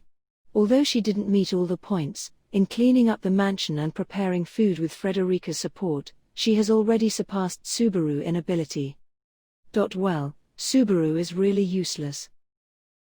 So, from outside the door of the master's office, she had been pricking up her ears to listen in on the conversation inside. She was, of course, acting on Subaru's instructions, and needless to say, it was all part of his scheme to lure out Otto's commitment and cut off his escape. Noticing all this, Otto's face turning red, he glared at Subaru. Otto, it was a setup. Subaru, it's nothing to be concerned about. With a third person involved, your statements earlier are now legitimate official record. It was an emotional, heartrending manipulation in order to secure witness testimony for the jury later. So think of it like that. Otto, what is so emotionally heartrending about a man talking about manipulation? Hugging his own head, Otto, finally understanding there was now nowhere to run, shouted at them in a half-crying state, but it was too late. Giving Otto a grin, Subaru held up his thumb to Petra, who was standing at the door. Subaru, good job, Petra. But won't you get scolded by Frederica, using time on something like this? Petra, right now, I'm spending my time sweeping the corridor. Using even more time to sweep the corridor in front of the Margrave's office, I wouldn't be scolded. Subaru, you're very shrewd, Tilda. Even a small girl is a woman, after all. Listening only to the second half of Subaru's deeply emotive words, Petra cheerfully loosened her cheeks. Seeing her predictably unchanging reactions and attitudes, it was true that there was something in there that warmed Subaru's heart. Petra, like Otto, is another ally who is not under the influence of Roswell. Compared to Otto, there was not much she could do for Emilia, and her significance and influence is probably even less than Subaru's. But, she is not afraid of Emilia. On the road to the capital city during their evacuation, she wholeheartedly remained at Emilia's side. Subaru would not forget that, and, probably, Emilia would never forget either. Her being there, perhaps there will be a time when Emilia will be saved by that existence. Subaru, it never hurts to have more allies. What you can do isn't a problem. What is important is what you are willing to do, and what you will strive to able to do for that person. After all, if I am counting the number of things I can do, it'll look really bad for me. His merits and his deficiencies, Subaru could probably count with his fingers and figure out that he had more deficiencies. But even so, he wants to be her ally, and so he has to use the few things he does have to their full potential, and keep on going, one way or another. With a to hell with it attitude, with nothing to stop him, embracing this over-optimistic explanation. Subaru, we are definitely small, but let's do our best from now on. This is what we are, the very first members of the Emilia faction. Making a fist and punching it out into the air, Subaru made his declaration. Seeing that, Petra and Otto, having been left out, looked at each other's faces, and Otto, I never said that I'm a part of that faction, right? Please don't misunderstand, okay? Petra, I want to be an ally of Big Sister too, but I don't want to lose to her in what's important. Otto looked appalled, holding his head. Petra, joining her hands behind her back, looked down and muttered hesitatingly. But still, in the end, they succeeded in matching up their fist bumps, so that there could be no doubt remaining in any bystander's mind that they totally knew what they were doing. The 2 days before setting out toward the sanctuary, even though it was only a tiny step forward, there was something real in all of that, and, thinking this, the wait had already come to an end. ARC 4. The Everlasting Covenant. Chapter 6, Along the Road to the Sanctuary. Frederica, I will not be able to accompany you, so please take care during your journey. Also, if you would, please tell the master that Frederica is watching over the estate. It was the morning of departure, and the dragon carriage was parked outside the front of the mansion. Coming to see them off, with these words, Frederica bent the small of her back in a bow. Her form in her bow was so beautifully refined, that anyone receiving it would be intimidated into naturally straightening their backs. In any case, receiving this, Subaru and Emilia met each other's gaze. Emilia, I am the one who should be sorry, I know how hectic things are right now. Roswell is absent, and I really should be the one acting in his stead, yet. Subaru, anyway, Emilia and I are clueless when it comes to caring for the mansion. Even if I can handle routine tasks, everyone could see how much of an amateur I am when numbers are involved. I tried throwing Otto into all that to sort it out, but it's like sprinkling water on hot coals. Looking at the results over the past 2 days, Subaru could only smile wryly at how futile their efforts had been. He and Otto wandered aimlessly through the cluttered office, and the only thing they learned was that it's impossible without any explanation from the one responsible. That one statement pretty much summed up the extent of their progress. Frederica seemed to have a rough idea, but it would take time to cover the discrepancy after her months of absence. Actually, thinking of how much work was involved in just maintaining the mansion, it wouldn't have been right to increase her workload even further. Emilia had attentively taken care of some of the simple tasks, but aside from that, she had no choice but to plug her ears to the rest of it, even though she knew they would start piling up. Subaru, it's like that feeling when you put off doing your summer holidays homework, and then the next thing you know, it's the first day of the new semester. But I was never the kind of guy who doesn't hand in his homework, though. Emilia, I don't really understand, but isn't that a good thing? Right now, I feel the complete opposite, and my chest really hurts. It's not that I feel guilty, but I know it's not good to leave everything neglected like this. Subaru, it's not actually our fault. That's how I would rationalize it, but it's hard for Emilia Tan, isn't it? Well, I totally understand how unpleasant it feels to just watch things go from bad to worse. It was vexing, to have to neglect things that really shouldn't be put off. But while he could sympathize with Emilia's sense of guilt, it was also true that there was not much he could do to help. In the end, he was insufficient, so the only thing to do is to call someone more competent. Otto, the ground dragons are all ready to go. Even though it's only been a few days since they exerted themselves, Natsuki-san's Patrash looks like she's chafing at the bit to get going.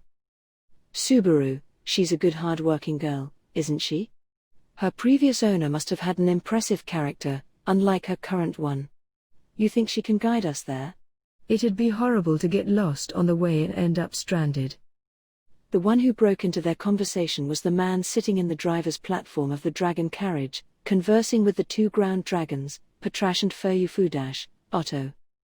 Since the divine protection of Anima whispering only applied to Otto, to a bystander, he just looked like he had a screw loose in his head while he was talking to the ground dragons, but Subaru didn't remark on it. Not noticing that Subaru was sending him a heart-warming look, Otto only responded to his question with a straightforward, "Aha," nodding.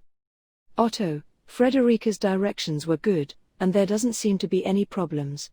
I'm sure we can make the trip in under half a day. Subaru, I see, but, were you really planning on coming too? Otto, of course I am coming. After Otto's gave his seal of approval on Patrasha's directions, Subaru nodded and moved on to his next question, to which Otto stomped noisily on the wooden platform, bulging his eyes. Otto, after all, this will be my first meeting with the Margrave. Sure, I was the one who asked you to introduce me, but imagining the kind of introduction you'd give if I wasn't there, it's too frightening. I can't just leave it to you. Subaru, oi oi, I'll get all flustered if you keep trusting me so much. Otto, yeah, though we've only known each other for a short while, I already trust you 120%. I can be certain that Natsuki-san will always do exactly what I don't want you to do. Subaru twisted his lips at these words, and Emilia, who had been listening silently up to now, let out a sudden burst of laughter. The two men turned to the source of the laughter at the same time, and Emilia timidly raised up her hand. Emilia, really, you two are such good friends. Whenever I see you together, you're always bickering so affectionately, it makes me kinda jealous. Subaru, if you want, I'll be affectionate toward Emilia Tan too, only I'll be flirting instead of bickering. I'll move Emilia Tan's bickering time to Otto's time slot, and replace it with the affectionate time from Otto's time slot. Otto, if you do that, there won't be anything between us except insults and fist fights? Subaru was pretty confident in his skill with words and insults, but if it comes to fighting Otto in a melee, he's not entirely sure he could come out on top. Otto looks pretty genteel, but Subaru knew personally how strong he was. In a previous loop, after a harsh exchange, Otto had thrown him off a carriage. Knowing that his opponent wasn't just a pushover, Subaru figured his chances were pretty slim if they ever ended up head-to-head. Subaru, thinking about it like that, my combat abilities are crazy low. I knew that already, but it's still depressing. Like previously mentioned, Subaru would lose to Otto, and it goes without saying that he couldn't beat Emilia, who knows magic. He had already been demolished by Frederica, and there was no need to mention the sleeping Rem or the shut-in Beatrice. In that case, the only one Subaru had a chance against in the mansion was Subaru. Come to think of it, the only one I've got a chance of beating is Petra, and I don't see her around. What gives? Emilia, I'm scared to ask. But how did your train of thought shift to who you can beat? Anyway, Petra has been in the mansion. Oh, here she comes. A bit astounded by Subaru's futile efforts to gain victory by process of elimination, Emilia looked toward the mansion, her purple eyes faintly flickering. Being affected, and looking toward the same direction, he saw the form of a girl swinging her sleeves in her brand new maid's uniform as she ran up to where they stood. Petra, wait a minute. Subaru Summer. Subaru, you don't need to rush. I wouldn't do something so heartless as leaving all of a sudden. Only Otto would do something like that. Right, Otto? Otto, don't you remember what you just said 3 seconds ago? Smiling at the out-of-breath girl, who was resting her hands on her knees, Subaru pulled Otto into the conversation with some light-hearted teasing as he waited for the girl to catch her breath. Then, wiping her brow softly, Petra looked up. Her flushed cheeks and her big, round eyes looked adorable. She let out a long breath, releasing her fatigue, and shifted her angelic face into a smile. Petra, I wanted to give you this before you leave. Please take it with you. With that, she held out her hand, revealing a simple handkerchief that seemed nothing out of the ordinary. The edges of the white cloth were laced with a golden color, and the tips of his fingers told him it was made with meticulous workmanship. Receiving it, he turned it over to look at the other side. Subaru, it's embroidered. Oh, it's really good. Sewn into the surface of the white cloth was an embroidery that was most likely hand-stitched by Petra herself. It was done with gray, pink and black colored threads, and the design was something Subaru was very well acquainted with. Just then, Emilia, who had been peeking over his shoulder, let out a small laugh. Aha! Emilia, it's the same puck you drew, Subaru. Oh wow, it's really well done. Subaru, my disfigured puck, yeah, this is really well done. There mustn't have been much time to study it either. Petra, I got the stamps after doing the radio calisthenics every morning. Forgetting to speak politely, Petra pulled something out from around her neck. It was the stamp card Subaru had made and given out to the village children. Every morning when they participated in the radio calisthenics, he had stamped their cards with an image he'd engraved onto a sweet potato, in place of a real stamp. She held in her hand the most recent stamp, the disfigured Puck's Gloomy Monday. She must have worked hard, pricking her fingers as she sewed in the design. Subaru, it really is well done. As a sewing master, I can't afford to lose here. Petra, will you take it? No. Would you please take it? Subaru, it's actually, would you please accept this? Of course, I'll gladly accept it. It seems a shame to use it for wiping blood, sweat or tears, so I'll just keep it close as a good luck charm. Carefully folding the handkerchief, Subaru tenderly, and with great care, put it into his chest pocket before looking back towards Petra. Then, as gently as he could, he looked to the vicious, narrowed eyes and the sharpened fangs filling up the diabolical smile that was currently pointed at Petra. Hearing his words, Petra placed both her hands on her blushing face and looked away. Petra, I shall await your safe return. Oh, and big sister and the noisy guy too. Amelia, it kinda seems like I'm just an extra. Otto, wait, wasn't my assessment a little too harsh? Emilia and Otto responded to Petra's words in turn, a wry smile making its way onto their faces. Subaru couldn't help but find himself smiling, as Petra seemed to think nothing of the dense pressure emanating from Frederica behind her. He had no doubt that the moment they leave, Petra will be set upon Frederica's harsh education. Petra, live strong. Subaru, well then, while it's hard to leave you all, we should be on our way. Emilia, if we spend too much time talking here, it'd have been meaningless to try to leave so early. Subaru interjected, putting an end to the vibrant conversation, before hopping up into the cargo space of the dragon carriage. After that, he held out his hand. Subaru, if you would, Emilia-tan. Into my arms. Emilia, I'm sure it would be pleasant to see the scenery from the driver's platform once in a while. Subaru, heartless. E_M_K, Emilia-tan Major Koakuma. Oh, wah, little devil. Being treated so cruelly, Subaru was almost about to withdraw his hand, when it was pulled so forcefully that he nearly fell out of the carriage as Emilia passed casually beside him. Her silver hair brushed against his nose as she went by, until she landed inside the dragon carriage with a tiny sound. Softly sitting down across from Subaru, she tilted her head looking at him. Emilia, something wrong? Subaru, nope, nothing. With these words, Subaru loudly stomped his way over to where she was, and plunked himself down beside her. Considering the inside of the carriage was very spacious, Emilia smiled at Subaru's cramped use of it. Otto, watching their exchange, grumbled, I can't stand being associated with you, as he sat down in the driver's seat, gripping the reins and looking up at the road ahead. Otto, all right then, we're off. Take care not to bite your tongues please. Subaru, right back at you, don't shake the carriage too much.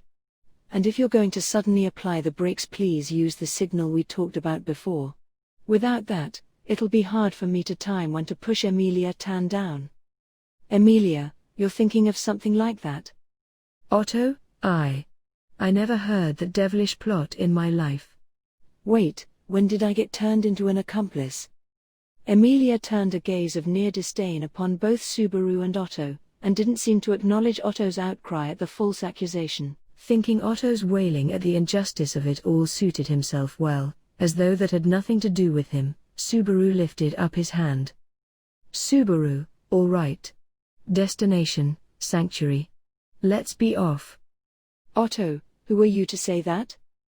Seeing Otto sulking in the driver's seat, Subaru replied, you aren't good at getting hyped, are you, complainingly, before sticking his head out the window to look at the two who were here see to them off. Subaru, okay now, we're leaving the place in your care. Also, I'm counting on you to take good care of Rem. Frederica, please, leave it to me.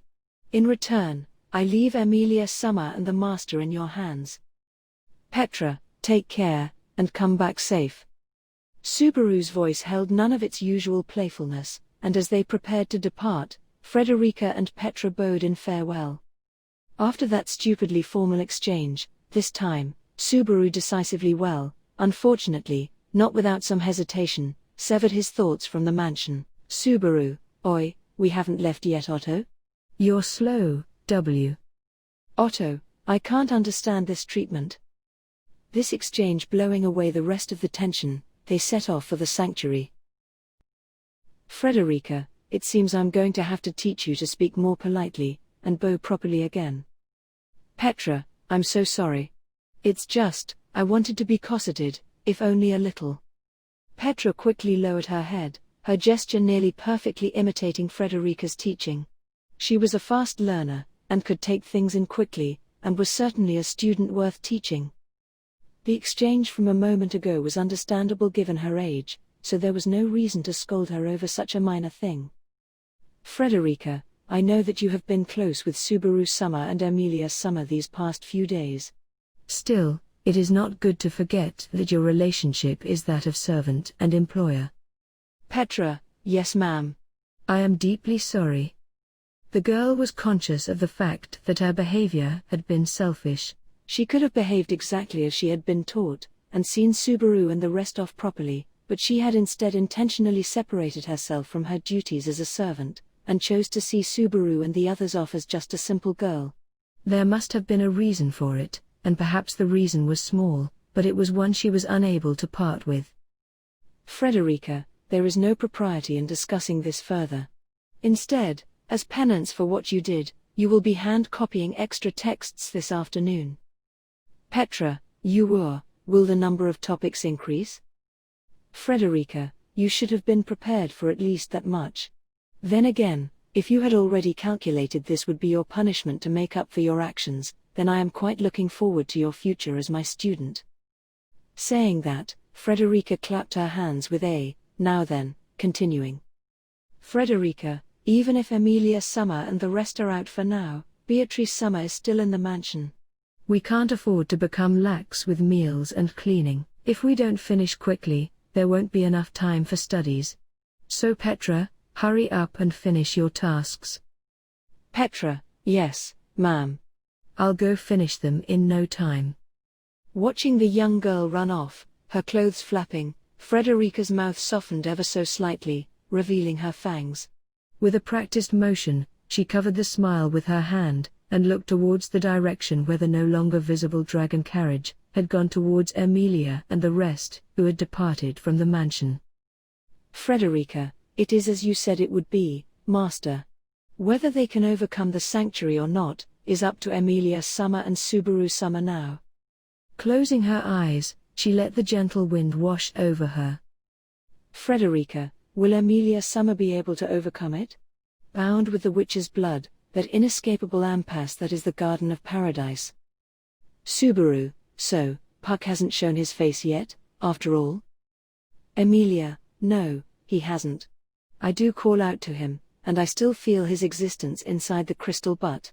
This is the first time he has gone missing for this long, so I'm kind of worried. In the smoothly galloping dragon carriage, sitting together, only Subaru and Emilia's voices resounded in the car.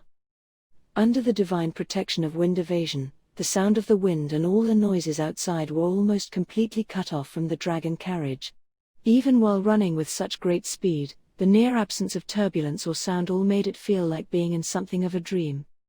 Perhaps, this was the same luxurious feeling that might be felt while riding in the premium seats of the Shinkansen bullet trains, but Subaru never had a chance to experience those seats, and not even the normal seats, for that matter. Anyway, in the quiet interior of the carriage, the words exchanged between them can be heard crisp and clear. And here, the topic of their conversation drifted to the change that had been bothering them for the past few days, namely, the absence of the one that was usually by Emilia's side, that father figure cat who was always thwarting Subaru's advances on Emilia. Puck, Subaru, now that I think about it, he had not shown up since before we returned to the mansion. The last time we saw him was Emilia, for me was it in the capital city, when we were in Crush Summer's mansion. I thought everything was very normal, but I couldn't meet him again after that morning. Even when I call him, he doesn't show up. I was worried if I had made him angry or something. Looking down, Emilia played with the tips of her hair, trying not to show her face to Subaru. These few days, her silver hair had been fixed in a braid. Seeing Subaru stare at her, as if understanding the intention behind his gaze, she nodded, yes. Emilia, the final contract I made with Puck the last time I saw him was keeping my hair in a braid. After that, I had not been told what to do, so I kept it as it is. Subaru, your hairstyle is your contract with Puck? Really? That's really light. Isn't it? Although, it said that hair is the life of a woman, so that's as if Puck's contract is holding a life. Emilia, I think that is a really light price to pay. I didn't know this until I got out of the forest, but for getting into contract with a spirit like Puck, conditions like this one are way too light. Roswell was also very surprised. In reality, you apparently need to have humongous amounts of mana or complicated terms. Seeing Emilia loosening the corners of her lips as she said this, Subaru nodded as if thinking of something. But then, he quickly lifted up his jaw to shake Emilia off of her weakened smile. Subaru, well, for restricting even a little bit of Emilia Tan's time, for me, I would say that is a really heavy price. Emilia, lines like that, if you keep saying it so lightly it would become superficial. If it was something important then it would be better to keep them for important timings, I think. Emilia voiced her objections at how Subaru was finding more and more ways to flirt. On the other end, Subaru slightly raised both his hands and shook his head. Subaru, the secret lines reserved to tell Emilia Tan in important scenes are kept separately. This one was for daily life, one of the many lighter things to say to Emilia Tan. Emilia, really, Subaru, you have a silver tongue, oh no, maybe my face is red so don't look. Seeing Emilia suddenly hold up her palms to cover her face, Subaru laughed, confirming he got what he wanted. And, trying to bring the conversation back on topic, he continued with, well. Subaru, since Puck is absent, there are some serious concerns in the combat aspect of this trip. We can't rely on Otto for fighting, and I'm obviously no good at all. And, Emilia Tan is also not as tough without Puck, right? Emilia, oh, you say things like that, huh? But I'll have you know, I can still use magic when Puck's not here. It's not just Puck, I have contracts with micro-spirits too. I have no problem communicating with them, so I can fight. I will protect you no matter what happens. Subaru, oh no, so manly. That'll mean I'm way too pathetic, aren't I? Those words, I myself will eventually say them to Emilia Tan one day, so please wait. Emilia, I'll be waiting without any expectations. As if proving Emilia's words, coming nearer, and gathering closer onto Emilia's fingertips, the micro-spirits appeared drifting, shining. While they looked like Julius Demi spirits, their existences seemed weaker in comparison. And though their power was a world away from Puck's, at least, they certainly didn't appear to be a collection of defenseless beings. The only girl in the group, and the one he has a crush on, no less. Having to rely on her for protection would really be embarrassing. Subaru, that said, my reliance on other people hasn't changed much since the battle with the white whale. I was completely dependent on Rem then, and even before that, wait, was there never a time when I worked everything out on my own? Of course, that was the story from his perspective, and it might have been too much of an undervaluation. But in any case, since there was no one with enough information to find fault with this conclusion, Subaru's horrified reaction upon realizing all this was just passed off. Subaru, well, sanctuary, huh? Actually, what kind of a place could it be? After a bit of self-reflection, he gazed out at the scenery outside through a little window, muttering this under his breath. Right now, to Subaru, the sanctuary was a place of absolute unknown. The sound of the name itself did not give off a very dangerous impression, but Frederica's warnings as she spoke of the sanctuary weighed heavily his mind. Out of those words. Subaru, beware of Garfield, ha. Emilia, you hadn't met him yet either, right, Subaru? I have only heard the name too, and Frederica didn't tell me in detail either. As if following Subaru's mutterings, Emilia's neat eyebrows narrowed anxiously as well. The scene that emerged in her mind was probably the same as the one in Subaru's. The scene of Frederica's warning, to be wary of the man named Garfield but refusing to say any more. Even when Subaru voiced his dissatisfaction at the tiny amount of information he had been given, she only stubbornly rejected, saying, "It is because of my oath," and would not say another word. Emilia and Subaru, not knowing what to do, did not push her further. "Subaru, I really should have gotten more out of her. Knowing full well he's a dangerous character, she's sending us there with only a name, it's just too much." "Emilia, it can't be helped, it's an oath. Agreements are holy and inviolable, never to be breached. Contracts and oaths and pacts, though they vary in gravity, must all be kept equally." Swinging her raised finger, Emilia recited this to Subaru as if instructing him. Contracts and oaths and pacts, like a word game they flew into his ears, and the question suddenly coming into his mind, he let it slip from his lips. "Subaru, so, between Emilia Tan and Puck is a contract. Between Frederica and Roswell is an oath out of moral obligation. And then, the agreement exchanged between the dragon and the kingdom, is a pact. Am I right? Or did I get something wrong?" "Emilia, it isn't separated out so distinctly, but as I understand it, contracts are between individuals, oaths are made when one party swears to another, and pacts are agreements that transcend individuals, and transcend even time. That's how I was taught, at least." "Subaru, I see. It does fit that understanding of it."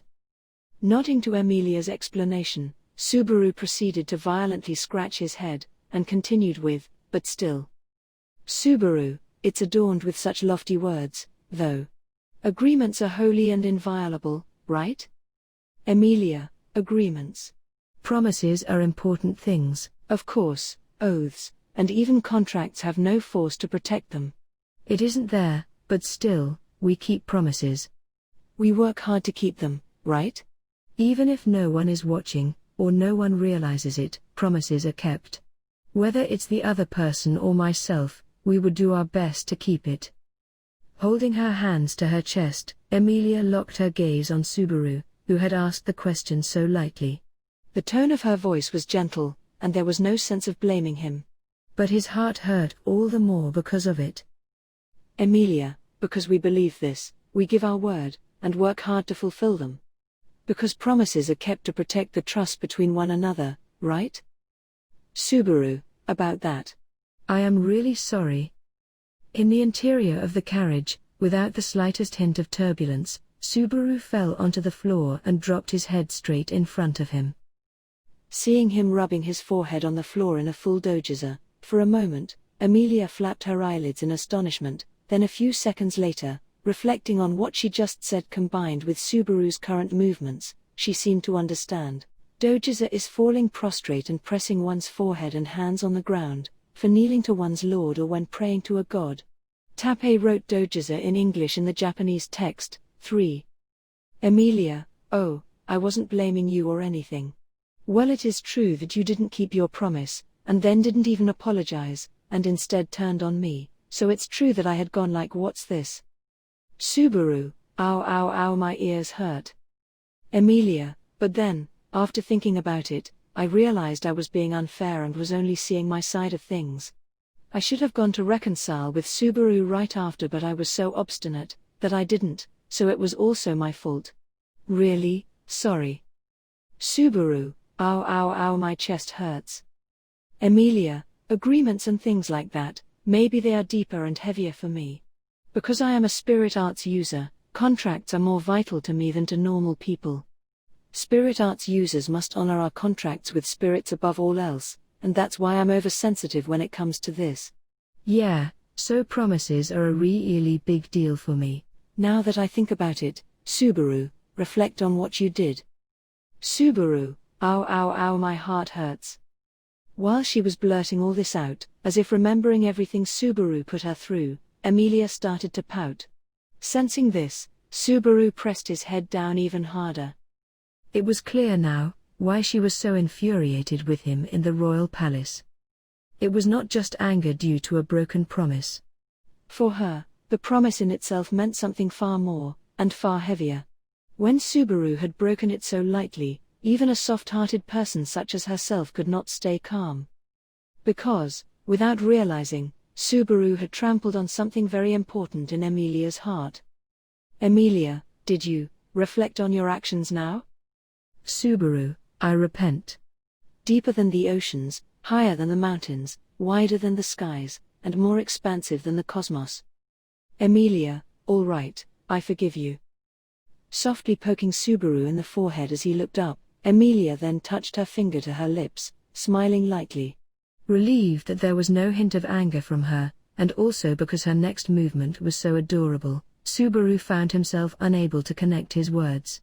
Not paying any mind to the way Subaru was moving his mouth like a breathing fish, Emilia turned to look to the road ahead, and Emilia, the sanctuary, and Garfield. And Roswell, and everyone from the village. There are so many people to talk to, right now my heart is already pounding. Subaru, don't worry, I would never let Emilia Tan be put in any danger. Please trust your second shield, myself. Emilia, you're the second? Then, who's the first? Subaru, right now, he's driving the dragon carriage and flirting with my Patrash. Looking at Subaru, who had just named Otto as a meat shield without his consent, this time, Emilia couldn't hold it in and burst out laughing. Watching her breaking out in laughter, Subaru was content, and in his mind, he wondered how many obstacles will be waiting for them in their road ahead. Ever since he came to this world, he had been presented with one problem after another without a moment's rest. Even along the road to the sanctuary, worries and expectations of what lies in store in that unknown land were brewing within his heart. Anyhow, Frederica herself had instigated it, and Roswell and the fact that the other villagers had not returned only added to his doubts, and there was Subaru's own inability to get Puck to come out, and what he left in the mansion worried him to no end. Emilia, were you thinking about Rem-san? Subaru, you can tell? Subaru had suddenly fell silent. Gazing at the side of his face, Emilia tilted her head.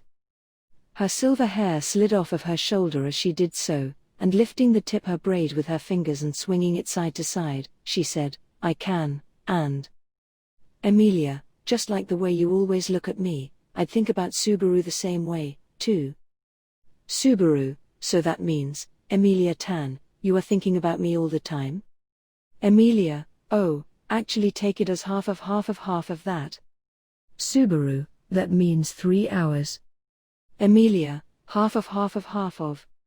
Subaru, I'll get hurt if I hear the exact number, so no more. Calling out to stop Emilia, who had been trying to calculate the exact realistic number, Subaru dropped a small sigh and scratched his cheek, and Subaru, I've entrusted her to Frederica and Petra, so there is no need to worry. There shouldn't be. But still, this anxiety that shouldn't be welling up in me, I can't explain it in words. Emilia, you worry because you are worried, it can't be helped. It just means that's how important she is to you. To be thought about like that, I'm actually a little bit jealous. Subaru, let me say this right now, I feel just as strongly about Emilia Tan. Wait, you just tricked me into saying that, right? Emilia, yes, I was being mean. Sorry. Sticking out her tongue, through that one act she forgave it all. In front of Subaru, who couldn't help but make gargle sounds with his throat, Emilia said, but, looking up at him. Emilia, the one you're even more worried about is Beatrice, right? Subaru, unless, Emilia Tan, are our hearts connected to each other? The good end is already in sight. Emilia, usually you would go there's no way I'm worried even though you are, but today, you didn't even say that. It must mean you are really worried. Being hit right on the mark, Subaru almost let out a goo, and bit his lips with a vexed expression on his face. But he quickly snapped out of it, and Subaru, worried? I'm not worried or anything. It's just, breaking off with a fight like that, I couldn't meet with her again afterwards. So leaving the mansion without seeing her again left me with a bit of a bad feeling, that's all. Yeah, just a little bit. Just that tiny bit, just the tip. Emilia, that sounded a bit dirty to me, maybe I'm thinking too much into it. Subaru, you're not imagining it, that was just me. Hiding his happiness at getting the reaction he was aiming for, Subaru looked at Emilia, who tilted her head, still smiling slightly as if not understanding a thing, and Subaru, if Biko's hikikomori problem gets worse, being originally a hikikomori myself, I'd feel some kind of responsibility. Emilia, hikikomori. Subaru, you know a lot about that, right? Beatrice, is she coming out? Subaru, it'd be really hard, actually. Without finding a good opportunity, just pulling her out forcefully isn't good, but then taking too much time would be indulging her too much. Those hikikomori are such a pain in the ass to. Wait. I was one myself. After that stupid ending, he tried to correct the direction of the conversation again. After all, since they were heading to the sanctuary right now, it wouldn't be something they'll deal with until their return. Subaru, after I get back, I'll have to talk over a lot of things with Biko. Last time, I couldn't get her to tell me any of the things I wanted to know. Emilia, Beatrice and Puck, it feels like they know all sorts of things, and are hiding them from us. Subaru, I get the same feeling. Even with Frederica, but then, everyone associated with that mansion has a habit of saying something suggestive and then leaving the answers out for later. It's like a disease already. Not the good kind of disease, either. And that Biko, returning the gospel like that, saying things that I still can't get out of my mind. The gospel, which Beatrice had thrown back at him along with her mystifying words, is currently safely in Subaru's keeping. If it was just going to be a nuisance, he could have left it behind, but in the worst case, he could interrogate Roswell about it, so he brought it along with him. But because it was so creepy, he kept it at the very bottom of his bag, as if quietly hiding it from sight. Emilia, I think we've entered the forest. Emilia, suddenly lifting her face, and brushing away the hair from her forehead, said this as she looked all around. Following her, Subaru also raised his head, but from inside the carriage he could not see it right away. Stepping toward the window and peeking out, it's true that the colors outside had become deepened with green. Subaru, you didn't even look outside but you could tell, huh? Emilia, even though it's mixed, it's because I have elf's blood in me. They say that elves are the race of the forests, and so the elves and the forests have an inseparable bond. Then, just as Emilia said this with a fleeting smile, a sudden, subtle sensation shocked Subaru's skin, and he looked around to see what it was, but of course, the impact that surged through the surroundings was not something his eyes could see. Inside the carriage, the divine protection of wind evasion still separated out the rest of the world. But Subaru, .. Hey, hey. .. Emilia's slender body was swaying powerlessly, and just like that, began to fall, and Subaru, sliding in, managed to catch her just in time. Her momentum stopped by his embrace, lying feebly in his arms. Emilia's eyes were closed, on her face was a pained expression as she lay faintly panting. Subaru, wait, Emilia-tan? What happened, Emilia? Emilia couldn't seem to reply. She looked as if she was in pain, but other than her shallow, accelerated breathing and her excruciating expression, there was no sign of fever or even sweating. Lifting her up lightly in his arms, Subaru immediately realized he could not deal with this by himself. So, rushing to the front, he stuck his head through the small window connecting to the driver's platform, and Subaru, Otto. Something's wrong, Emilia suddenly collapsed. Do you have any medicine or? Otto, oh Natsuki-san, sorry. Subaru's impatient words trailed off. Otto, at whom he had thrown these words, had sweat forming on his forehead. Turning to Subaru, he replied with a voice that seemed to have lost all strength. Subaru noticed two things. The first was that the carriage had stopped. Patrash and Furyufu had halted their steps, and were standing still between the trees. So overwhelming was his emotion in the previous moments that had not even realized that the carriage had stopped, but now, there was another, even more serious problem. That was the second thing he noticed. Just waltzin' in straight from front, you got some nerve, stranger. As if spitting out the words, unlike the literal content of what he was saying, there was not the slightest hint of friendliness in the way he said it. With only this one sentence, one could almost grasp the character of the person who spoke those words. True to that impression, the man flaunting himself in front of the dragon carriage looked exactly what he sounded like.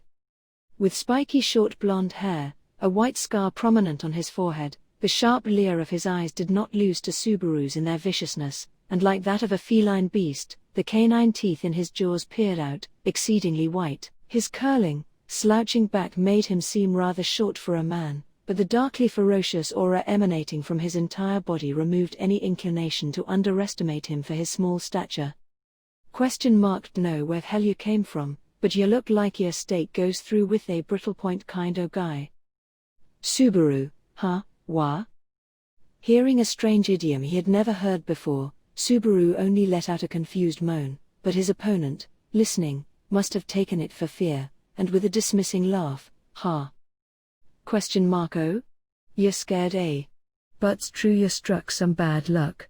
After all, th' place you tried to sneak into was a place, and what's more, you ran right into me. The man laughed viciously, clacking his fangs as he laughed, and, putting his fists together, he lowered his stance, ready for battle.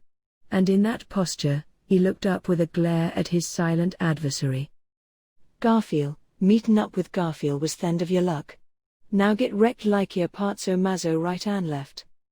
The punk who named himself, cussing incomprehensibly, thumped his foot into the ground, and the moment after, the overwhelming impact, as if reversing the world, struck Subaru. ARC for the Everlasting Covenant. Chapter 7, The Experimental Grounds. The moment the punk pressed his foot into the ground, Subaru felt the illusion as if the world had tilted. Of course, in reality, such a thing could not possibly happen. Even the largest human could not hope to disturb the foundations of the world with a simple stamp of the foot, and the sheer weight of the earth would not budge so easily.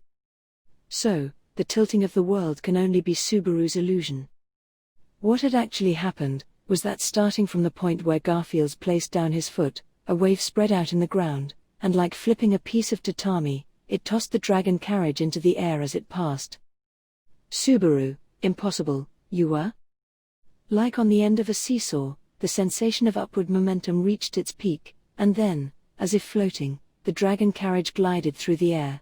Along with the ground dragons Patrash and Fu, just about exceeding 1 ton in weight combined, they were all blown flying. Inside the carriage, Subaru only held Emilia close within in his embrace. Then, just like that, the dragon carriage slammed onto the ground. The sheer force of the impact sent its entire frame, inside and out, gnashing and creaking against itself. It was a high-quality dragon carriage. Its luxury did not stop at its glamorous appearance, for its quality was evidenced both in terms of comfort and durability, and this was demonstrated perfectly by the fact that it managed to avert total destruction just now. But still, in the half-rolled-over dragon carriage, there was no way to immediately escape. In other words, since escape is no longer an option, the only choice remaining is to stand and fight. Subaru, damn it, what was th? Shaking his head, which was still hanging out of the window to the coachman's platform, Subaru held a hand to his aching forehead. He had struck his head on the way down, but fortunately, other than the pain, there was no lesion or bleeding. Suddenly remembering, he looked down, and saw, lying in his arms, Emilia was unharmed. A surge of relief washed over him, but this emotion was soon replaced by the anxiety of being reminded that the culprit, who caused this, was still outside.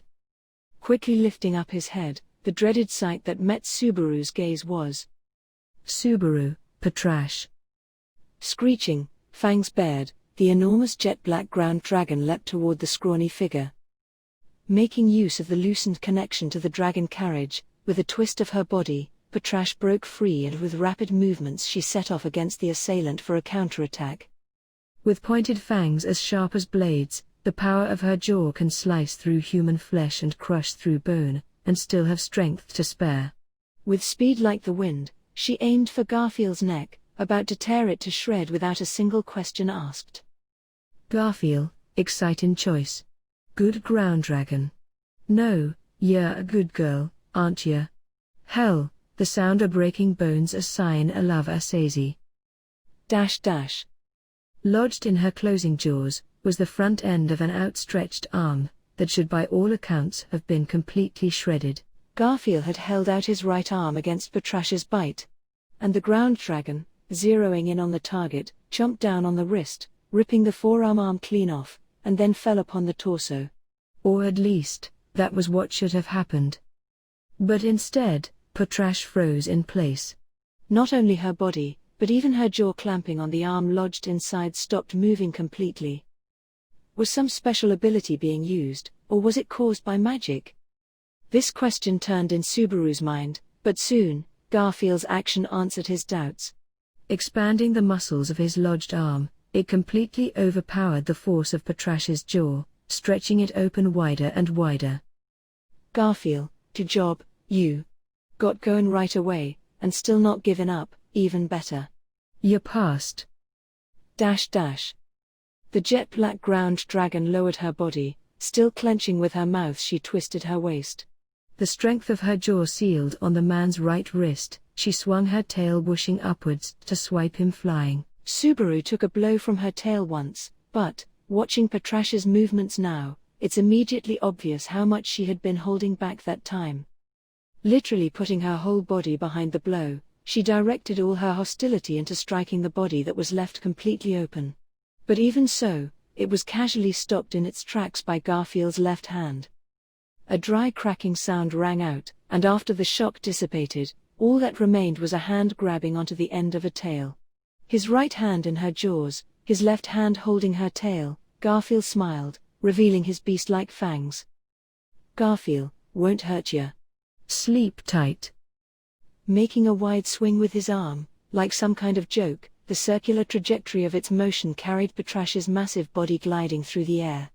Then, all of a sudden laterally spinning with an inconceivable sensation of weightlessness, Patrash's eyes filled with confusion as she was gently tossed to the ground. Her massive body barely bounced as it landed, and then silence. Patrash had been defeated. In front of this scene, Subaru's parched throat let out a groan of disbelief. Subaru, he threw Patrash? Garfield, such a loyal nature. Tossed ye out gently, shouldn't hurt. Let's finish this before ye get up. Disregarding the stunned Subaru, Garfield lifted up his face and hopped onto the coachman's stand. Lying on the slanted coachman's stand was Otto, in a broken-looking posture, and he tried to stand up as the attacker leapt over. Otto, Gar. But, don't underestimate me. I am a traveling merchant, you know. I am totally prepared for getting mugged by thugs on the road during my business. So come on, but if you rather not fall victim to the Suin family Ryu thug repulsion technique, I suggest you surrender now. Hoa. Garfield, shut up, ham. What d'ya think you're doing with your weaker skills, tarking me on? Go take a nap.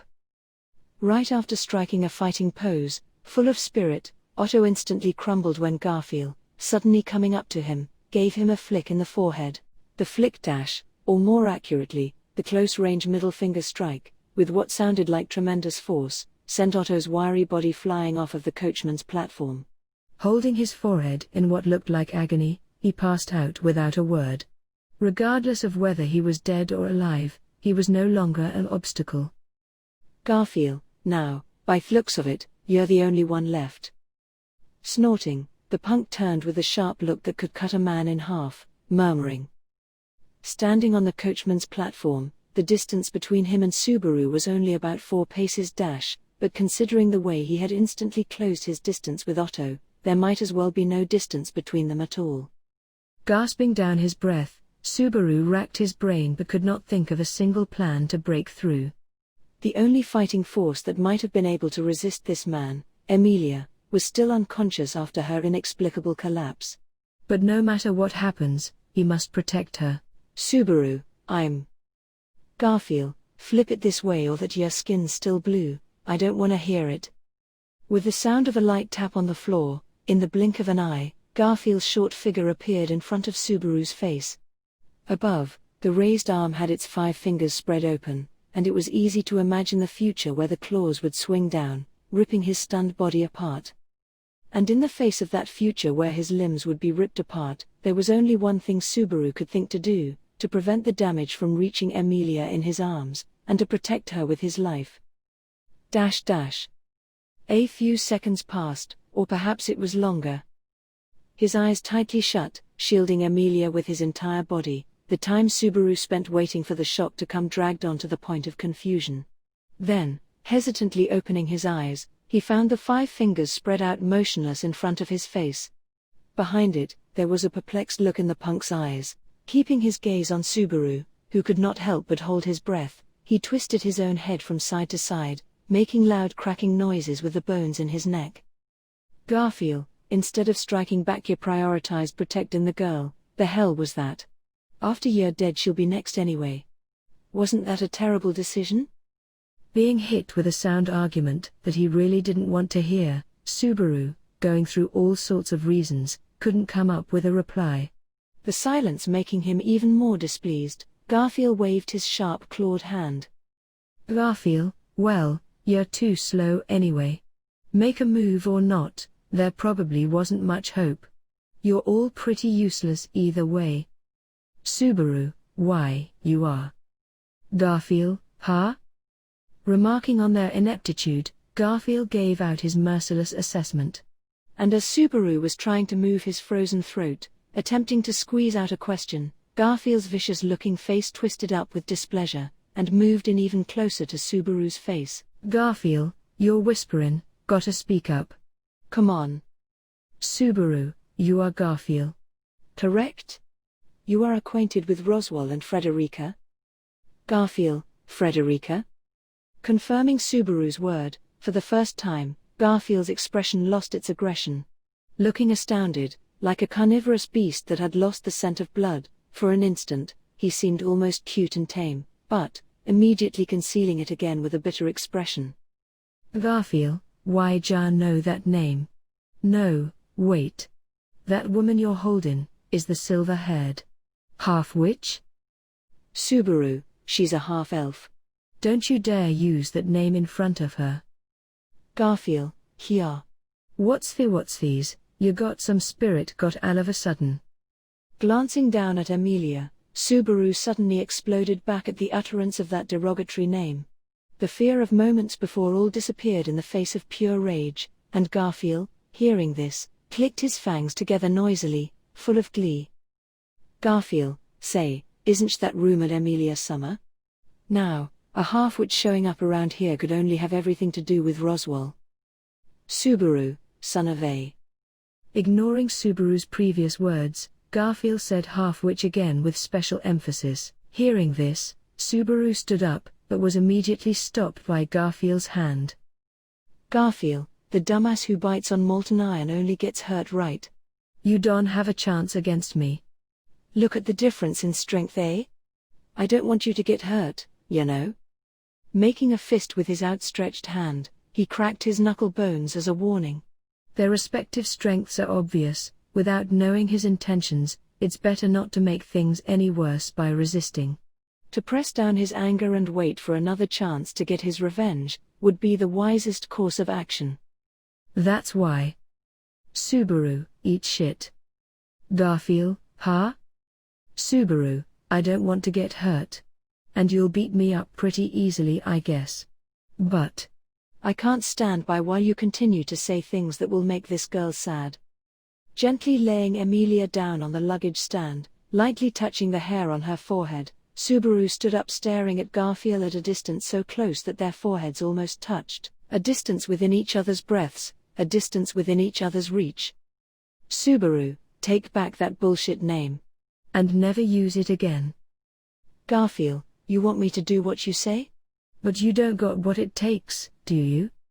Your face, your gut, your shin, you want them all to get wrecked, yeah? Subaru, go ahead and try. But don't expect me to go down for free, though. If you punch my face I'll bite you, if you strike my gut I'll grab you, if you hit my shin I'll spit on you, and I will be paying you back tooth for tooth. Responding to intimidation with intimidation, Subaru was carried up by the surge passion burning in his chest. In front of him, the hostile aura quietly emanating from Garfield sent shivers circling all over his body. Quite literally, Subaru could be flicked away in a second if Garfield wanted to. Judging from his offense and defense so far, this was all too obvious. Of the strongest people Subaru had met in this parallel world up to now, Garfield might easily hold a place among them. Perhaps without reaching the level of Reinhardt at the pinnacle, he could, nevertheless, conceivably take on Wilhelm or Julius. So even as Subaru's words took back a little bit of ground, the probability of him actually retaliating was really equal to 0. But still, Subaru and Garfield stared squarely into each other's eyes. Even knowing he will lose, he refused to back down. Because the reason he cannot back down was just behind him. Garfield, ha ha ha. Subaru, ha? It was an unexpected voice that sounded completely out of place. In the middle of their standoff, Garfield's laugh leaked out, cutting into the space between them. Subaru let out a confused groan, and Garfield responded with his action. Garfield, ha ha ha ha. You're pretty good with words, eh?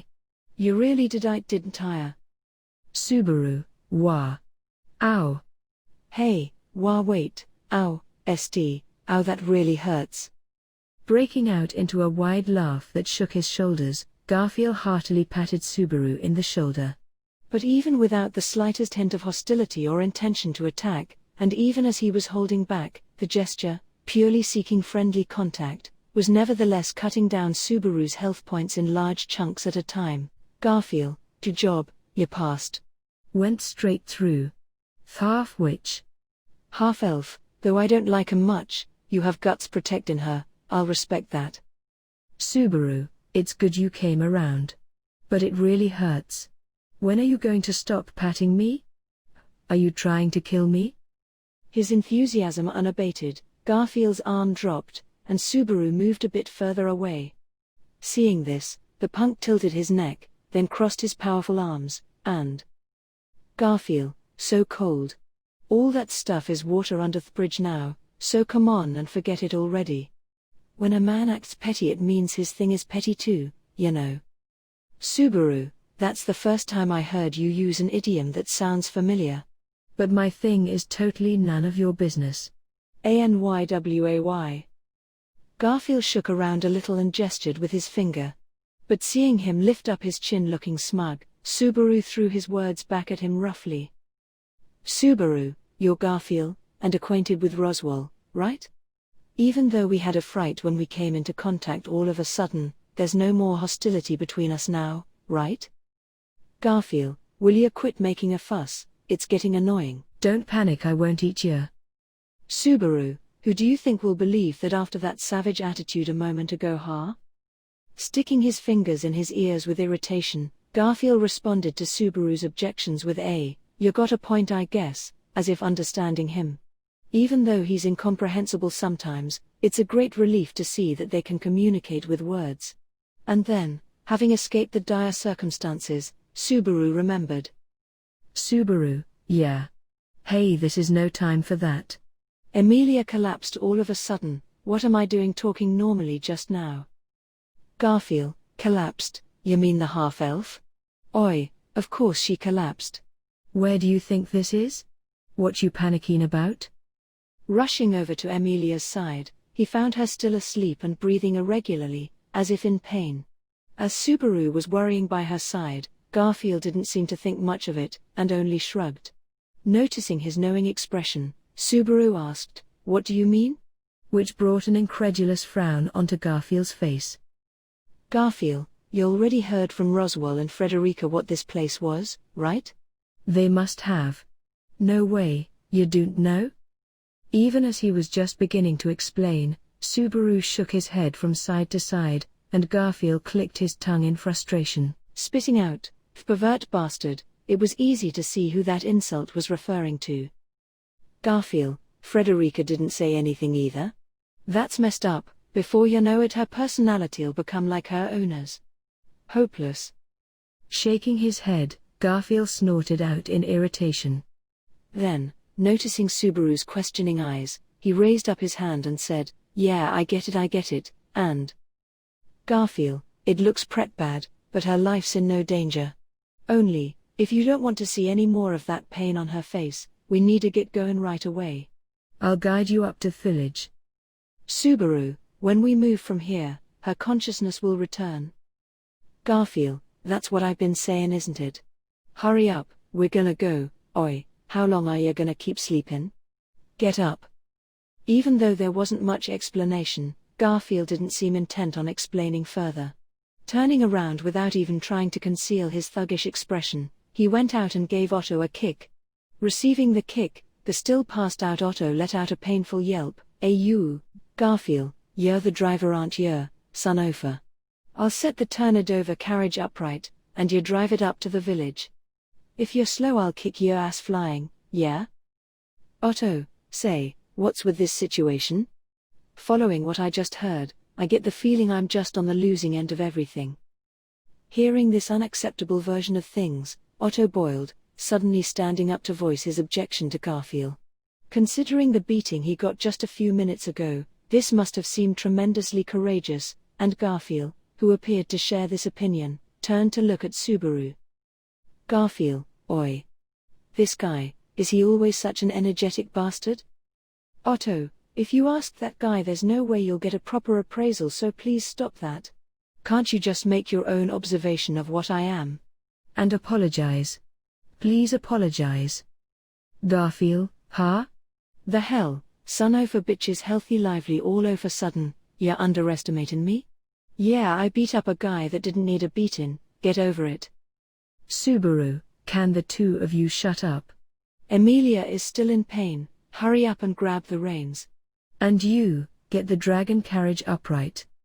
While the three men were making a commotion, and started cursing at each other on the coachman's stand. Placed aside on the luggage bed, Emilia, who had been unconscious up to now, still didn't wake up. However, a faint frown was stirring up on her pretty face, irritated by the noise. Emilia, shut up.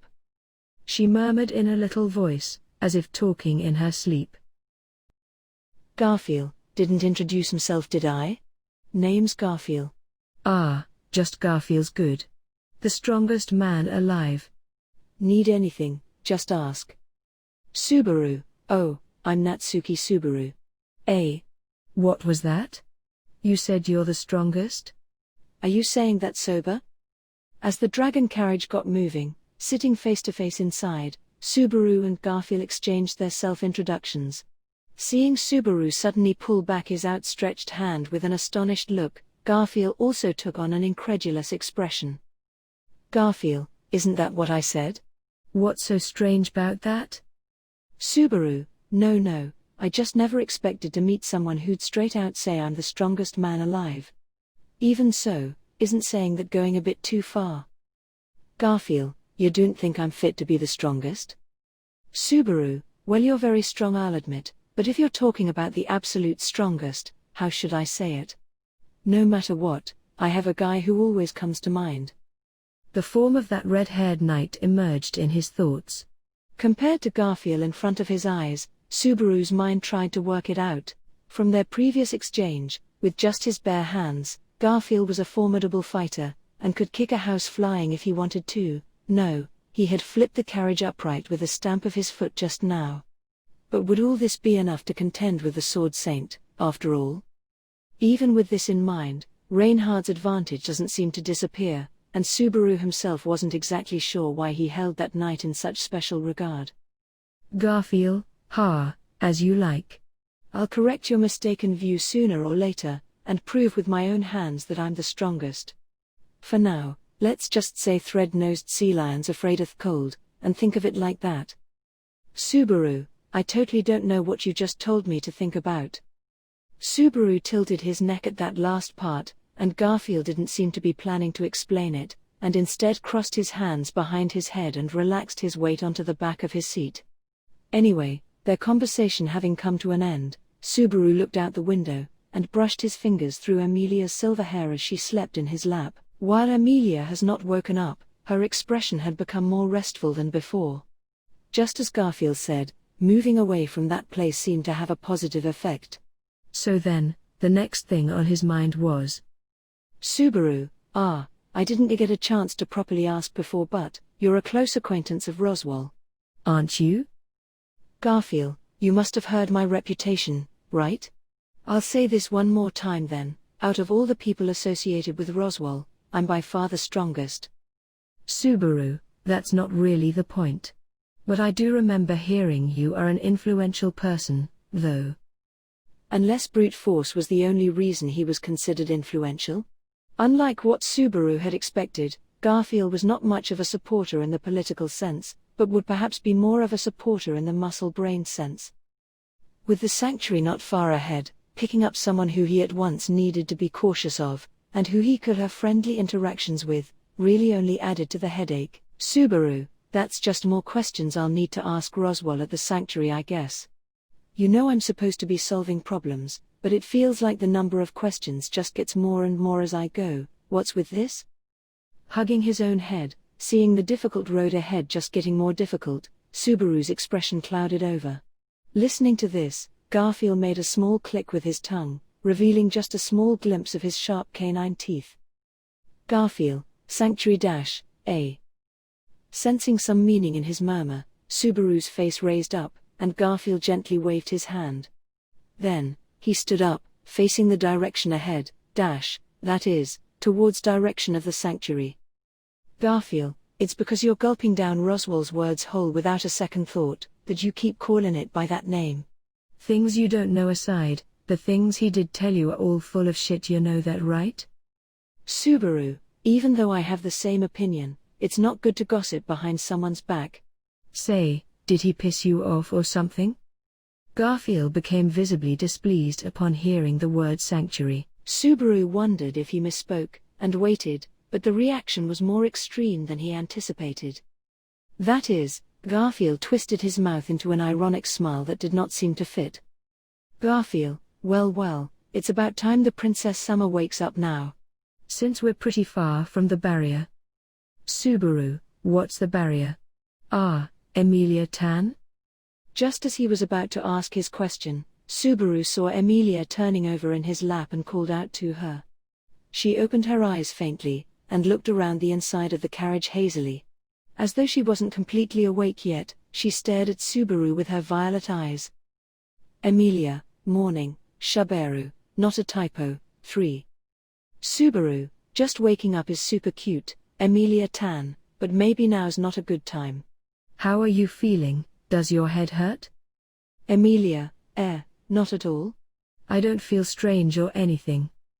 In the middle of her answer, Emilia suddenly became wide awake, and got up so fast that Subaru had to dodge his head backward. After being an inch away from banging their heads together, Subaru looked back at Emilia, who didn't seem to have noticed how close it came. Emilia, are you all right, Subaru? I said I will protect you, but I passed out. Subaru, I managed it somehow, so there's no need to worry. We came to an understanding through dialogue. People form ties with each other through conversation, and we took the first step in that regard. Though I ran into some communication problems at first. As Emilia was shoving closer and closer, Subaru touched her shoulder to try to calm her, while observing her as he spoke. It seems she could stand and walk, and the movements of her eyes and the color of her complexion, and her words and her voice were all impeccable. Also, super cute. Just like always. Garfield, right? Just like I said, yeah? And, as if waiting for Subaru to settle down, Garfield laughed. But hearing this, Emilia suddenly jumped up in surprise, protecting Subaru behind her, as if only just now noticing the existence of this new stranger in the carriage. Emilia, who are you? I warn you, I won't let you lay a single finger on Subaru. Subaru, Emilia Tan, it's all right. Also, would you please stop reinforcing my role as the female lead, please? My gauge can't take much more of it. Pulling Emilia out of her combat mode from behind, Subaru turned to Garfield and introduced him. Subaru, that's Garfield. Right after Emilia Tan collapsed, he came to ride on the carriage. Not that he's welcome or anything, but he's coming along until we get to the sanctuary. Emilia, this is Garfield? The person Frederica mentioned? Garfield, well, I am curious what she said about me, but we can put that off till later. Look, we're coming up to village soon. Hearing Emilia make the exact same comment as Subaru did earlier, Garfield jerked up his chin without giving them time to organize the situation. He gestured, and ahead of them, the forest was opening up, and the form of the village that was their destination came into view. Garfield, be welcome, Emilia Summer and her entourage. He addressed them with proper title dash, however, his words did not contain any of the respect or favor, and had instead been served with more of a color of disdain, and a tinge of darkness. Without realizing it, Subaru's gaze had turned severe, and confusion had emerged in Emilia's. Receiving both their gazes, Garfield opened his arms wide, his attitude unchanged. Garfield, the place Roswell calls the sanctuary or whatnot, where halfwits are gathered to spend their days, in the impasse that is the experimental grounds, each to their pitiful ends. Subaru, experimental grounds? Emilia, halfwit. While Subaru and Emilia are each drawn to a different part, Garfield placed a hand over his mouth covering his canine teeth which were showing, smiling, as if to conceal a terribly complicated feeling. Garfield, but we, the residents, call it the Witch of Greed's gravesite. Laughable, yeah? Ha! Echoes of laughter, as if in self-derision, quietly resounded in the car. Low, and faint, like a curse, like a blessing, it resounded throughout. Listening, Subaru only silently worried about the girl next to him.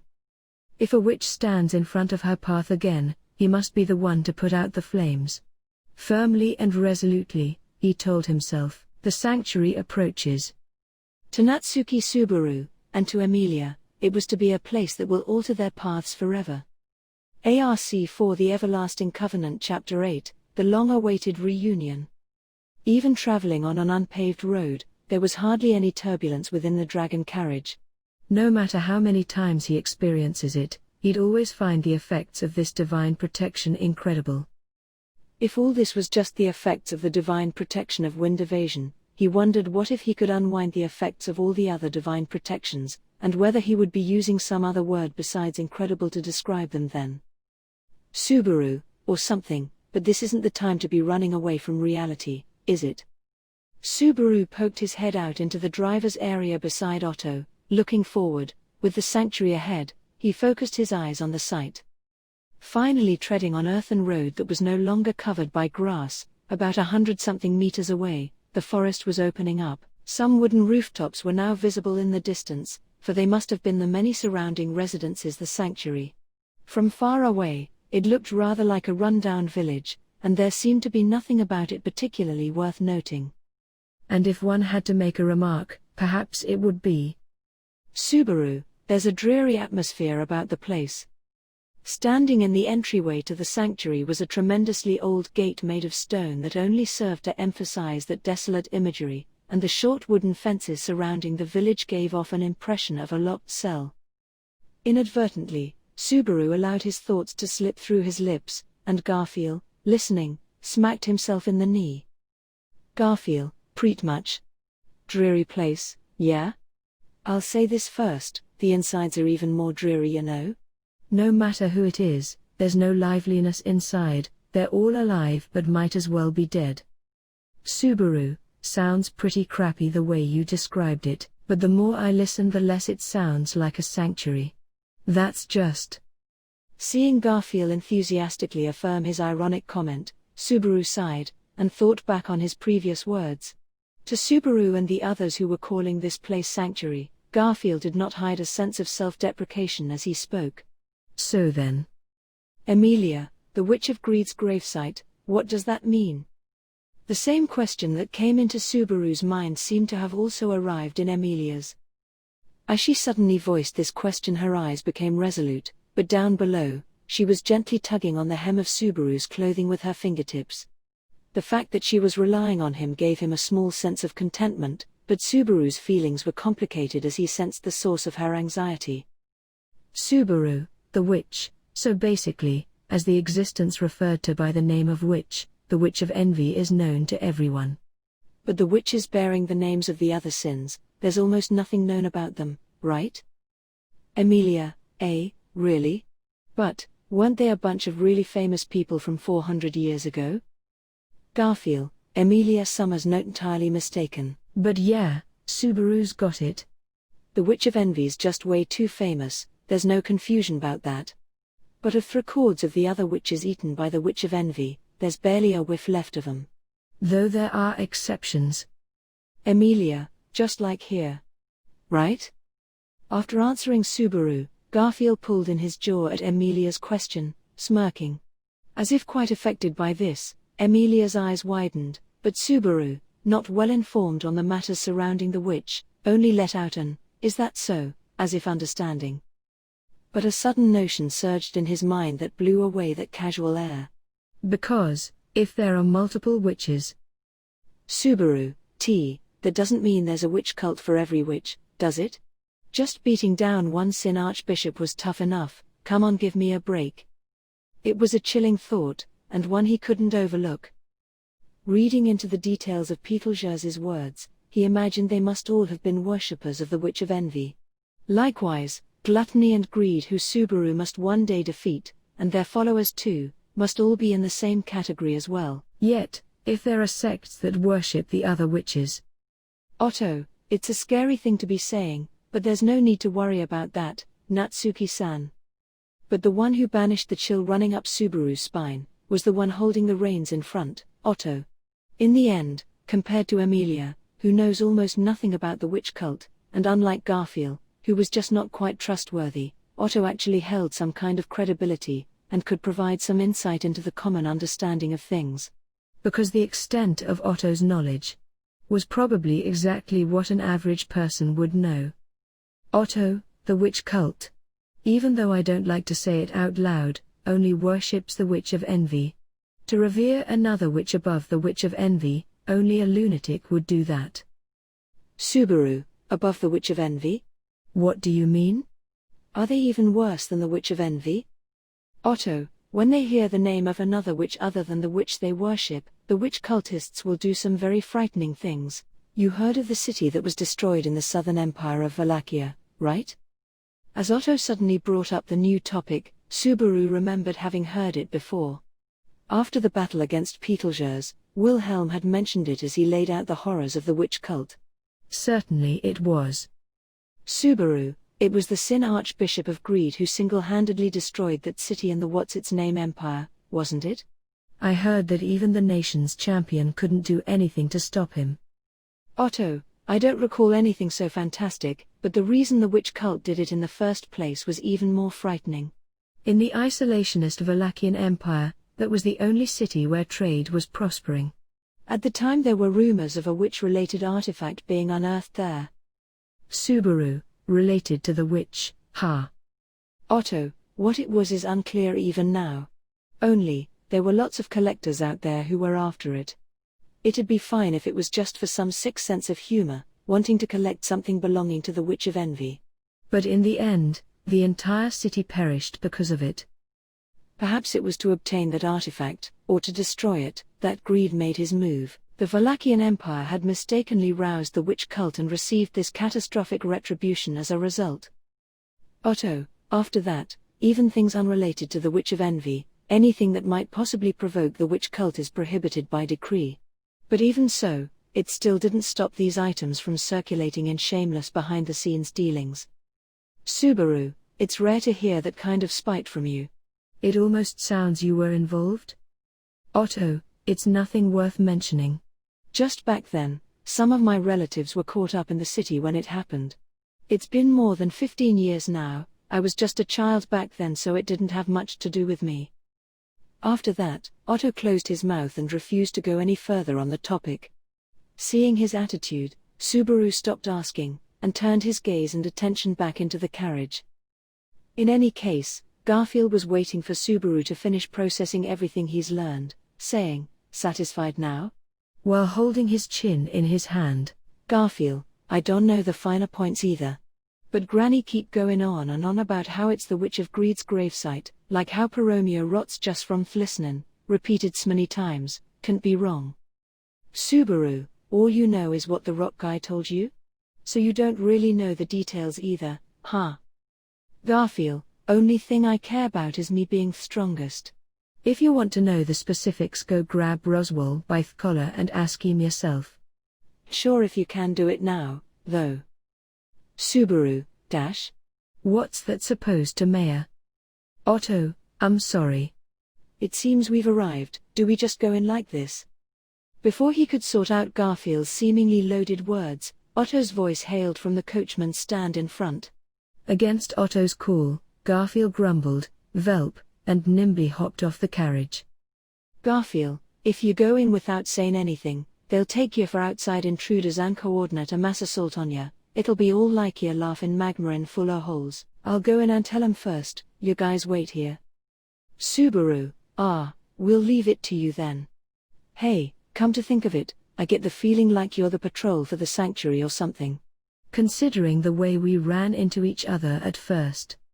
On the other hand, the way he seemed to have abandoned his post in the end didn't quite fit that idea. And the fact that he was patrolling alone, too. But then again, with strength like his, perhaps moving alone was more efficient. But to Subaru's last question, Garfield only lightly waved his hand without answering.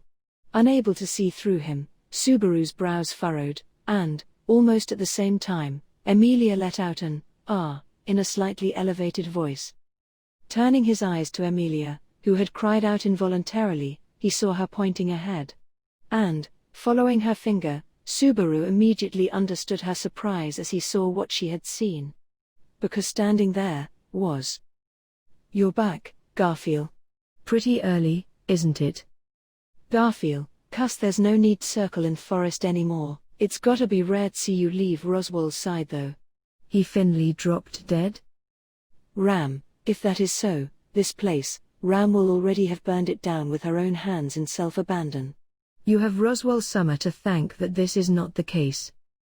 Garfield, that's some incredible logics, I can't understand it at all. Dressed in the familiar maid's uniform, the girl's peach-colored hair was swaying as she faced Garfield.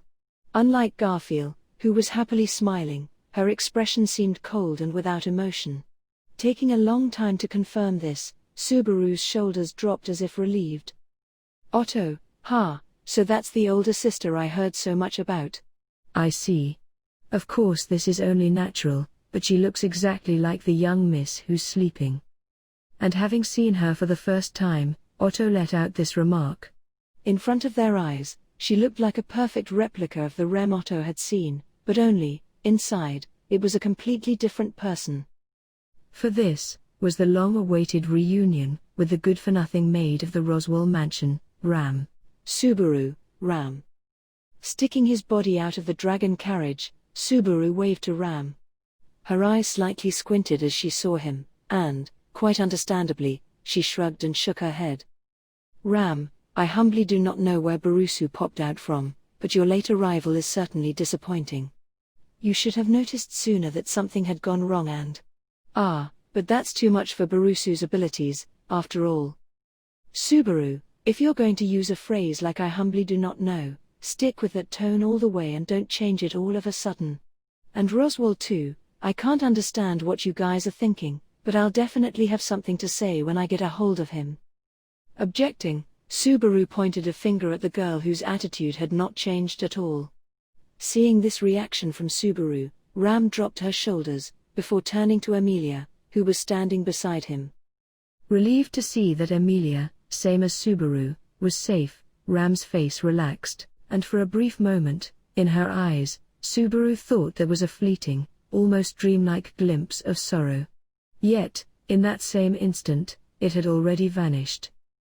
Ram, Emilia Summer too, welcome. Roswell Summer is waiting, so please come with me to the inner building. Garfield, go find a suitable place for the dragon carriage and the driver.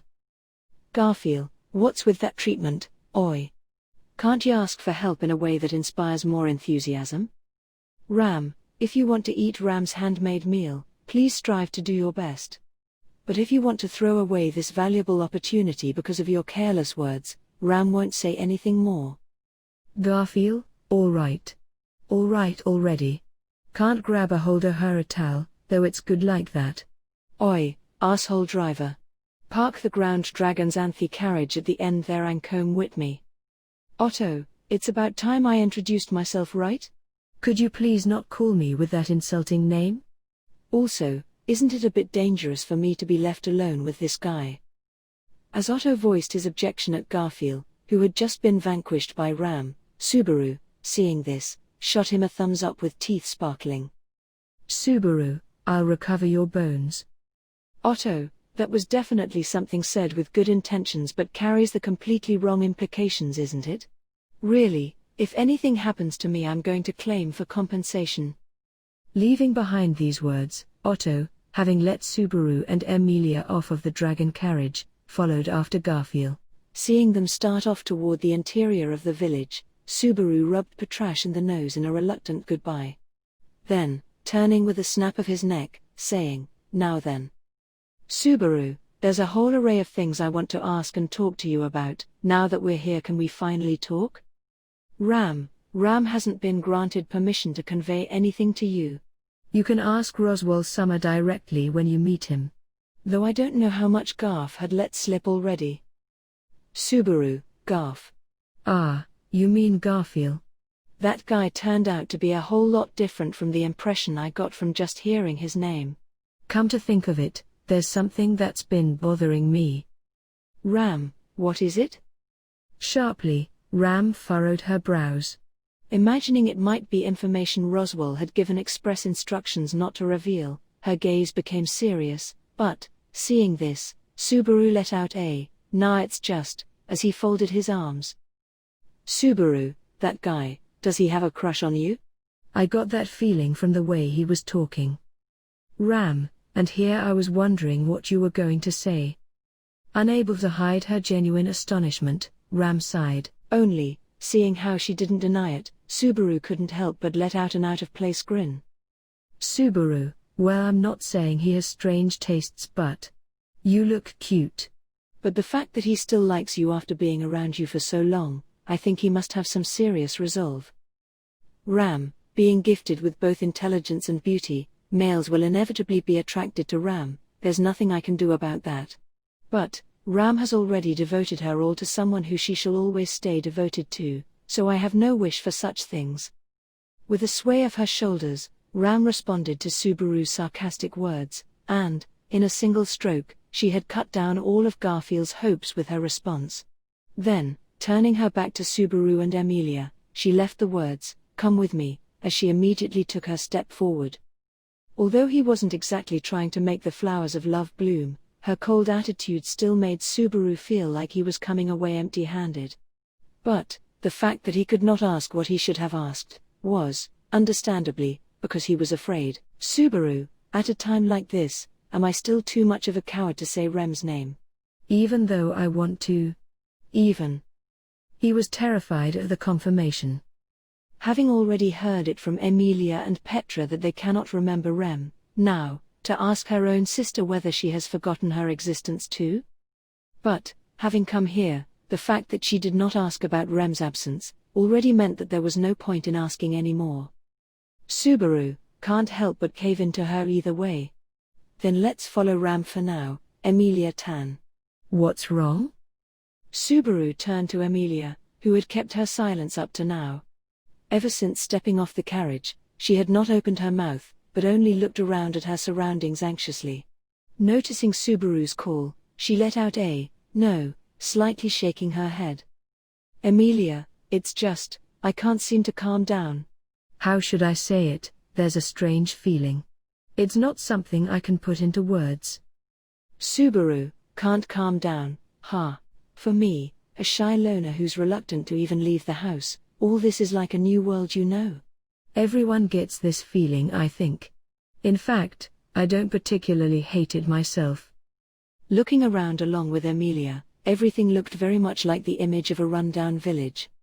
Perhaps, compared to our lamb village, the houses appeared older, and in a greater state of disrepair, but these were merely relative, insignificant details. Nevertheless, the place was not without a certain sense of incongruity about it. Although what that incongruity was, Subaru wasn't quite sure either. "Subaru, but we don't have much choice even if we keep our guards up, Emilia Tan." Ram and Ros Chi are both here, so at least we shouldn't be in any danger, I think. Emilia, it's not that I'm keeping my guard up. No, I'm okay now. But really, if only I could talk to Puck. The crystal stone at her chest, touching the green stone beneath her neck, Emilia called out anxiously to the name of the spirit sealed within. The absence of the great spirit that always stayed by her side obviously brought her anxiety to no end. And to see her so fragile, Subaru despised himself for not being the existence that she can rely on. Emilia, Subaru? Subaru, let's go. No matter what happens, leave it to your number 2 shield. Without thinking, he grabbed the hand that was touching the crystal, and turned his face away as he said this. Then, holding her hand like this, before she could even say no, he swung out his stride. And naturally, Emilia only followed behind his forceful attitude. Having done so without any consideration, just the thought of his embarrassing act made fire fly out of every pore of his face. But, much more than thought, he had chosen to follow his emotion, and merely hoped that this was not seen as strange. Emilia-okay. Only, unlike Subaru's heart, which was about to jump out of his chest, Emilia slightly nodded, and did not let go of his hand. It was the only house in the sanctuary that preserved some semblance of a proper shape. Constructed out of stone, the single-story building was around the size of a single-family house of the original world. Its rooms arranged in a simple layout, one could almost imagine living an equally simple and cozy life here. Although compared to the Roswell mansion and the Crush mansion, having grown accustomed to a certain standard of living, Subaru found it rather cramped. But, of course, in time, with a little bourgeois spirit, he could easily grow used to living in such a place. For this was the impression of the place of their meeting. So then. Roswell, Ya tilde, Emilia Summer and Subaru-kun. I tilde get the feeling that this is quite the long-awaited reunion, don't you think? With a carefree smile, and waving his hand at them, this was how Roswell greeted them as they saw each other again. After parting in the capital, this was the first time Subaru met face-to-face with Roswell. And as they had not seen each other in the previous loops, it had actually been over a month. Considering all the pent-up resentment accumulated during that time, he had wanted to do nothing less than to punch him across the face at the earliest opportunity, but… Roswell, Phi tilde ist of all, more than anything, it's so good to see you safe, Emilia Summer. Ram's already told me about the problems around the Ma en Sion. If anything should have happened to you, I would surely have lost the will to go on Li tilde Ving. Subaru, if that's what you feel, you should have at least made some better preparations. Actually, more importantly, what the hell happened to you? What is this? Even as Roswell seemed relieved to see Emilia safe, Subaru and Emilia were beside themselves with consternation. For all the countless things they had wanted to say, had all of a sudden vanished like a parting mist when they saw Roswell lying on the bed. All manner of wounds that cannot be overlooked littered his body, as blood seeped through the bandages, constricting his figure into a pitifully painful posture. At Subaru's question and Emilia's silent gaze, Roswell used his left arm, which was relatively less injured, to gently pull up the eye patch that was covering his left eye. Roswell, _A tilde ya tilde, A tilde re you asking about these? I tilde am only a man, A tilde after all. Being seen in this pitiful state wounds my self-esteem, so if you could please understand my desire to re tilde st a little. Emilia, that's not good enough, is it? What really happened, Roswell? Getting wounded like this. And how did you, of all people?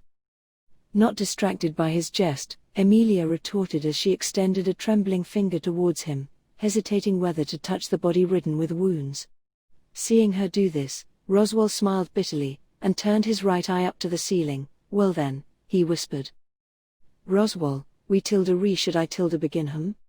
We ll, I guess you could say my injuries were sustained for something of a matter of honor, and out of regard for propriety, I had no tilde choice. Emilia, stop trying to get away with these roundabout words. I am asking you seriously, Roswell, so answer me seriously in return. Roswell, it seem Emilia Summer is in an especially bad mood. Boo tilde t, considering where we are, there's no avoiding it perhaps. Even Subaru felt that something was out of place when he heard Emilia's relentless, inquisitive tone, and it was at the same moment that Roswell pointed this out. Emilia slightly angled up her eyebrows, but, realizing that what he had pointed out was true, she lightly bit her lip. "Emilia, my head is all a mess, I can't calm down at all." "What is this place? Even though it's called the Sanctuary, I don't think that's what it is at all." "Then this place is." "Roswell, a witch's grave, that's an easier name to XTilda-PT, no? Dash." The tone of Roswell's voice dropped as he pronounced these words. The same words from Garfield being uttered in Roswell's mouth, the phrase suddenly took on a sense of some heavy and sonorous meaning. Swiftly, Emilia shot her gaze towards Subaru. Seeing the complex tangle of emotions in her eyes, Subaru lowered his chin in a nod, in tune with her unease. "Subaru, hold on, let's get everything we want to ask in order first. If we go on like this, the conversation is only going to drift all over, and we won't get a single conclusion out of him." "Roswell, ooh yeah? In the short time we haven't seen each other, you've gotten quite good at settling accounts, no? Subaru-kun, just what could have brought on this change in your state of me? Subaru, if we're going to get into that it'll take a really long time, so I'll leave the bragging for after we've heard everything we want to know." "Ah, right, there was just this one thing." Staring at Roswell's mocking smile, Subaru lifted up a finger. "Subaru, we've established the alliance with Crush-san, but you must have already heard it from Ram. You're glad you left me behind, aren't you?"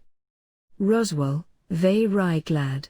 After all, I was right to have picked you up." Seeing Roswell relax the corner of his lips with satisfaction, Subaru sighed and closed his eyes. Subaru had anticipated this, but the fact remains, his actions were exactly as Roswell planned. Even if he had already allowed himself to be used, it still wasn't fun to hear the confirmation. Anyway, Subaru arranged his next thought. "Subaru, firstly then, the villagers of Arlam village. Since Ram is safe, they must be fine as well, and all evacuated safely, right? Roswell, you can rest Tilda Red. Perhaps my current state doesn't give me much credibility, but I Tilda know my responsibilities as Lord. Such thing as to risk my life to protect my subjects, I too have that resolve. I've seen to it that everyone's sheltered in the village's cathedral." "Subaru, cathedral. Ah, we can get back to that later, so the next thing is." He was relieved to confirm the villagers' safety. Since Subaru had only made the decision to evacuate along with the preparations beforehand, whether they were safe in the end was the final concern left over from the previous loops. Because no matter what, a part of that could no longer be redone. Relaxing his shoulders, Subaru gave Emilia a look. And receiving it, she inclined her head, drawing back her slender chin. "Emilia, then, tell me about this place. You call it Sanctuary, but Garfield calls it the Witch of Greed's gravesite. Just which one is true?" "Roswell, both are true, Emilia Summer. This is the site of the once Witch of Greed's Echidna's final resting place. And to me personally, it is a place that should called Sanctuary." "Subaru, witch." "Emilia, Echidna." Hearing his answer, Subaru and Emilia's throats simultaneously clogged up. Roswell spoke quietly, and all of the clownish demeanor he had been using until now had vanished from his voice. Precisely because of this, for the first time, his words carried an unmistakable flavor of honesty. Drawing in a deep breath, Emilia blinked a few times, and continued once more. "Emilia, the Witch of Greed, was another witch who was annihilated by the Witch of Envy, wasn't she?" "Roswell, that is right. No matter where you look in the history of the current world, nothing remains of her name anymore. Only, except in the memories of those who knew her." "Subaru, wait, but what you just said makes no sense." Subaru interrupted Roswell's solemn words with a quick wave of his hand. Roswell narrowed his single eye, gazing into Subaru, who was little by little succumbing to the pressure of his aura. "Subaru, if I remember correctly, the Witch of Greed was defeated by the Witch of Envy 400 years ago. This place being the final resting place of a witch from 400 years ago might be understandable. But what you're saying is that you knew her in person, but that's just. Roswell, I tilde know this myself, but I tilde am afraid I can't say. Because this is passed down verbally through generation after generations of the Mathers family, only to the heir of Roswell. Emilia, passed down verbally. Then the head of the Mathers family of long ago was once connected to the Witch of Greed? Roswell, Echidna. Emilia, eh? Suddenly, hearing the name brought up, Emilia's eyes opened wide. Roswell turned his gaze towards her, and, as if to confirm once more, quietly whispered, Echidna. Roswell, Pelosa, call her by name when referring to her. A title like the Witch of Greed, no matter how you say it, carries an evil impression about it, don't you think? And it's so long, too. Emilia, I see. So then, Echidna met her end in this village, and this village has then been managed by the Mathers family for generation after generation. Is that right? Roswell, that is correct. Though managing implies more hands-on work than there is. Echidna's influence remains thickly here, and without the proper steps, it'd be impossible to set foot in here. The fact that you were able to enter must have been thanks to Frederica's assistance, isn't that so? Receiving a nod of affirmation in return, a sense of understanding emerged in Roswell's eyes. Seeing this, Subaru pursued the topic. Subaru, I understand this is Echidna's grave, and under your management. But what I don't understand is its purpose, and why you and the villagers haven't returned yet. Roswell, I may have just said some strange things, you seem to have accepted them quite readily. The fact that this is a witch's gravesite, I had really wanted to keep that a secret. Subaru, maybe if it was the Witch of Envy, but I really have no idea what the witch named Echidna had done. Just the word which immediately gives the impression of some kind of villain. But then it's the same thing with half-elf, and who could have guessed that Emilia Tan is so cute just from that word? Emilia, don't say irrelevant things like that. Surprise attacks are off limits, you know. Hearing the pickup line casually inserted into the end of that otherwise serious sentence, Emilia, whose face had turned bright red, lightly yanked at the side of Subaru's waist. Subaru smiled wryly at her totally cute retaliation, but then, he noticed Roswell in the corner of his eyes giving off a rather annoying laugh, tilde. Roswell, in the show RT time you've spent apart, you've grown quite a bit closer, haven't you? After leaving with that fight in the capital, I was wondering just what would happen, but it seems now it's even better than before re. Subaru, that's the love received at the end of a long and arduous journey, you know. There's a mountain of things I can brag about, but let's leave that for after you've finished answering our questions. So, what is the purpose of this place, and why haven't you returned? Roswell, it seems you aren't the naive child anymore, and has become quite dependable indeed. So then, the re-ace on the villagers and I have not returned. Simply put, we can't return even if we were tildented to. Subaru, can't return even if you wanted to? Unable to understand his answer, Subaru furrowed his brows. Roswell nodded, and smiling at the question mark emerging on Subaru's face, said. Roswell, because right now, every any of us, and the residents of this village included, are all in a state of house arrest. ND, from the moment you entered here, it seems you two are also in the me situation. Subaru, house arrest now. That's an unsettling word. Facing Roswell, who was lying on the bed, Subaru barely managed to wrench out these words while carefully analyzing the sentence which had just been spoken at him. Judging from the flow of the conversation, he might normally have laughed it off as a stupid joke, but unfortunately, in the current circumstances they appeared to be authentic. At any rate. Emilia, so then, does that mean the villagers here gave you these injuries? Emilia seemed to have arrived at the same opinion as Subaru on the general believability of his words. Bound in bandages seeped in blood, Roswell's body was in a pitiful state. Seeing him like this was at least proof that some of what he said was true, and was the reason why it could not simply be laughed off. Subaru, If there's someone in the village who could give such serious injuries to Roswell, that means we're in a pretty serious situation. Touching his hand to his jaw, while tracing over the respective strengths in his mind, Subaru felt a burning sense of unease in his chest. The existence of Roswell L. Mathers, besides being Subaru's patron in this parallel world, was a powerful magic user at a level only very few others could hope to reach. In fact, the strength of the man who occupied the position of head magician of the royal court of Lagunica was such that even 100 Subarus would not have a chance of winning against it, and could easily annihilate a horde of mabeasts while humming. To think that he would end up in this state. Roswell, but it seems like you misunderstood. My wounds weren't inflicted by anyone. There's no need to be on guard for anything strange, or plan any kind of revenge for my sake, okay? Subaru, don't worry. You haven't saved up enough positive impressions for me to go off recklessly seeking revenge. But more importantly, what is that supposed to mean? That's different from what you just said. Aren't you supposed to be under house arrest? Roswell, considering that I'm injured and being restrained like this, calling it house arrest is not wrong, surely.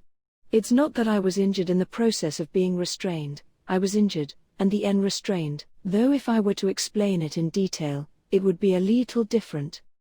In response to Roswell's roundabout manner of speaking, a question mark flew out of the top of Subaru's head. Breaking everything down, he managed to calm himself and sorted through the context of what was said, and in other words. Subaru, so the people of the sanctuary have nothing to do with your injuries, is that right? Roswell, strictly speaking, one can't exactly say why that they're unrelated, but if you were to ask me whether they were directly responsible for my injuries, then the answer is no. In other words, Thar tilde T's how it I tilde S. Subaru, in other words, they're indirectly related then. Roswell inclined his head, and for a moment appeared to be embarrassed by Subaru's analysis. Then letting out a small sigh, it's like watching a child grow up, I guess, he joked. Seeing that attitude, Subaru took it as a sign that he was coming closer to the truth.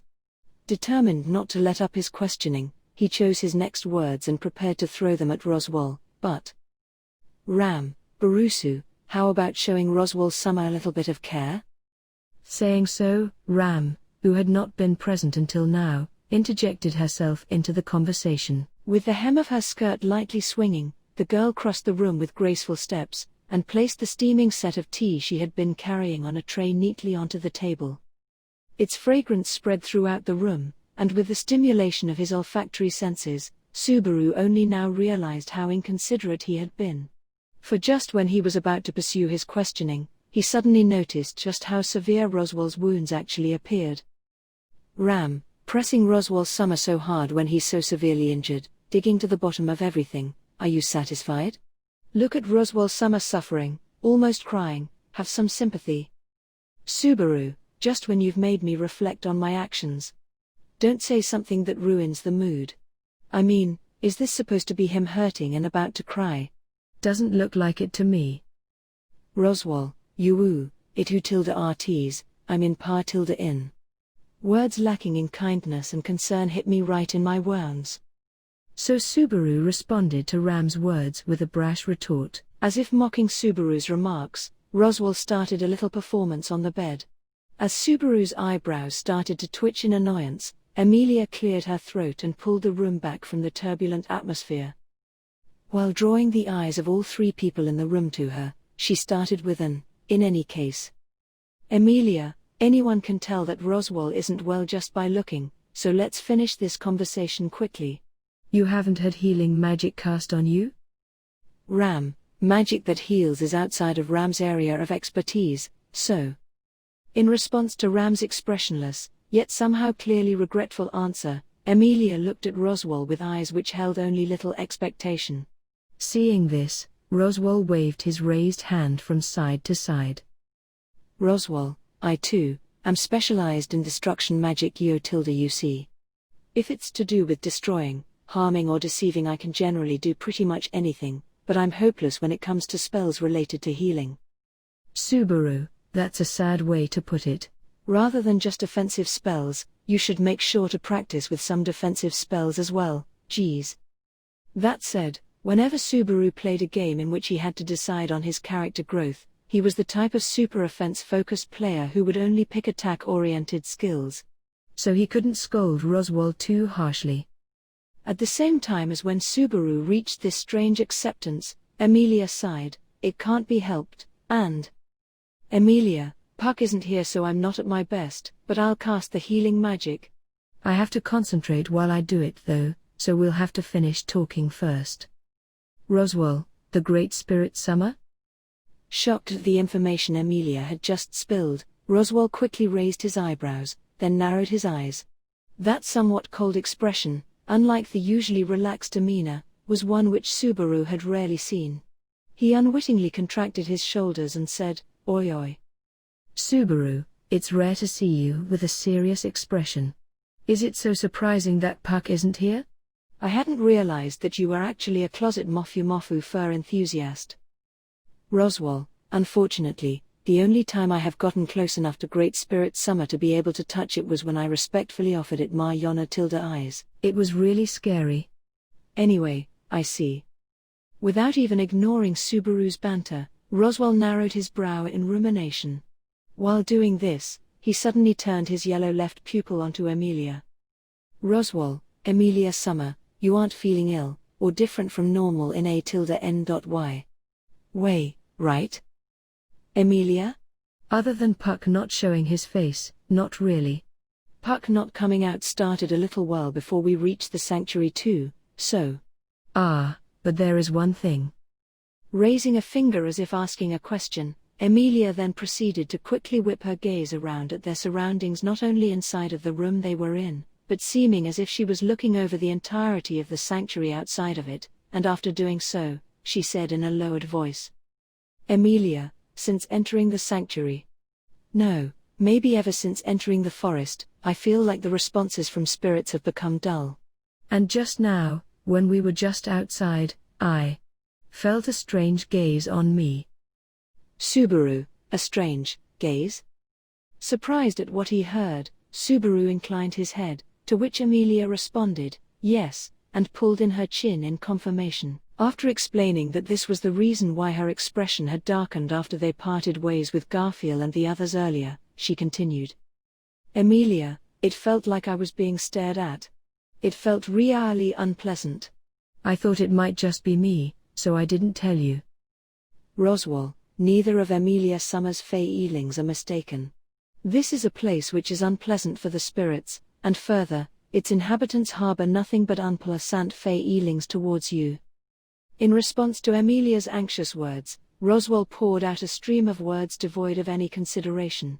Seeing her eyes hurt and wavering, Subaru instantly turned on Roswaal and was about to open his mouth to object, but Garfield, well, how about you leave it there? You shouldn't be so hard on a wounded man. Thrunning spotted beaks hot now, isn't it? Subaru, I guess that's true, unfortunately. Not that I'm understanding enough of that to say I agree. But this is just a tiny complaint. We've totally established a translatable communication between us, haven't we? Looking over his shoulder, Subaru shrugged as he saw Garfield leaning against the door, baring his teeth. Seeing his reaction, Garfield made a noise grinding his teeth, and looked around the room. "Garfield, Granny's home's supposed the most spacious and proper one here, but with so many people, it gets cramped, huh? Guess I was right to leave that noisy guy behind." "Subaru, now that you mention it, I don't see Otto around." Did he go home? Did you eat him? Emilia looked shocked at Subaru's question, but Garfield laughed out loud and slapped his knees, as if he'd just heard an amazing joke. "Garfield, I do have the blood over carnivore, but I don't think I'd eat him. Especially 'cause that guy seems like he'd get even more noisy when I'm eating him." He said something about being worried about the dragon and the cart. "Well, he pretty much came up with some excuse and legged it." With one arm swinging, and strutting over brutishly, Garfield plunked himself down on a chair near the wall, and looked up at Ram, who was watching him sideways. "Garfield, Ram, I will go outside to collect some fallen leaves, so will you please wait for me?" "Subaru, even though I have a suspicion, but what will you be doing with those fallen leaves?" "Ram, I have no intention of wasting precious tea leaves on the sort who has no understanding of neither fragrance nor taste. That is Ram's answer. Having stated this in cold blood, Ram then earnestly went out the building. Pointing a finger up at Ram's back, Subaru looked at Garfield, wordlessly asking, "What do you like about her?" In response to that, while chasing her back with his look. Garfield, strong-willed women are worth the chase, ain't that so? And being a male, getting strongly attracted to excellent female ain't such a strange thing. Subaru, stuff like males and females, we're not talking about telling chickens apart, so don't keep using that. In spite of everything, Ram is a proper young woman, you know. Calling her that. Garfield, huh? What are you saying? I'm treating her as properly as any woman could ask to be treated, yeah? Also, before that As Subaru offered his frank advice on his unusual way of speaking, Garfield frowned as if he just noticed something, and raised his eyebrows. His face then took on a displeased expression, and he turned a gaze filled with swords onto Roswell on the bed. Garfield, son Ofer, you haven't told him yet? If it was you getting crumpled I'd brush it off as a joke, but, since that half-elf, since Emilia Summers come here, it's a whole different matter. Emilia, eh? Garfield had put his annoyance to his tongue and stamped it out. Emilia was surprised at hearing her name come out in the middle of his remark. But, with no regard for her astonishment, Garfield snapped at Roswell with an expression that was even more overflowing with anger than before. Garfield, the moment Emilia Summer entered the sanctuary, we got caught up in this mess, you know. What you gonna do about it? You haven't even begun to go into the main issue here yet. Son Ofer, did you come here to fool around? The latter half of his anger wasn't just directed at Roswell, but at Subaru and Emilia as well, who had also gone silent. Particularly, the rage dwelling in the look he aimed at Emilia was no laughing matter, and as if to protect her, who was pulling her shoulders closer together, Subaru stepped forward. Subaru, hold on. I get that you're angry, but I don't even have a clue why. You'll just get more and more angry if you keep talking to someone who hasn't got a clue, right? Garfield, but that's what pisses me off. When the person all this is about ain't even got a clue. Subaru, but the one disregarding the person all this is about and talking over her head is you and Roswell over there, isn't it? If you really are concerned with that problem and want to do something about it, fulfill your responsibility to explain it. Expecting us to get it without explaining anything makes you just as shameless as I was just a short while back, you know. As he was facing him, Subaru felt the pressure coming from Garfield getting a whole level stronger. Garfield's stature was smaller than Subaru's, and as he was currently sitting, the height difference was quite significant. In spite of this, the smallness of his stature was almost unnoticeable. No, considering the density of the pressure emanating from him, to Subaru, Garfield appeared to be something like a massive boulder. Knowing that Subaru was naturally chicken-hearted, averting his eyes and taking a step back would only have been expected. But Emilia, Subaru. Tightly, Subaru felt a delicate finger entangle itself onto his sleeve. The sound of a voice seemingly devoid of confidence calling him slid past his earlobes, and invested his trembling knees with renewed strength. Emilia was standing behind him, relying on him in her uncertainty. As if he would really let his knees buckle in front of her, could he do something as lame as that? Garfield, TCH. They exchanged a stare in silence, and the first to avert his gaze was Garfield. As he clicked his tongue, and entrusted his weight to the back of his seat, he stuffed his finger into his short, golden hair, and began to scratch at it violently. Garfield, I know, I was you taking it out on you. I snapped, I said I'm sorry, oi. Subaru, no, you haven't really said that. But before that, didn't anyone ever tell you you have a really annoying personality? As quick as he was to become emotional and short-sighted, he was just as quick to take back his rationality and acknowledge his faults. Subaru thought that personality must be so rough to have, and rather than indignation he put on a wry smile. Seeing this, Garfield let out an unbefitting sigh, ha. Garfield, shut up, I'll be quiet, so get the conversation going in the meantime, 'cause if I join in, the talk ain't gonna go nowhere and it'll become annoying. Subaru, the fact that you've analyzed yourself this well, but then went all the way around without changing anything. I find that pretty amazing. Garfield, complimenting me's pointless, since I don't really understand complicate things. Touch. Seeing Subaru go from exasperation to admiration, Garfield snorted. Just then, Ram, returning from outside, handed him a cup of steaming tea. Ram, this is the definition of low-grade tea. Garfield, shouldn't you usually speak a bit more politely when giving someone something?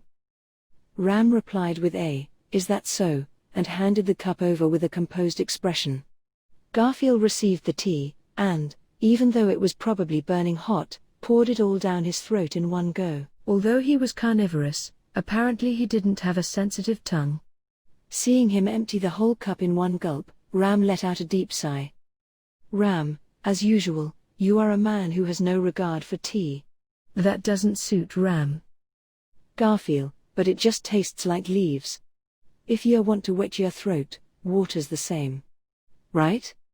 Subaru, while I agree that tea tastes exactly like leaves, I can't help but have some reservations against such an extreme argument. Ram, how about letting him drink the other cup of tea? As Subaru pointed it out, Ram handed the other cup of tea to Garfield. Its wavy color faintly resembled something along the lines of autumn leaves, and even having noticed this from a distance, Subaru couldn't stop himself from, well, recommending it. Its wavy color faintly resembled something along the lines of autumn leaves, and even having noticed this from a distance, Subaru couldn't stop himself from, well, recommending it. Garfield, hey, you're pretty sensible after all, aren't ya? You get that just one cup isn't enough. PFFT. Huh? Ooh, you. Isn't this one just leaf water? Ram, if it wets your throat, whether it's water, tea or leaf water, it's all the same, correct? Since you've already put it on your lips, go ahead and drink the whole thing. If you leave anything, I will twist it off.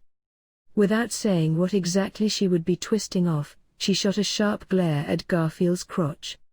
Just from that, Subaru realized that her target was the vitals, and unconsciously closed up his legs at the sense of danger.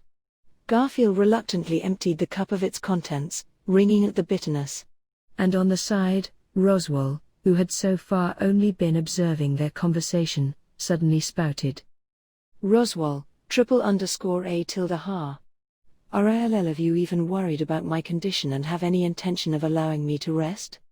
Or is it your actual plan to make me laugh and open up my wounds? If that's the case, you're certainly succeeding. Saying so, Roswell lightly touched the bandage wrapped around the upper part of his head while grinning bitterly. In fact, one could see a faint red color beginning to spread across the white of the fabric. Just then, the mood of the room, which had been relaxed up until now, turned, and Ram, whose face had changed color, approached Roswell. She then covered his hand, which was pressing down on the wound, with her own, and Ram, I'm very sorry, Roswell Summer. Even though Ram was by your side. Subaru, wasn't it your tea jokes that made sure he would laugh? His disruption was silenced by a rock-shattering glare from Ram, and Subaru zipped it, and took a quick look at Roswell's condition. At least, the bleeding didn't seem to be connected to anything serious.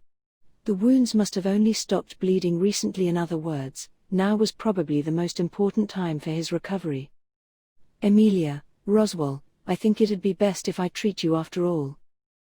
Roswell, no tilde, that would not be necessary, Emilia Summer. Reaching the same conclusion as Subaru, spirits emerged in the air surrounding Emilia as she stepped toward Roswell. But she was stopped by Roswell himself shaking his head. The spirits, which were shining with a blue-white phosphorescence, wavered, as if affected by their mistress' uncertainty. Watching the side of Emilia's fair cheeks, Subaru noticed. As the emerging spirits floated around Emilia, for reasons Subaru could not understand, Garfield stared at her with eyes of frozen emotion. Roswell, after all, right now, there's something much more important than my trifling injuries. It's not like my Li Fei is in any danger, so please prioritize the other matter first. Emilia, even if you say that, there's no way I can do that. When there is a person who's injured, to set that aside for something else would be. Roswell, even if I tell you this is necessary in order for you to sit upon the throne? Emilia's usual rhythm shattered, and the scene of her about to heal him by force if necessary, froze up. Listening to Roswell's statement, Emilia's cheeks grew stiff, and her violet eyes opened wide. The yellow left eye, watching this in front, sharpened as if peering into her, gleamed enigmatically. Roswell, to the House of Mathers, this sanctuary is just a piece of land which had been passed down through the generations, but to Emilia Summers' future, it is of profound. Yes, of profound significance. Therefore, no matter what, I certainly intended to eventually invite you here. It's just, you showed up a little earlier than I had planned. No? Emilia, necessary for me? Hey, what is that supposed to mean? Roswell, the problem with this sanctuary, and Emilia Summers' problem are intimately tied. So perhaps, in this place, you would find it. Emilia Summers' support, that is. Frozen in place, Subaru watched as Emilia's expression changed. Having prompted this change, Roswell observed her expression, and seemed to take it in as if all was according to plan. On the other hand, Subaru, still unable to pick up the exchange of emotions between the two, was left with an itch in his teeth. However, before that agitation could be turned into words, Roswell pointed to the silent Garfield. Roswell, your designation, Garfield. Guide these two to the sanctuary. Rather, the tomb. Garfield, hair, that a good idea? Swinging his emptied porcelain cup from side to side on his finger, Garfield let out a low laugh. In response to being questioned, Roswell drew in his chin and gently caressed Ram's peach-colored hair as she changed the bandages around his wounds. Roswell, first and foremost, it is crucial to understand the situation, after all. Explaining the circumstances and the other matters can come after the sun has set, but that is not the case for the tomb. Garfield, Fatso, the sun's going down soon. Won't be so simple once that happens. All right, I'll take up guiding for you. Standing up, Garfield placed his cup onto the chair he'd been sitting on, and turned to face Subaru and Emilia. Looking at the two whom the talk revolved around, but had been left out entirely, he slanted his head and opened his mouth to bare his fangs. Garfield, don't look so dumb. If you don't want to become like the rampaging Hoikoro from yesterday or something stupid like that, we better get going. Subaru, wait. We're not following the conversation at all. I wasn't even done talking to Roswell in the first place, you know. At least let me finish that before. Ram, his wounds have opened. Changing his bandages and letting him rest is the priority now. Barusu should do as Roswell Summer instructed, and head to the tomb up ahead. Subaru tried to put up a fight against Garfield's forcefulness, but that was intercepted by Ram's commanding voice. She faced him with her usual cold gaze, and placed a hand on the bed. Ram, calm down, let us talk once night comes. Roswell Summer isn't going to run away or anything like that. But if you don't visit the grave before sundown, that is going to run away. Subaru, I've never heard of such an energetic grave in my life.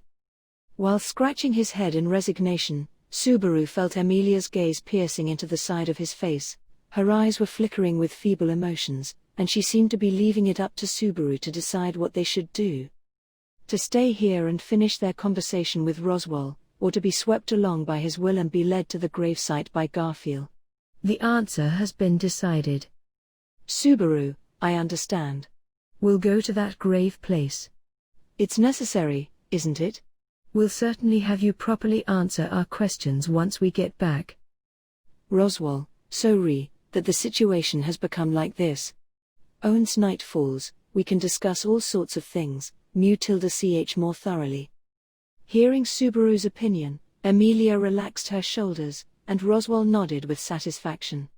Garfield and Ram also seemed to accept it, and the two of them began to move on to their respective tasks.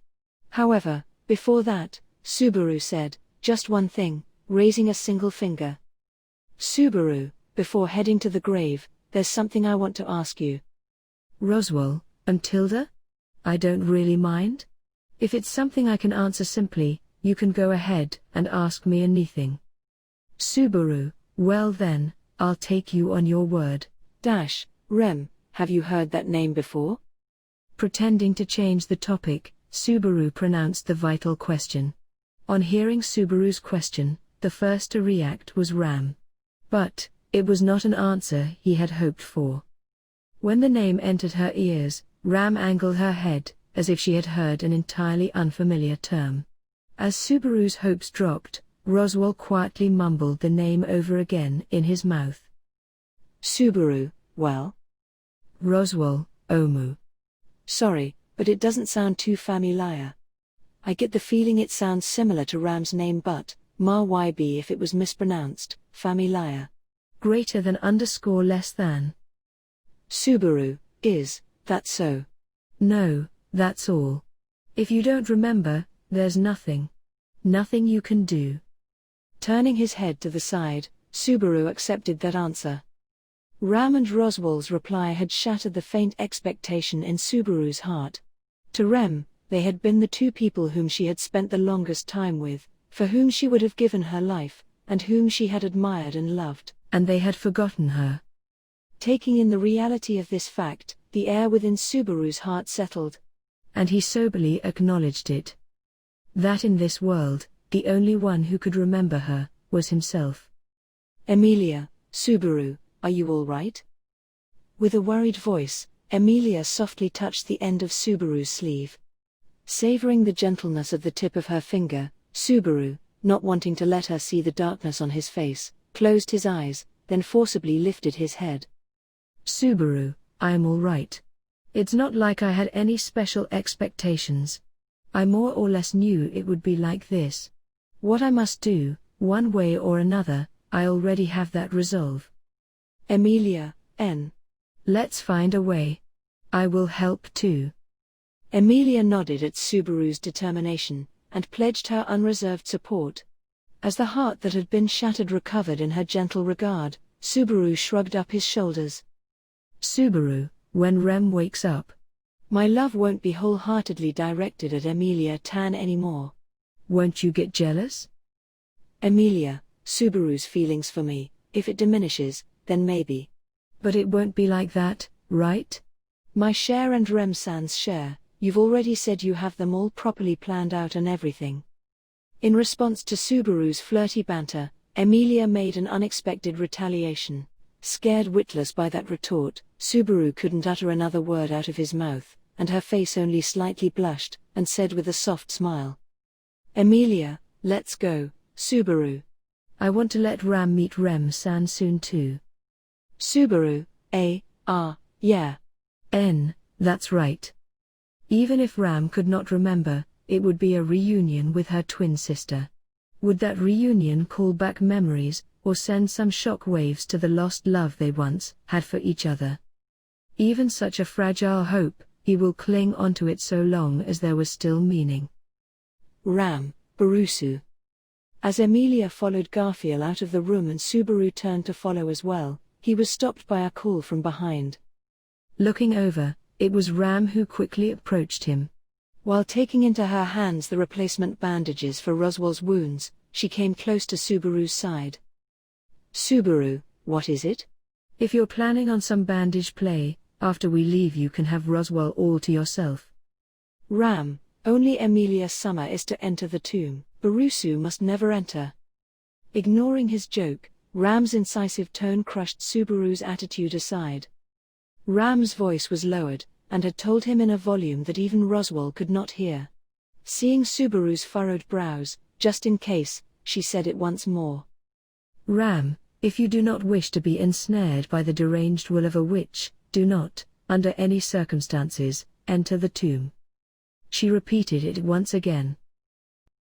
The air inside the tomb was frigid and clear, and, quite literally, a cool otherworldliness accompanied the atmosphere that greeted Subaru.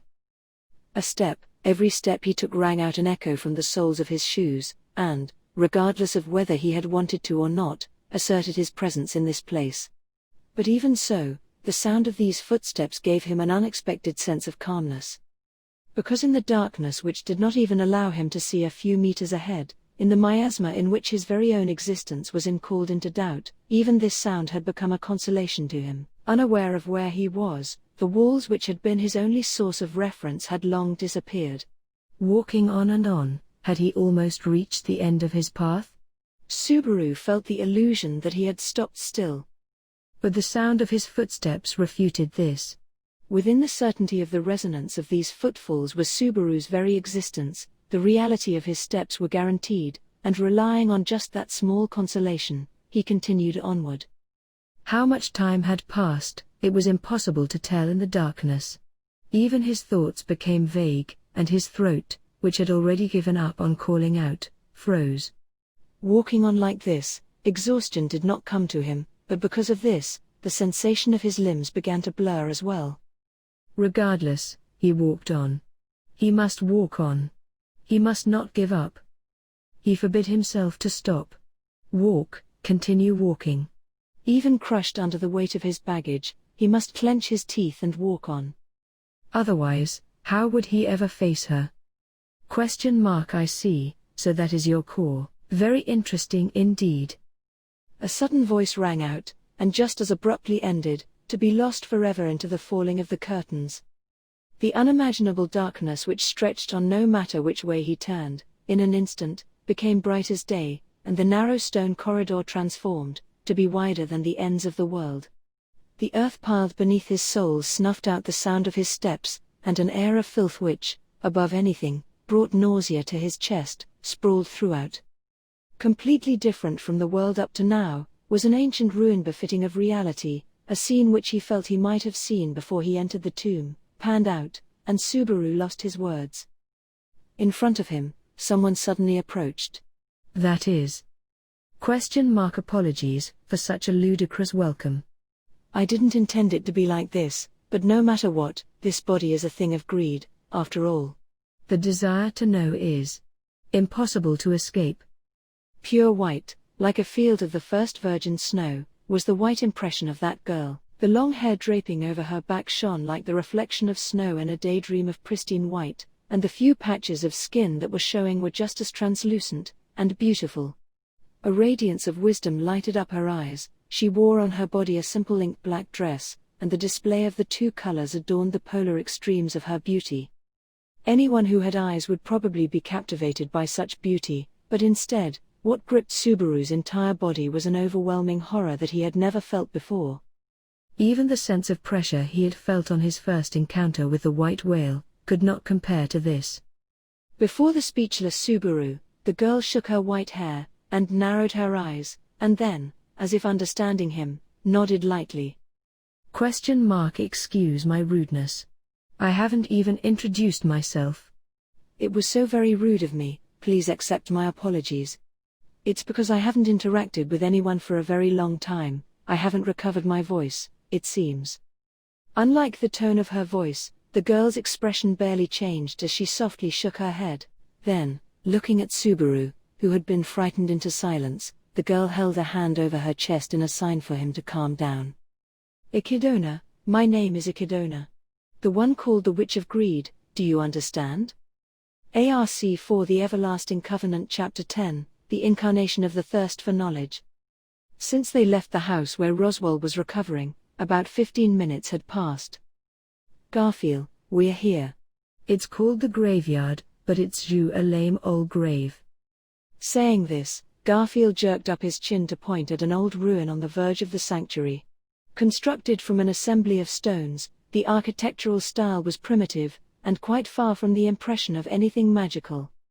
It is unknown just how many years had passed since it had been built, but from the cracks that littered the face of its walls, and the remarkable density of the sprawling ivy, it must have been something from over a century ago.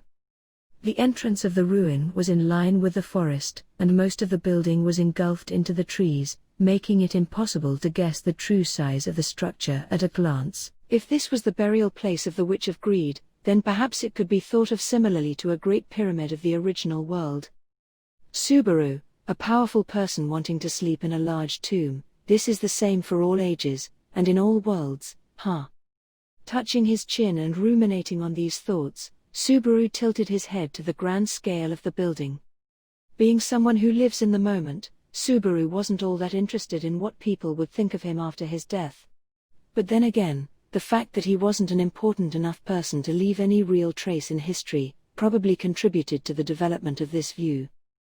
Anyways, Emilia, it's good that we got to the grave, but what are we supposed to do here? Standing next to Subaru, Emilia looked up at the ruins, and asked Garfield this question with a puzzled face. Subaru had the same question as well, and directed his gaze onto the back of the blonde youth guiding them here. In response to this, Garfield clacked his canine teeth, as he looked back. Garfield, you can hear the details from that bastard Roswell after you get back, so for now, what I want Emilia Summer to do is just to get inside. Emilia, all I have to do is go inside? Don't I have to do something once I'm inside? Garfield, now the sun's still up. Even if you get deep inside the tomb, the trials won't start. You got no preparations or anything, and first you gotta check out whether you have the qualifications. Trials is the same word used by Betelgeuse in Arc 3. Some anime subtitles may have translated it as ordeals. Subaru, wait a second. You're jumping all over the place. Trials or preparations or qualification, there's no explanations at all. Cutting in front of Garfield, who might decide to forcefully push Emilia inside, Subaru called out to his responsibility to explain. But Garfield only showed the irritated face he had already shown so many times in this last hour, and wrinkling up his nose. Garfield, yeah, who cares, what's the problem? Go in, and afterwards when you get back to Roswell you'd understand everything. If you make me explain all that stuff, I'll make mess of it and you won't understand a thing. Subaru, it's like you're forcing us to sign a contract without reading its contents here. There's no way in hell we're going to do something like that. If you're bad at organizing words, then just answer my questions one by one properly. Garfield, yeah, whatever. I'm stuck with you till sunset, so make it short. Slightly spreading out his arms, it seems Garfield swallowed his proposal. Relieved that they were finally able to get some discussion going, Subaru wondered what he should ask first. So then, Subaru, this is the graveyard, meaning the grave of the Witch of Greed, is that right? Garfield, that's what I heard. Actually, I got no idea whose bones are buried here. This place is the grave of the Witch of Greed, least that's what the guys at the village told me. The rather half-assed reply gave Subaru the feeling that something was out of place, but he gulped down this sense of incongruity for now, then, picking up on some words from his earlier remarks. Two terms that seemed to be of particular importance were trials and qualification. Subaru, the trials that will start inside the tomb, what is that? I have to admit, from my experience over these past few weeks, I don't have a positive impression of that word at all. Garfield, calm down, being tested and all that, I don't like it either. So, about the trials, I don't know any details. Subaru, oi. Garfield, don't get angry, I'm not playing a rune here. Just, I know it happens inside the tomb. And those who can't clear those trials, won't be released from the impasse of the trial grounds.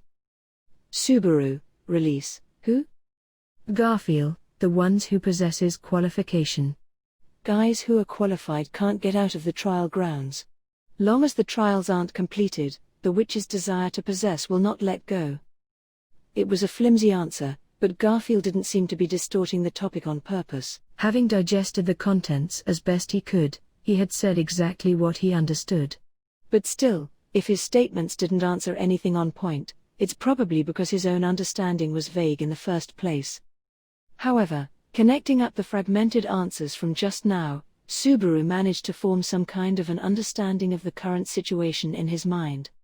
So, the answer he got from combining the scattered pieces was: Subaru, only those who are qualified may enter the tomb, and if a person with qualification cannot clear the trials, they cannot get out of the sanctuary.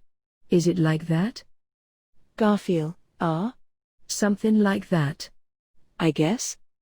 Subaru, I thought I digested a lot, but still it's still pretty useless. Twisting his neck, Garfield, who probably still didn't understand, gave back this unreliable reply. Reserving his attitude for now, Subaru turned to Emilia beside him. Taking in Subaru's gaze, Emilia voiced her conclusion on the matter, which was, "Emilia, earlier, when I entered the sanctuary, my consciousness suddenly died out." Was that what this is? Subaru, that was the barrier, and when she passed across the range she fainted. Well, Otto and I were all good and healthy. Garfield, that's probably 'cause you got no qualification. Just as Subaru understood the answer to the reason behind Emilia's sudden collapse, Garfield interrupted, pointing one finger at Subaru, and at Emilia with another. Garfield, Emilia Summer, being a half-elf, has the qualification, but Subaru, being a straight-up pure-blooded human, doesn't have the qualification. So you can go in and out freely. But you can't take the trials. Subaru, wait, hold on. So then, considering those lines, is it something like this? Holding his breath, Subaru organized his thoughts. Then, recalling their conversation on his first meeting with Garfield, and as he guided them to the sanctuary, Subaru noticed it. Subaru, the ones who can take the trials are half-elves. Or, half-bloods between humans and demi-humans. So that means the people living in the sanctuary are all like that? Garfield, I didn't mention this yet, did I? Listening to Subaru's answer, Garfield nodded, looking satisfied, and blinked.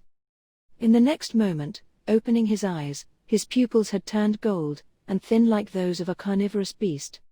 The tips of his canine teeth grew, and the nails of his raised claws sharpened like blades. An illusion of his small body getting larger — rather, it was no illusion. His short blonde hair had grown so much that it covered his back, and the same golden hair grew on his exposed arms and legs, covering up everything. Garfield, I also got a whole lot of those blood left in me. Atavism's my specialty. Subaru, wow. Can I snuggle in it? Racking his brains searching for a way to hold back his excitement, Subaru stuffed his hands into his armpits to conceal the shaking of his fingers. But that request had to be cancelled, seeing Garfield had already returned to his original shape. Having witnessed Garfield's shapeshift with her own eyes, Emilia gasped in her breath, and took a step forward. Emilia, so, after all, this village is a gathering of demi-human species. Garfield, more accurately speaking, it's a collection of mixed bloods between human and demi-humans. For love of it, all sorts of races of people like that are gathered here. I'd say that Roswell bastard has a demi-human fetish or something. Emilia, so that's why Roswell said something like that. That for me, this place is. Saying so, Emilia placed her hand on her lips and sank deep into thought. For Subaru on the other side, this information wasn't very light to take in either. In any case, this meant that the people of this place, even though the details may vary, all had this one thing in common with Emilia. Emilia's past, of being shunned and rejected. Perhaps they could understand that pain. To her, perhaps that may just be licking old wounds. But, if there were others who could support her in this way, what would she feel about that? He knew her scars, and wanted to caress them, but Subaru, never having experienced the same pain, could not possibly know how to heal them without opening them up instead. All this had haunted his mind. Subaru, that's an unexpected flow of things, but I understand the circumstances of the village and the qualification now. So then, the problem is with the trials. You said you don't know the contents, but at least know that is going to happen after sunset, right? Garfield, yeah, that's the thing. I don't know the specifics either. Only that you're here to check if you qualify, at least. If you came here at night, the trials would start, and that'd be the real deal. Pointing to the ruins with his thumb, and nudging to Emilia with his chin, Garfield revealed their current purpose. Nodding to what he had just heard, Subaru gazed up with his mouth open, at the tomb which was waiting. Tangled in dense, festering ivy, the thin darkness of the sickly air beckoned, waiting for them. The term trials only served to deepen this solemn impression, elevating it in his thoughts to something more than an expedition into an old ruin. And, more than anything, that he might possibly be sending Emilia into a place of danger. This fact was unbearable to Natsuki Subaru. Subaru, sorry, Ram. Looks like I'll be going against your warning a lot sooner than I thought. Garfield, you said something? Subaru, suddenly getting Emilia Tan to venture inside gives me so much anxiety it breaks my heart. So first, for scouting and sacrificing purposes. Shouldn't Garfield rush in first? Lifting up a finger, Subaru made his suggestion. Garfield looked blank for a second, and then gave a broad smile and once again slapped his laps while making a dry sound with his throat, and Garfield, isn't that normally the place where you say I'll go? To show off? Subaru, I do want to say it, and I do want to show off quite a bit, but if something happens to me, the probability of me surviving is way too small, so I think you're more suitable for that. Seeing you can crush the ground with a stomp, you can probably come back alive pretty easily. You're the strongest, after all. Garfield, Well, I am the strongest. Don't know about the trials or anything, but no matter what kind danger falls out, I'd be like Pennypenny never yields and all that. What exactly he was holding on to was unclear, but Garfield was in a good mood, rubbing himself under the nose, and there was no need to pour cold water on that, so Subaru didn't say anything. But then, that good mood quickly evaporated, and Garfield went on, but then. Garfield, twat, I can't go in. It's cause of my contract or something. Subaru, contract? Garfield, yeah, it's annoying as hell. Besides, shouldn't be me doing this. Kicking the soil with his foot, Garfield declared this with a click of his tongue. He didn't seem to be joking around or anything, so apparently it was a fact that he could not enter. As to what would happen if he violated the agreement, that was not a question he could ask in front of Emilia, considering how important promises were to her. Anyways, now that the situation was blocked in every direction, letting Emilia go alone was out of the question, but the Garfield scouting plan was dead. Then, in that case, there was only one choice remaining. Subaru, I'll go look for Otto, so can you wait for a bit? Emilia, within the time you do something like that, the sun would go down, it's all right. I will go in.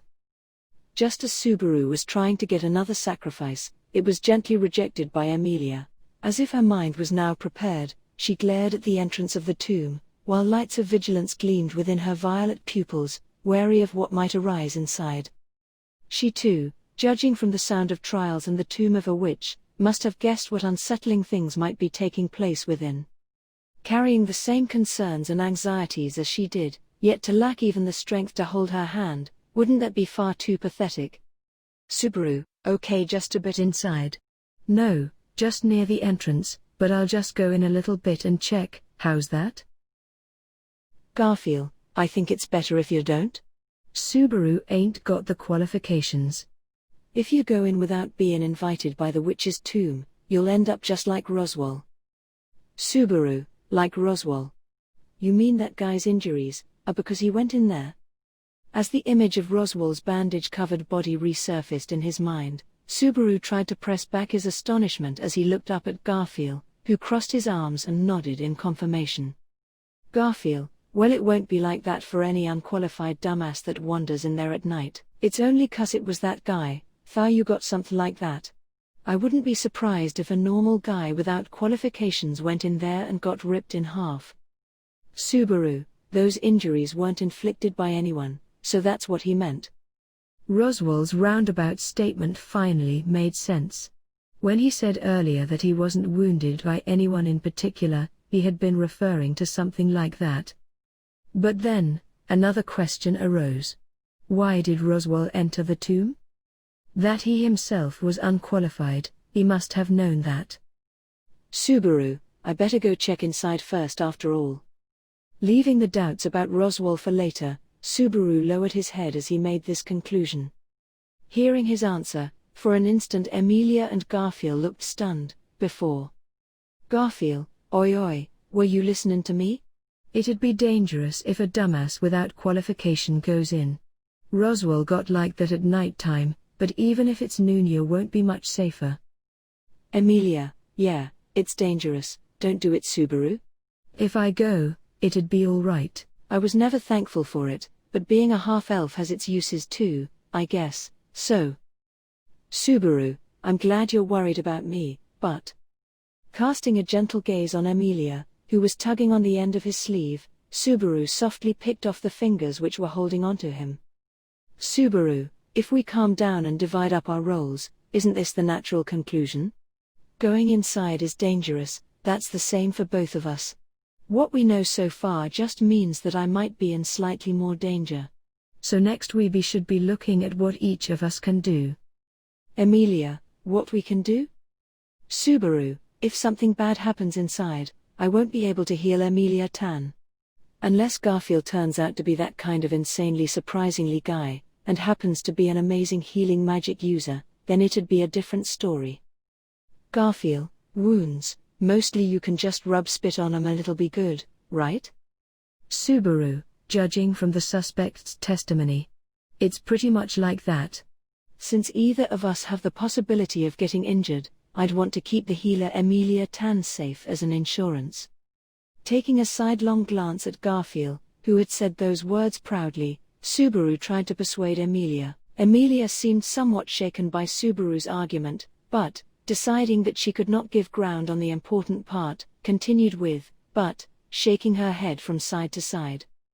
Emilia, major injuries. Or if it's a life-threatening wound, I won't be able to treat it.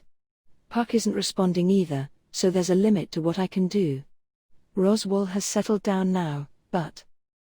Subaru, well, those wounds were pretty dangerous ones, but still, try to believe in the slipperiness of my survival skills. I think I rank pretty high on the resilience index of this world, you know? He smiled at Emilia, who was not letting go, only, this time, his reply did not sound like he was joking. In fact, it's rare to find someone as bad at giving up as Subaru. If he were given an infinite number of chances to keep trying, no matter how many times it takes, he would probably keep trying. No matter how many times his heart is broken and crushed, he will keep struggling in search of the answer he was seeking, because that is Natsuki Subaru's dash. Subaru, then what if I make you a promise? Then you won't have to worry anymore. I promise, I will return to Emilia Tan's side, and I will never leave you. Emilia, okay. Holding out his pinky finger, saying it almost teasingly, he received an unexpectedly favorable reply. Like the stunned Subaru, Emilia held out her pinky as well, and slightly tilted her head. Emilia, what do you do with this finger? Subaru, eh? We tangle up each other's pinky fingers like. Emilia Tan's fingers are super thin and white and cute. Their fingers tangling up, Subaru was moved by the unexpected contact. Then, following the violet pupils waiting for the next prompt, he quietly cleared his throat, and... Subaru, pin KY Promise. Lyre turns into a pin cushion. Emilia, pinky promise. Their pinky fingers separating at the same time, in this way, the promise between Subaru and Emilia was sealed. This time, it was a promise made upon an understanding of how heavy promises were to Emilia. It was no longer possible to treat them like he did before, when he had taken them so carelessly. Subaru, so, I'll just take a quick look inside. Basically, I'll keep calling out while I'm looking around, so make sure to keep calling back to me from the outside so I don't get too lonely. Garfield, Sunofa. Sometimes I can't tell if you're a badass or a wimp. Subaru, I'm a rather careful person. But in the end, I'm breaking Ram's advice after all. Muttering the second half of that sentence in his mouth, Subaru apologized to the girl with peach-colored hair in his heart. The deranged will of a witch - what she had said was a disturbing term, and one he did not want Emilia to hear. Because surely, she would insist on going in by herself, with an even firmer attitude. Emilia, Subaru. If you feel there's something dangerous, you have to come back right away. Emilia held her hands in front of her chest, and saw Subaru off with a worried gaze. And in return, Subaru shot her an original thumbs up with his pinky finger raised, sparkled his teeth in a smile, and took his step forward turning toward the tomb. Crossing over the ivy under his legs, he concentrated his sight on the absolute darkness that lay several meters beyond the entrance. The grave was filled with silence, and for now, there seemed to be no sign of begrudging voices, or atrocious creatures lying in ambush. Still, on the other side of that darkness, what could be awaiting him, was truly, in every sense, unknown. Subaru, screw it. If you don't venture into the tiger's den, you won't get the tiger's cub, right? Not that I need a baby tiger or anything. As a mofu fur enthusiast, he did have the desire to pet a baby tiger one day, but it was not something he would take any risks over. Anyways, Subaru, apparently influenced by Garfield, cheered himself up with an idiom, and making up his mind, he stepped inside the tomb.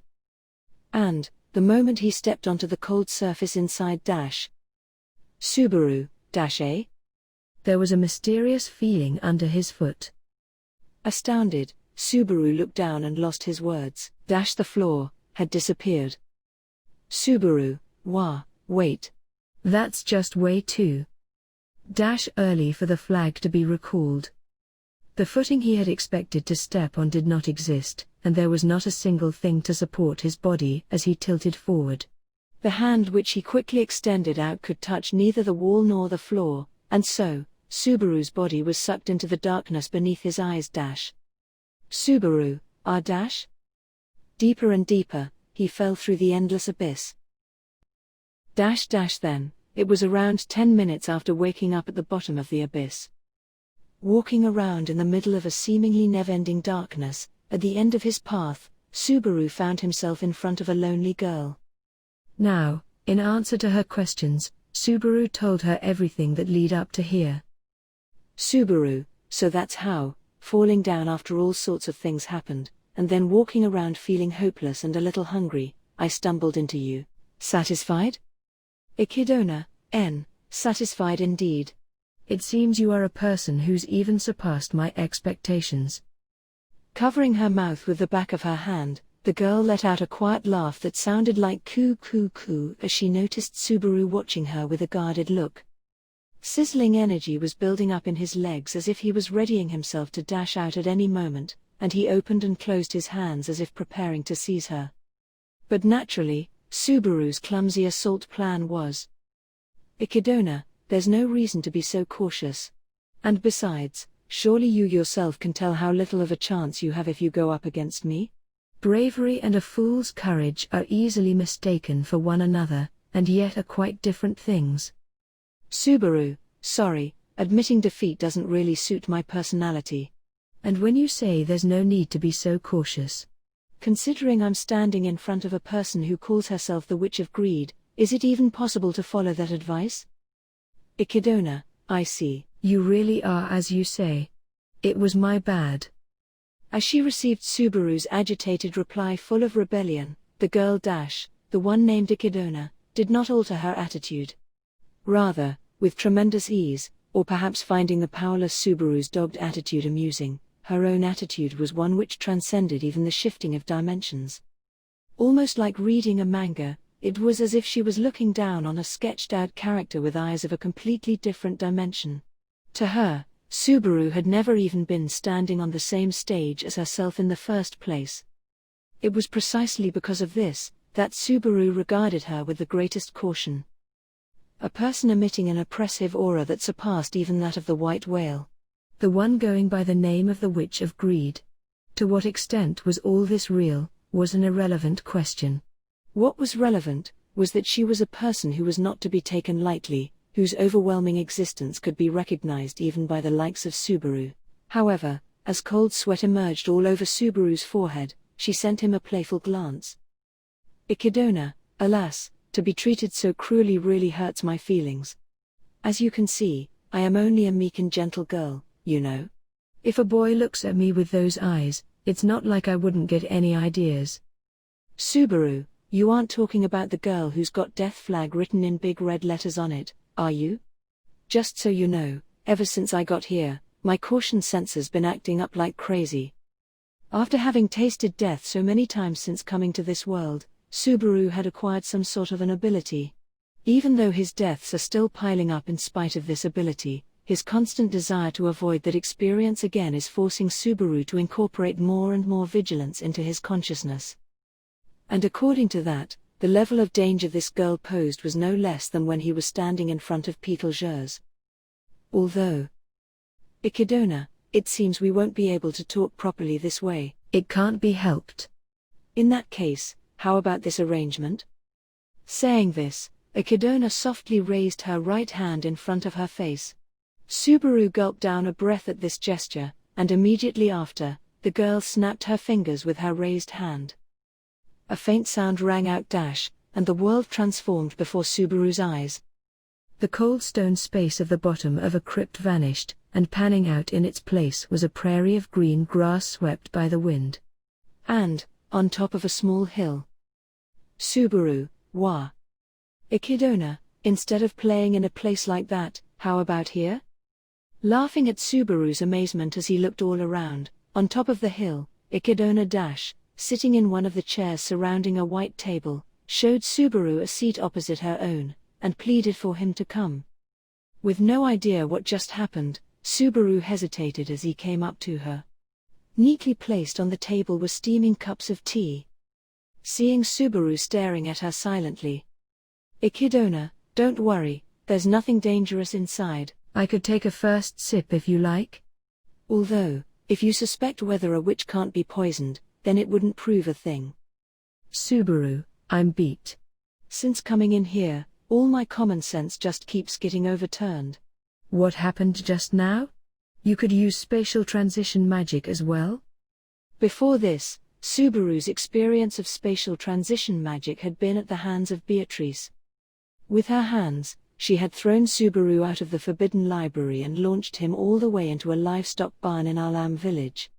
This happened right after Beatrice threw him out in the Arc 4 Chapter 3 Prelude, Arc 3 Ch 71, The Girl in the Forbidden Library, Excerpt, TC.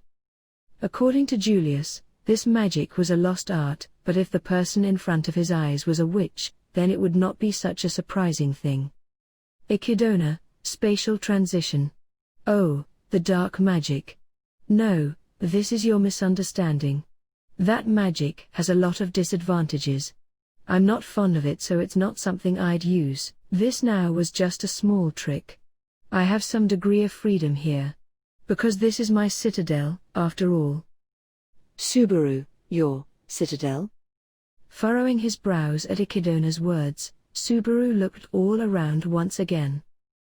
The wind-swept grasslands seemed to be endless, and in all directions there appeared to be nothing beyond the horizons. In reality, whether this empty landscape actually existed was another matter, but it was truly a fantastical sight. Noticing this, Subaru gulped down his saliva and then shrugged his shoulders with a smile on his face. Subaru, unfortunately, I can't see a castle or even a hut anywhere. What, is your citadel being rebuilt right now or something? Or did they repossess everything except your table and chairs because you can't pay back the loan? Echidna, faha. You really are funny. In front of me, there are very few people who could throw such impudent retorts, except other witches like myself. Surely, after my death, I never thought there would be an increment in that number. As if the number of times Echidna could remember herself laughing at a joke was something that could be counted on one's fingers, adding Subaru to that list seemed to bring her great joy. But on the other hand, Subaru's face lowered as he caught a phrase which could not be missed from her words. Just now, she surely said this. That it was after my death. Subaru, if it is true that you are the Witch of Greed, then you should be dead if I remember correctly.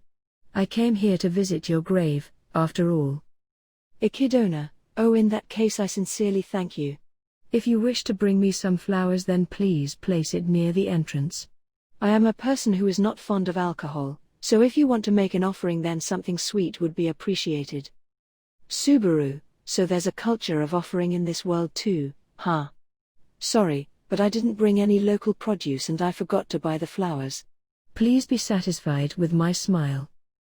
It was a smile of flowers blooming in profusion. The poisonous types of flowers, though.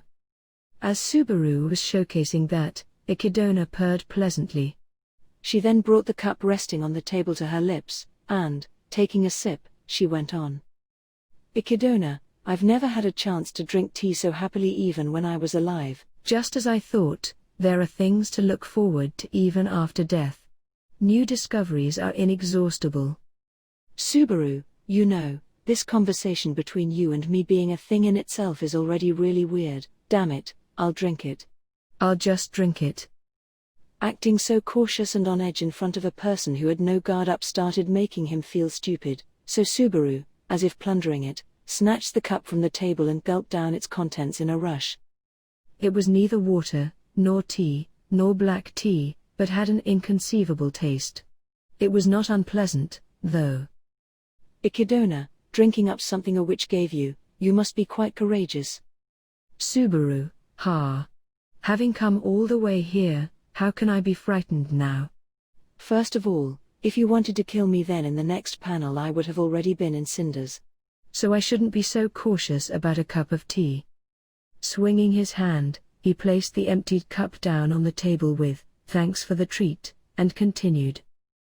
Subaru, it was neither good or bad, but what kind of tea was this? Ikidona, considering it was something formed out of my citadel. If I put it into words, it'd be my bodily fluid. Subaru, what the hell did you make me drink? Subaru jumped up, knocking his chair away, and struggled to vomit out the liquid he just drank. But she only softly giggled cuckoo at Subaru's dramatic overreaction. Ikidona, that was unexpected. I didn't think my appearance was that bad. Subaru, however much it may be the body fluids of a beautiful girl, I don't want to drink it without being prepared first. And even if I was prepared, I don't want to drink anything described as bodily fluids. I have normal fetishes, you know. He had no property of being excited by saliva or sweat, at least, he thought. Although if that was Emilia's or Rem's, he thought it might not be too bad, but he quietly hid that in his heart, and went on. Subaru, crap, I can't vomit this out. Hey, this isn't bad for my body or anything, right? Ikidona, don't worry. It is easily absorbed by the body without obstructions. It is bodily fluid, after all. Subaru, you aren't really saying something good, stop doing that face. Seeing Ikidona's slightly bragging attitude, Subaru winced, and Ikidona, to whom Subaru was voicing his vehement objection, only tilted her cup with a refreshing expression, and went on, anyways. Ikidona, you really are an intriguing character. The fact that you are standing in front of me normally is proof of that. Subaru, what? You're too much of a beautiful girl so normally other people's eyes collapse when they see you or something? I'll say this first, I feed my eyes on who I consider to be the most beautiful girls on a regular basis. So even looking at you I don't have many opportunities to think of you as that cute of a girl. Ikidona, no, when normal people stand in front of me they vomit. It's funny, right? Subaru, what's so funny about that? Right from the beginning of their conversation, there had been nothing but unsettling words popping out. Subaru took another look at the girl sitting in the chair. Her hair and her entire body were white like snow. Her black clothes looked almost like she was in morning dress, and a remaining hint of youthfulness gave her beauty a color of bewitching glamour. He mused in his thoughts about how a beautiful woman in funerary clothes could have a certain magical charm, but her never disappearing aura of oppressiveness kept making him regard her existence as a menace. Ikidona, so dash. Then, looking up at Subaru whose vigilance had not dissipated, she placed her emptied cup on the table as well, and, tracing her finger on the edge, she went on. Ikidona, talking on like this would be a refreshing pleasure for me, but it wouldn't be so for you, would it? I think there must be something you want to say, or want to ask, isn't there? Subaru, yeah there is. That's right. Being swallowed by the atmosphere I had completely forgotten, but that's right. You are. No, actually before that, where the heck is this? Is this really inside the tomb? For Subaru, this was connected to the place he fell into not long after he stepped into the tomb. He would have readily believed that the gloomy place from before was the bottom of the tomb, but now, having been invited to a prairie like this, even that felt doubtful. To that question from Subaru, Ikidona softly stroked her own white hair with her hands, and Ikidona, that question was half correct and half incorrect. Your body is surely inside the tomb, but your mind is in my citadel. To put it into words, this is inside a dream. Subaru, a dream? But, I don't remember your face so much to see you in a dream. Ikidona, you are inside a dream, I could say, but it does not have to be inside your dream. This is my citadel, so it is inside my dreams. A space similar to this one. Don't you know it? To Ikidona's pursuit, Subaru held his breath. He then slightly shook his head. Subaru, what is your basis for saying something like that? Ikidona, I have no assured proof. But, somehow or another, I just felt it. Your attitude looks away from something you know. I just felt like that yours resembles the behavior of a person like that. Subaru, it's true that I don't know. But, what you're saying is not wrong either. It was not a severe way of putting it, but to Subaru, it felt like her words were an impeachment. Ikidona's words were not mistaken, but Subaru's reply was no lie either. When he was told that he was inside a dream, Subaru, while he was surprised, also comprehended it easily. It was as if this feeling was well known and understood by his heart already. Why it felt like that he could not find the reason even searching through all his memories, though. Subaru, I'll accept that this is inside your dreams for now. So then, how do I get out of here? Ikidona, to wake from a dream, one either wishes to wake up, or is woken up externally. However, even if someone tries to wake me from the outside, my body is no longer present, and it is quite difficult to wake yourself from someone else's dream. So, you can't wake up until I feel like letting you go, and decide to wake up, I think. Subaru, Then, are you actually? Subaru shivered at Ikidona's simple words. Her citadel, the meaning of that word now carried a shape of vivid reality. Subaru's captured soul was now in her palms. The deranged wills of a witch which Ram had spoken of, the truth of those words swelled in his mind. Subaru, not planning on letting me leave? Even though he was exercising the greatest caution, he was throwing words which may enter him into a fatal rift with the witch. The fact that if she revealed her true nature he would have no chance against her was well understood. And then, to the question by Subaru, she spilled out a small sigh. Ikidona, no, not really. I will let you go if you want to go back, you know? I was not the one who called you here, it was you who came by yourself, after all. Subaru, what are you doing to my nervousness? Mr. Sirius is not breathing, you know? Ikidona, Mr. Sirius, unlike you, is not standing in front of me. Maybe he's vomiting under the shade of a tree somewhere? In front of Ikidona's smoothly spewed venom, Subaru felt sapped of all his strength. In the end, what was she trying to do by coming into contact with him? It had only been a short time, but even after their conversation he had no grasp of her character at all. Although, for a person referred to as a witch, it was not surprising that it would not be possible to understand her so easily. Subaru, anyways, then please let me go if you can let me go. There's probably a girl who's waiting and getting worried about me. If I had the time to drink your body fluids, I'd rather go back to that girl so she won't be so worried. Ikidona, that's fine with me, but is it fine with you? Subaru, fine with what? Ikidona, to go back when you are right in front of me, that is. An opportunity to have a conversation with the Witch of Greed, it's not something that people other than yourself could get even if they tried. This being said, it was the first time that Subaru understood the meaning of her words and taken them into his focus. Yes. It was. He had only been focused on her menace so far, but had overlooked the most important thing. If she was the Witch of Greed, if she was really the existence which had borne this name in life, then. Subaru, you know the answers to the things I want to know. Ikidona, you are asking me for the whereabouts of knowledge, are you? In response to Subaru's wrenched out words, once again Ikidona laughed with coo. Laughing, this laughter which felt like it was her happiest yet, inflicted the sense of oppression upon Subaru more strongly than ever before.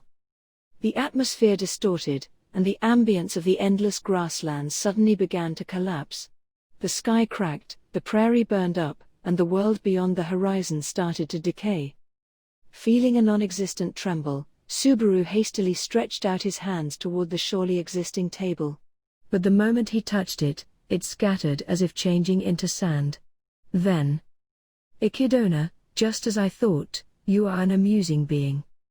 Lifting her face, the scenery around Echidna deteriorated, and a bizarre pattern started to cover over the world. A shadow was expanding, extending out arms and legs that stuck and clung onto Subaru's entire body. In revulsion, he tried to desperately escape, but the collapse of the world had already spread very close to the two of them. The scaffold for escape did not exist. And just so, the world gradually lost out. Echidna, if you want to exchange questions and answers, then this space is plenty enough. To know what you want to know. Your desire for such a thing, or rather your greed, I do approve of it. What remained between them was just the space between the chairs in which they were seated. It was a distance close enough to touch if he only stretched out his arm, a world in which they shall sit upon their chairs and have their talk. The world outside of this had already disappeared. The bottom of the darkness to which his footing had been lost seemed to have no end. Probably without a joke, it would not be possible to come back if he were to fall. As a chill ran down Subaru's spine, seated on her chair, Echidna seemed to be in a good mood. She clapped her hands, and gazed into Subaru with her shining eyes. Echidna, come now, what would you like to hear about? If it is anything I know, then I would answer to anything. Is it about the witch of gluttony Daphne, who had created beasts differing from God, to save the world from hunger? Is it about the witch of lust Carmilla, who had granted emotion even to those who are not human, to fill the world with love? Is it about the witch of wrath Minerva, who punched and healed every person, out of grief for the world filled with conflicts? Is it about the witch of sloth Sekhmet, who drove the dragon away, beyond the great falls, just to bring peace? Is it about the witch of pride Typhon, who kept on judging the guilty with the innocence and ruthlessness of her youth? They sounded unfamiliar or rather, they were the enumeration of a history which should no longer be existing in the current world. Instilled with the massive amount of information, Subaru could not utter a sound. In front of him, Echidna was still laughing. Echidna, is it about the witch of greed Echidna, the incarnation of the thirst for knowledge, who remain with her regrets in the world after death, to seek any and every wisdom in the world? Pointing to herself with a finger, she said as if with self-ridicule, and went on with, or. Echidna, the witch of envy, who destroyed all of these witches and made them her food, and turned the rest of the world into her enemy. Is it about her?